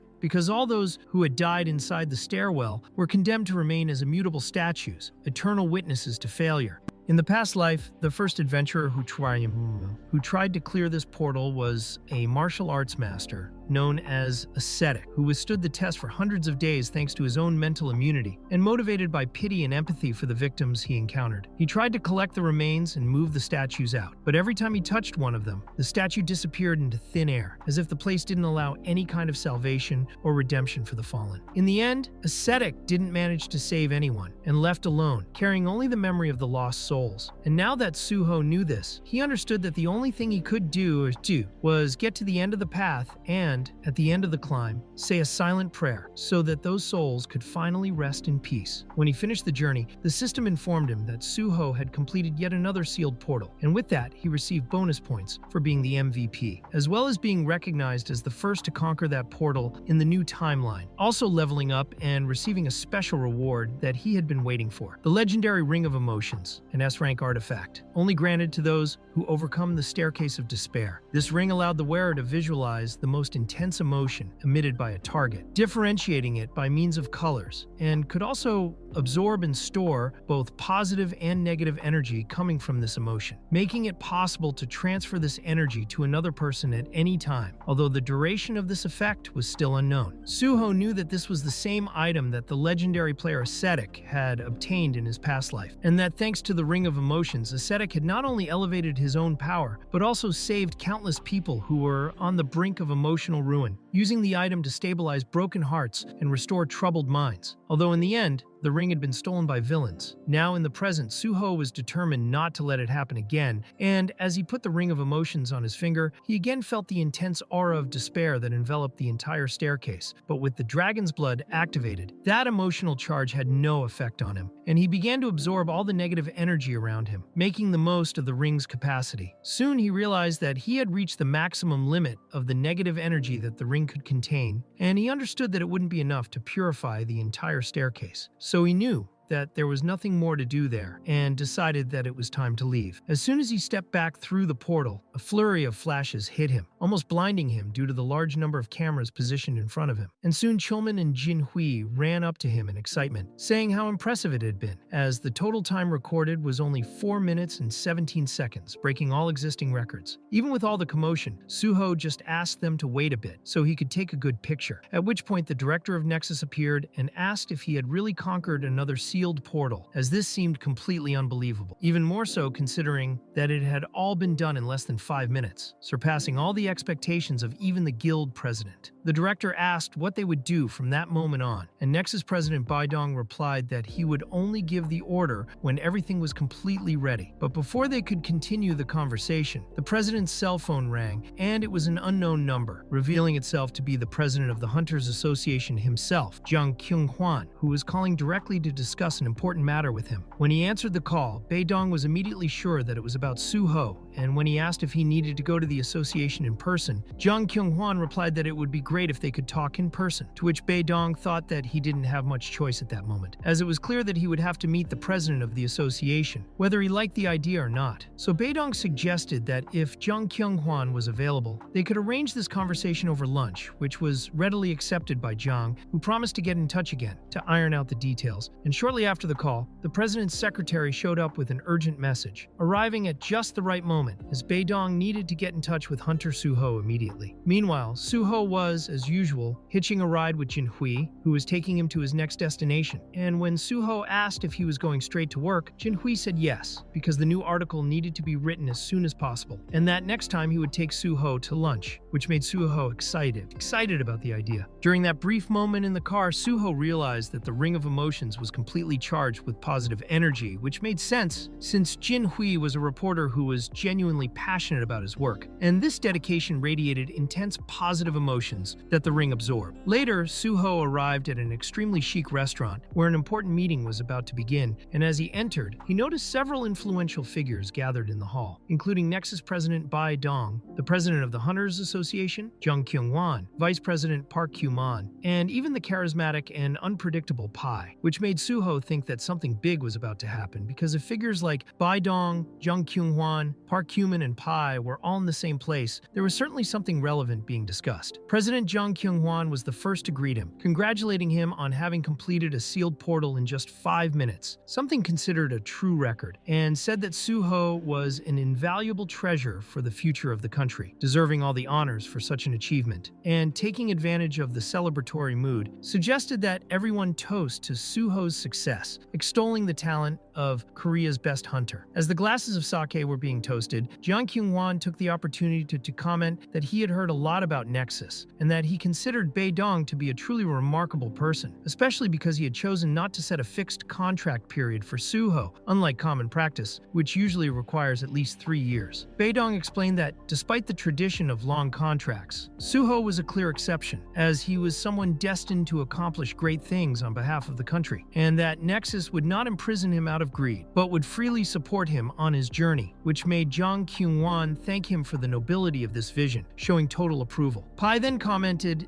that he was already excited just thinking about when Suho would start working directly with the association, because a talent as indispensable as his would be valuable not only to the organization, but also to national security as a whole. And he said that working alongside someone like Suho would be a real privilege. Vice President Park Kyu-man reinforced this idea by saying that he fully agreed, and added that the association's president had made a special decision to award Suho an official certificate of appreciation for his achievements to date, recognizing not only his skills, but also his impact on the world of professional hunting. Suho understood that that special certificate granted by the Hunters Association was practically a guarantee that he would pass the Level 5 civil service test. And even though he said he didn't need it, he admitted that it was still a great honor to receive such recognition, especially coming directly from the president of the association. Jung Kyung-won explained that originally the plan was to award this certificate only for the achievement at the Nameless Sword portal, but after Suho completed the second sealed portal in record time, it became clear that he deserved much more than planned, as no one else had ever achieved this kind of result. Going into his most formal and respectful mode, Suho expressed his gratitude by saying that everything had only been possible thanks to the permission of the president of the association, because if he hadn't received permission to enter the sealed portal, none of this would have happened, and so he deeply appreciated the opportunity he had been given. At this point, Pai showed curiosity and asked directly how Suho managed to clear the swamp of despair, since, as an awakened partner, he had always been interested in knowing what was inside this portal from which no one had ever come back alive, and said that if Suho was willing to share his experience, it could be of great use to the country. Suho, upon hearing this, recognized internally that subtly extracting information had always been Pai's specialty. Even in his past life, he had been overly curious about delicate matters, and as impressive as it was to see how he hadn't changed at all, Suho knew he couldn't show his cards, so he decided to respond in a vague and strategic way. He said that the Swamp of Despair had no monsters, but rather a staircase with increasing dangers with each step, so he used his head to find the best way through, explaining that he had used tools to move safely, and it was exactly this approach that allowed him to complete the challenge so quickly. Pai commented that most hunters would have tried to use skills or mental endurance items, and was surprised to hear that Suho had used such a simple and straightforward method, to which Suho responded by saying that it was just luck, which reinforced the image of someone humble, even after such a great feat. Even after Park Kyu-man, the vice president, then asked what Suho's current level was, since he had heard that he hadn't even reached level 100 yet, and Suho answered truthfully that he was currently at level 53, which caused a new wave of surprise among those present. Pai, impressed, commented that this was truly remarkable, and asked if he had ever received one of his special traits, to which Suho, observing Pai's expression through the ring of emotions, realized that he was analyzing him as if he were a predator sniffing out rare prey, which made him even more careful about what he said. He then stated that, above all, he was a swordsman of the highest level, although his class was that of a healer, and that this was why the trait he had received was the way of the sword, something that Pai lightly dismissed, saying that it wasn't such a special trait, but that for a healer it was, in fact, quite unusual. Suho, noticing Pai's mixed reaction of interest and frustration, thought that the special forces were full of people with unique traits, and that just the fact that he had mentioned it was enough for Pai to lose his enthusiasm, becoming happy and annoyed at the same time that he hadn't gotten the answer he really wanted. wanted. Suho then explained that, although his main skill was indeed fencing, this always involved a high risk of injury and even death, so he never intended to neglect his abilities as a healer, and that he would count on the support of the guild leader to develop this further, since everyone knew that the life expectancy of hunters was extremely low. Baidong agreed with the statement, saying that going into such dangerous places so often, it was natural for a hunter's life to be full of risks, but assured that Nexus would give all the support needed to strengthen Suho on all possible fronts. Jiang Kyung-hwan added that it was true that hunters had a very high mortality rate, but that with the support of a large private guild like Nexus, the risks were much more controlled and safety increased significantly. Baidong, reinforcing his commitment, said that he would do everything in his power to enhance Suho's abilities, both as a swordsman and as a healer, while Park Kyuman, already holding his cup again, announced that it was time to propose another toast, using the occasion as an excuse to continue drinking. Pai commented that even though he was not from the same field, he could also help in any way he could, and upon hearing that he would receive so much support from so many influential people, Suho felt truly flattered, responding with a heroic and exemplary tone, saying that from that moment on, he would continue to fight with even more dedication for the country, which led everyone present to toast once again in celebration. Much later in the evening, when all the guests were leaving, only Pai and Suho remained, and Pai, in a more relaxed tone, asked Suho if he smoked, to which he replied no. But Pai said he would only smoke one cigarette, because whenever he drank, he felt like smoking. During this quieter moment, Pai commented that the last time they met, he hadn't had the opportunity to hand over his personal business card, and took the opportunity to give Suho a direct contact, saying that he could use it whenever he needed it. Pai then asked if Suho lived nearby, and he explained that, just as happened in the past when his personal information was leaked and the house where he lived was completely surrounded by people, he ended up choosing to stay in a hotel for the last few days to keep safe. Pai commented that this was a recurring problem in the country, as the moment a person became famous, they ended up being pursued by obsessive fans. But Suho, maintaining his posture, said that he preferred to see this behavior as a distorted form of affection, although at that moment, using the ring of emotions, he noticed that Pai's white aura suddenly darkened, revealing darker feelings hidden beneath the surface. Suho thought that this kind of subject was ridiculous to Pai, since he saw ordinary people who were not awakened as mere pawns on the board, which made it clear that his concerns were not about safety or respect, but about utility and control. Pai then changed the focus of the conversation and said that Suho probably already knew that the level 5 civil service test would take place at the end of the year, and that this exam was practically being tailor-made for him, something that Suho confirmed calmly, saying that yes, he was fully aware of it. Pai then commented that he found Suho quite humble, but that he now realized that he also had a very obvious self-centered side, which he didn't think was a bad thing, but rather interesting, and added that, since Suho would end up joining the association anyway, they could establish a senior and junior relationship between them right away, suggesting that they would start seeing each other that way from that moment on.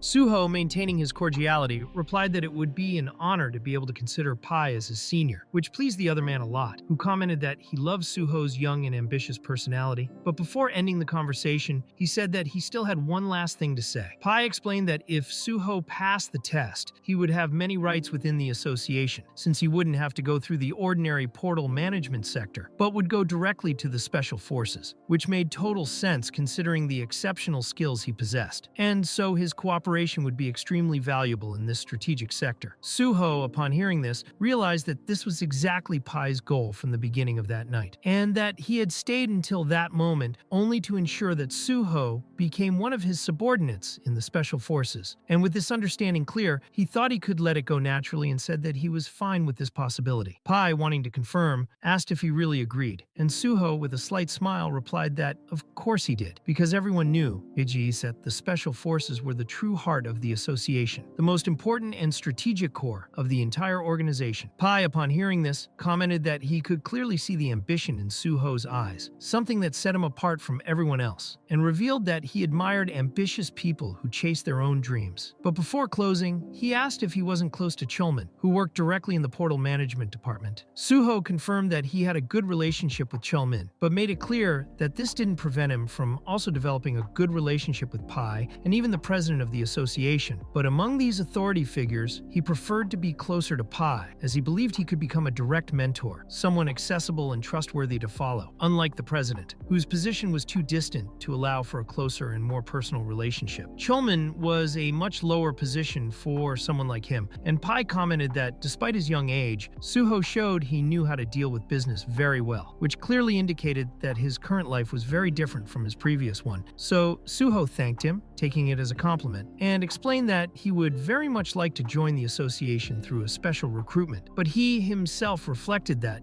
with the level 5 public competition almost over and his approval practically guaranteed, there would be no logical reason for a special recruitment to take place, even more so in a year like this. Suho realized, thanks to the Ring of Emotions, that Pai's feelings for him had gone beyond the stage of simple affection, because the ring system indicated that the highest level was that of deep love. And this meant that, because of the white effect, Pai's emotions had been manipulated and were now beyond control, which made the situation more favorable for Suho, even if the effect wasn't permanent. Pai remarked in surprise that he hadn't imagined his interest and affection for the association would be so strong, and Suho replied that his goal had never changed, which was why he had already checked to see if there had been any special recruitment that year, but unfortunately discovered that there had been no such selection. Pai explained that it's true that these special recruitments are very rare, but if he dealt with it directly himself, maybe it could work out, and Suho understood right away that he had managed to hook the opportunity he wanted, so he just confirmed that it would be great, and Pai replied that it was no big deal, so he didn't need to be praised like that, although he explained that the final decision on a special recruitment comes from the will of the superiors, and that he could make that request if he saw a good reason for it to happen. However,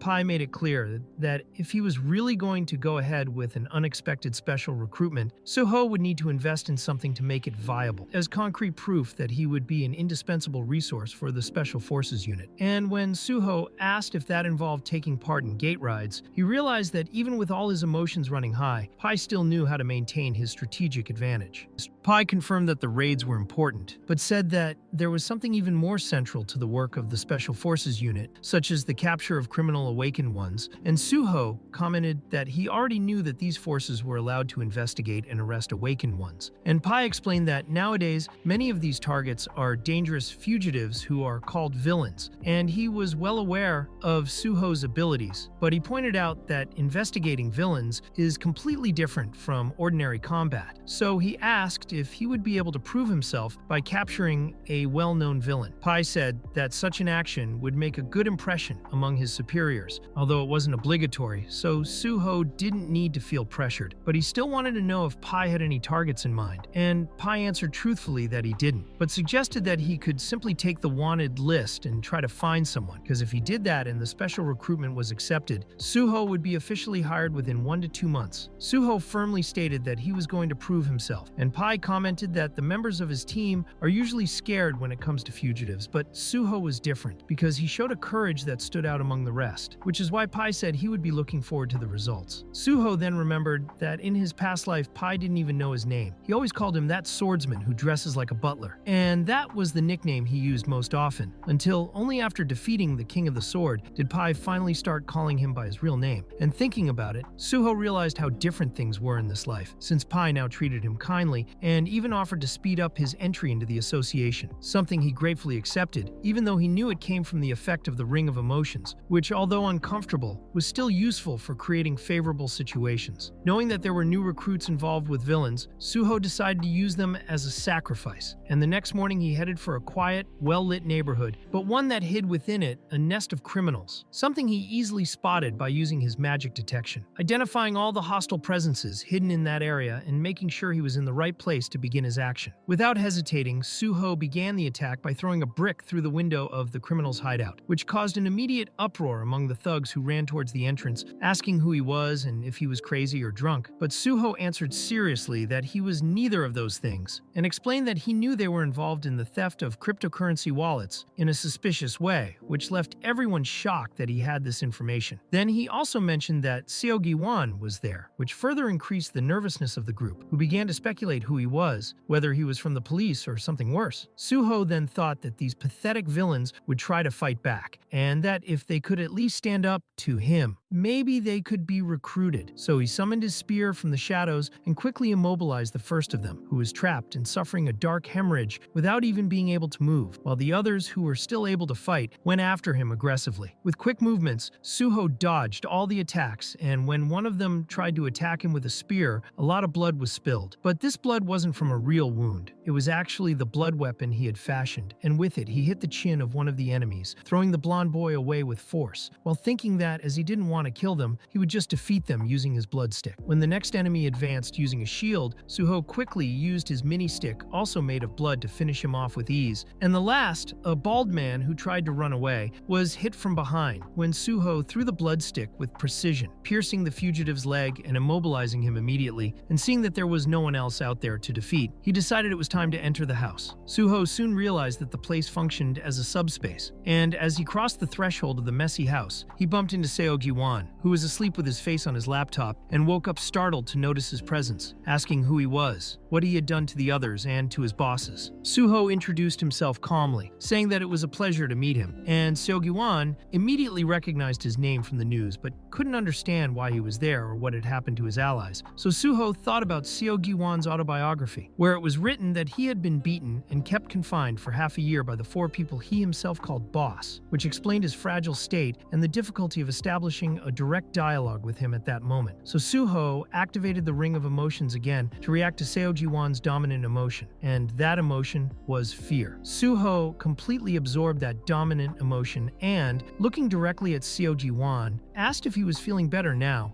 and the confused Seogi-wan wanted to know what he meant by that. So Suho explained that it was just the temporary effect of a special ability he possessed, and that was why the two of them could now talk more clearly. Seogi-wan, still shaken, asked if all this meant that he would be taken to prison, and Suho, keeping his cool, wanted to know the exact reason for this doubt, since Seogi-wan only replied by saying that he had done a lot of bad things, but Suho countered by saying that he hadn't done anything of his own free will, since he had been kidnapped and forced to take part in all this, so there was no reason for him to be treated like a criminal. Suho reflected internally that he would never have imagined that the legendary meteor Seogi-wan would have such a human, fragile, and sensitive side, and when Seogi-wan asked how he had discovered his location, since Suho was not part of any official guild or association, Suho replied by saying that it was all true, but that he possessed a very special ability that allowed him to see through the layers of things, an ability he had never revealed to anyone until that moment, and that Seogi-wan was the first person he shared this information with, precisely because he needed him for the journey he was about to embark on. Seogi-wan, still suspicious and afraid, wanted to understand why someone like him would be needed. But Suho explained that he was the only person in the whole world with a cyber-type trait, an ability called digitalization, which allowed a hunter's consciousness to be transmitted into the digital world, one of the rarest and most misunderstood abilities ever recorded. Suho explained that only 2 people on the planet had awakened this kind of ultra-rare ability, but no one had realized the greatness of this power until Overload appeared, and both he and Seogi-wan were the only individuals with this cybernetic trait, which made it possible for Overload to take control of the entire global network, generating unprecedented chaos, since even with the emergence of the hunter system, modern society still depended entirely on the internet and network systems. It was precisely Seogi-wan, a year after escaping from confinement and disappearing without a trace, who sacrificed his own life to eliminate Overload. And for this, he was called a meteor by people as a sign of respect and admiration. As reported in the autobiography he himself left before his death. But Suho, determined to change everything, thought that in this life neither the appearance of Overload nor Seogi-wan's death would happen, because he would make sure of it, and it was for this reason that he needed him by his side, because one day the world would be destroyed by the gates in the system, and he knew he wouldn't be able to prevent this tragedy on his own. Suho then held out his hand and sincerely asked Seogi-wan to join him on this mission, and even though Seogi-wan was overcome with fear, the Ring of Emotions again absorbed all that paralyzing emotion from inside his body, leaving him with a mind clear enough to think, and at that moment he began to wonder if Suho had any ability to see the future or predict threats, because that intense and determined presence gave the impression of someone who knew exactly what was coming. He thought for a moment that selling his soul to the devil might be the only way out of that dark place, but now,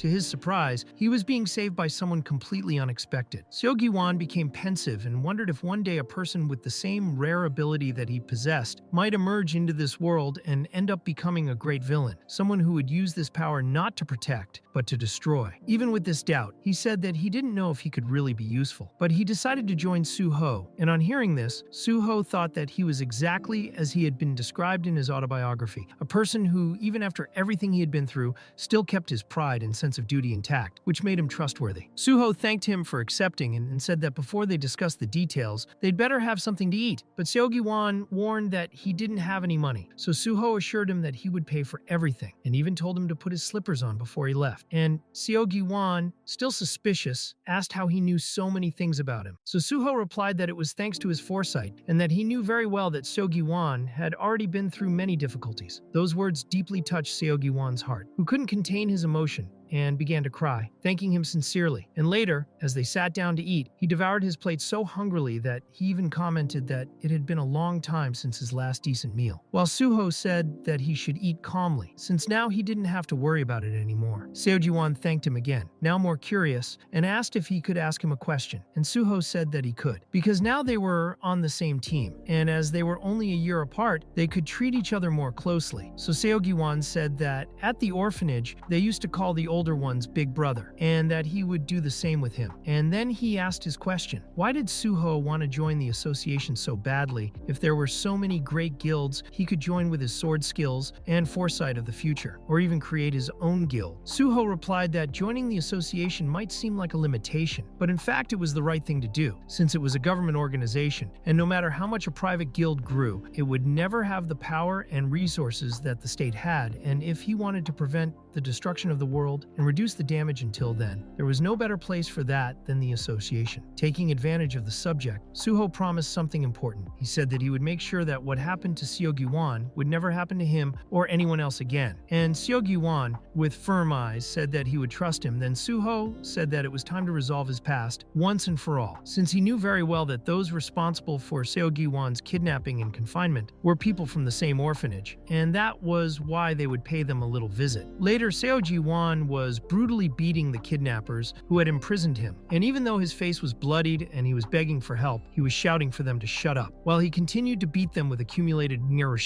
anger and revolt. And Suho, observing everything seriously, asked how many times he had done this, and Seogi-won replied that it was the 7th time, but Suho warned that the special forces were already on their way, so they had better get everything sorted out before they were caught in that situation. Suho thought that, according to Seogi-won's autobiography, even after escaping from those criminals, he continued to suffer because of the memories of the past that never left him in peace, which is why Suho decided to resolve his past in a different way, by helping him to take matters into his own hands, because that would surely bring some mental relief. And while he was thinking about it, he used his skills to heal the kidnappers' wounded bodies, ensuring that when the special forces arrived, they wouldn't see the full trail of the revenge that had just taken place there. Soon Pai's car arrived at the scene, and as he got out, he approached and asked Suho if he had suffered much from having to deal with all this alone. And Suho, still a little surprised, wanted to know if Pai's direct superior had come along, as he imagined he must be busy. But Pai answered naturally, saying that it was no surprise, as Suho was someone special. Pai looked around and wondered if those immobilized men were the robbers and kidnappers. But he also found it strange that they were all apparently uninjured, so he wanted to know why. And Suho explained that there had been a little resistance at the time of the apprehension, and that after the beating he had given them, he had used his healing abilities to treat the wounds, leaving them in a presentable state. Pai, surprised, admitted that he hadn't expected this kind of attitude from Suho, but said that his working method was excellent, and Suho justified it by saying that it was his first time in a scene like that. But Pai assured him that it wasn't a scolding. On the contrary, it was a compliment, and said that Suho could beat up villains all he wanted because they deserved it, especially considering that he had healing abilities, which made it even more efficient since he could beat them up and then heal them so as not to leave any evidence.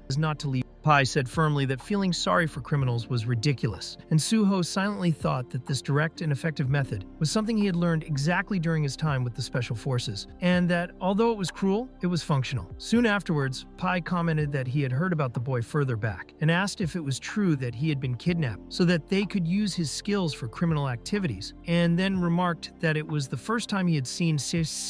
But he's seen a manifestation of a cybernetic type characteristic, stating that the boy seemed to be extremely dangerous and that it might be necessary to take him along for a more thorough assessment. Comment below on what you think of Seogi-wan and whether he's really going to become one of Suho's most important allies, or whether this story has yet to take a turn. See you in the next video. Thanks, and see you next time.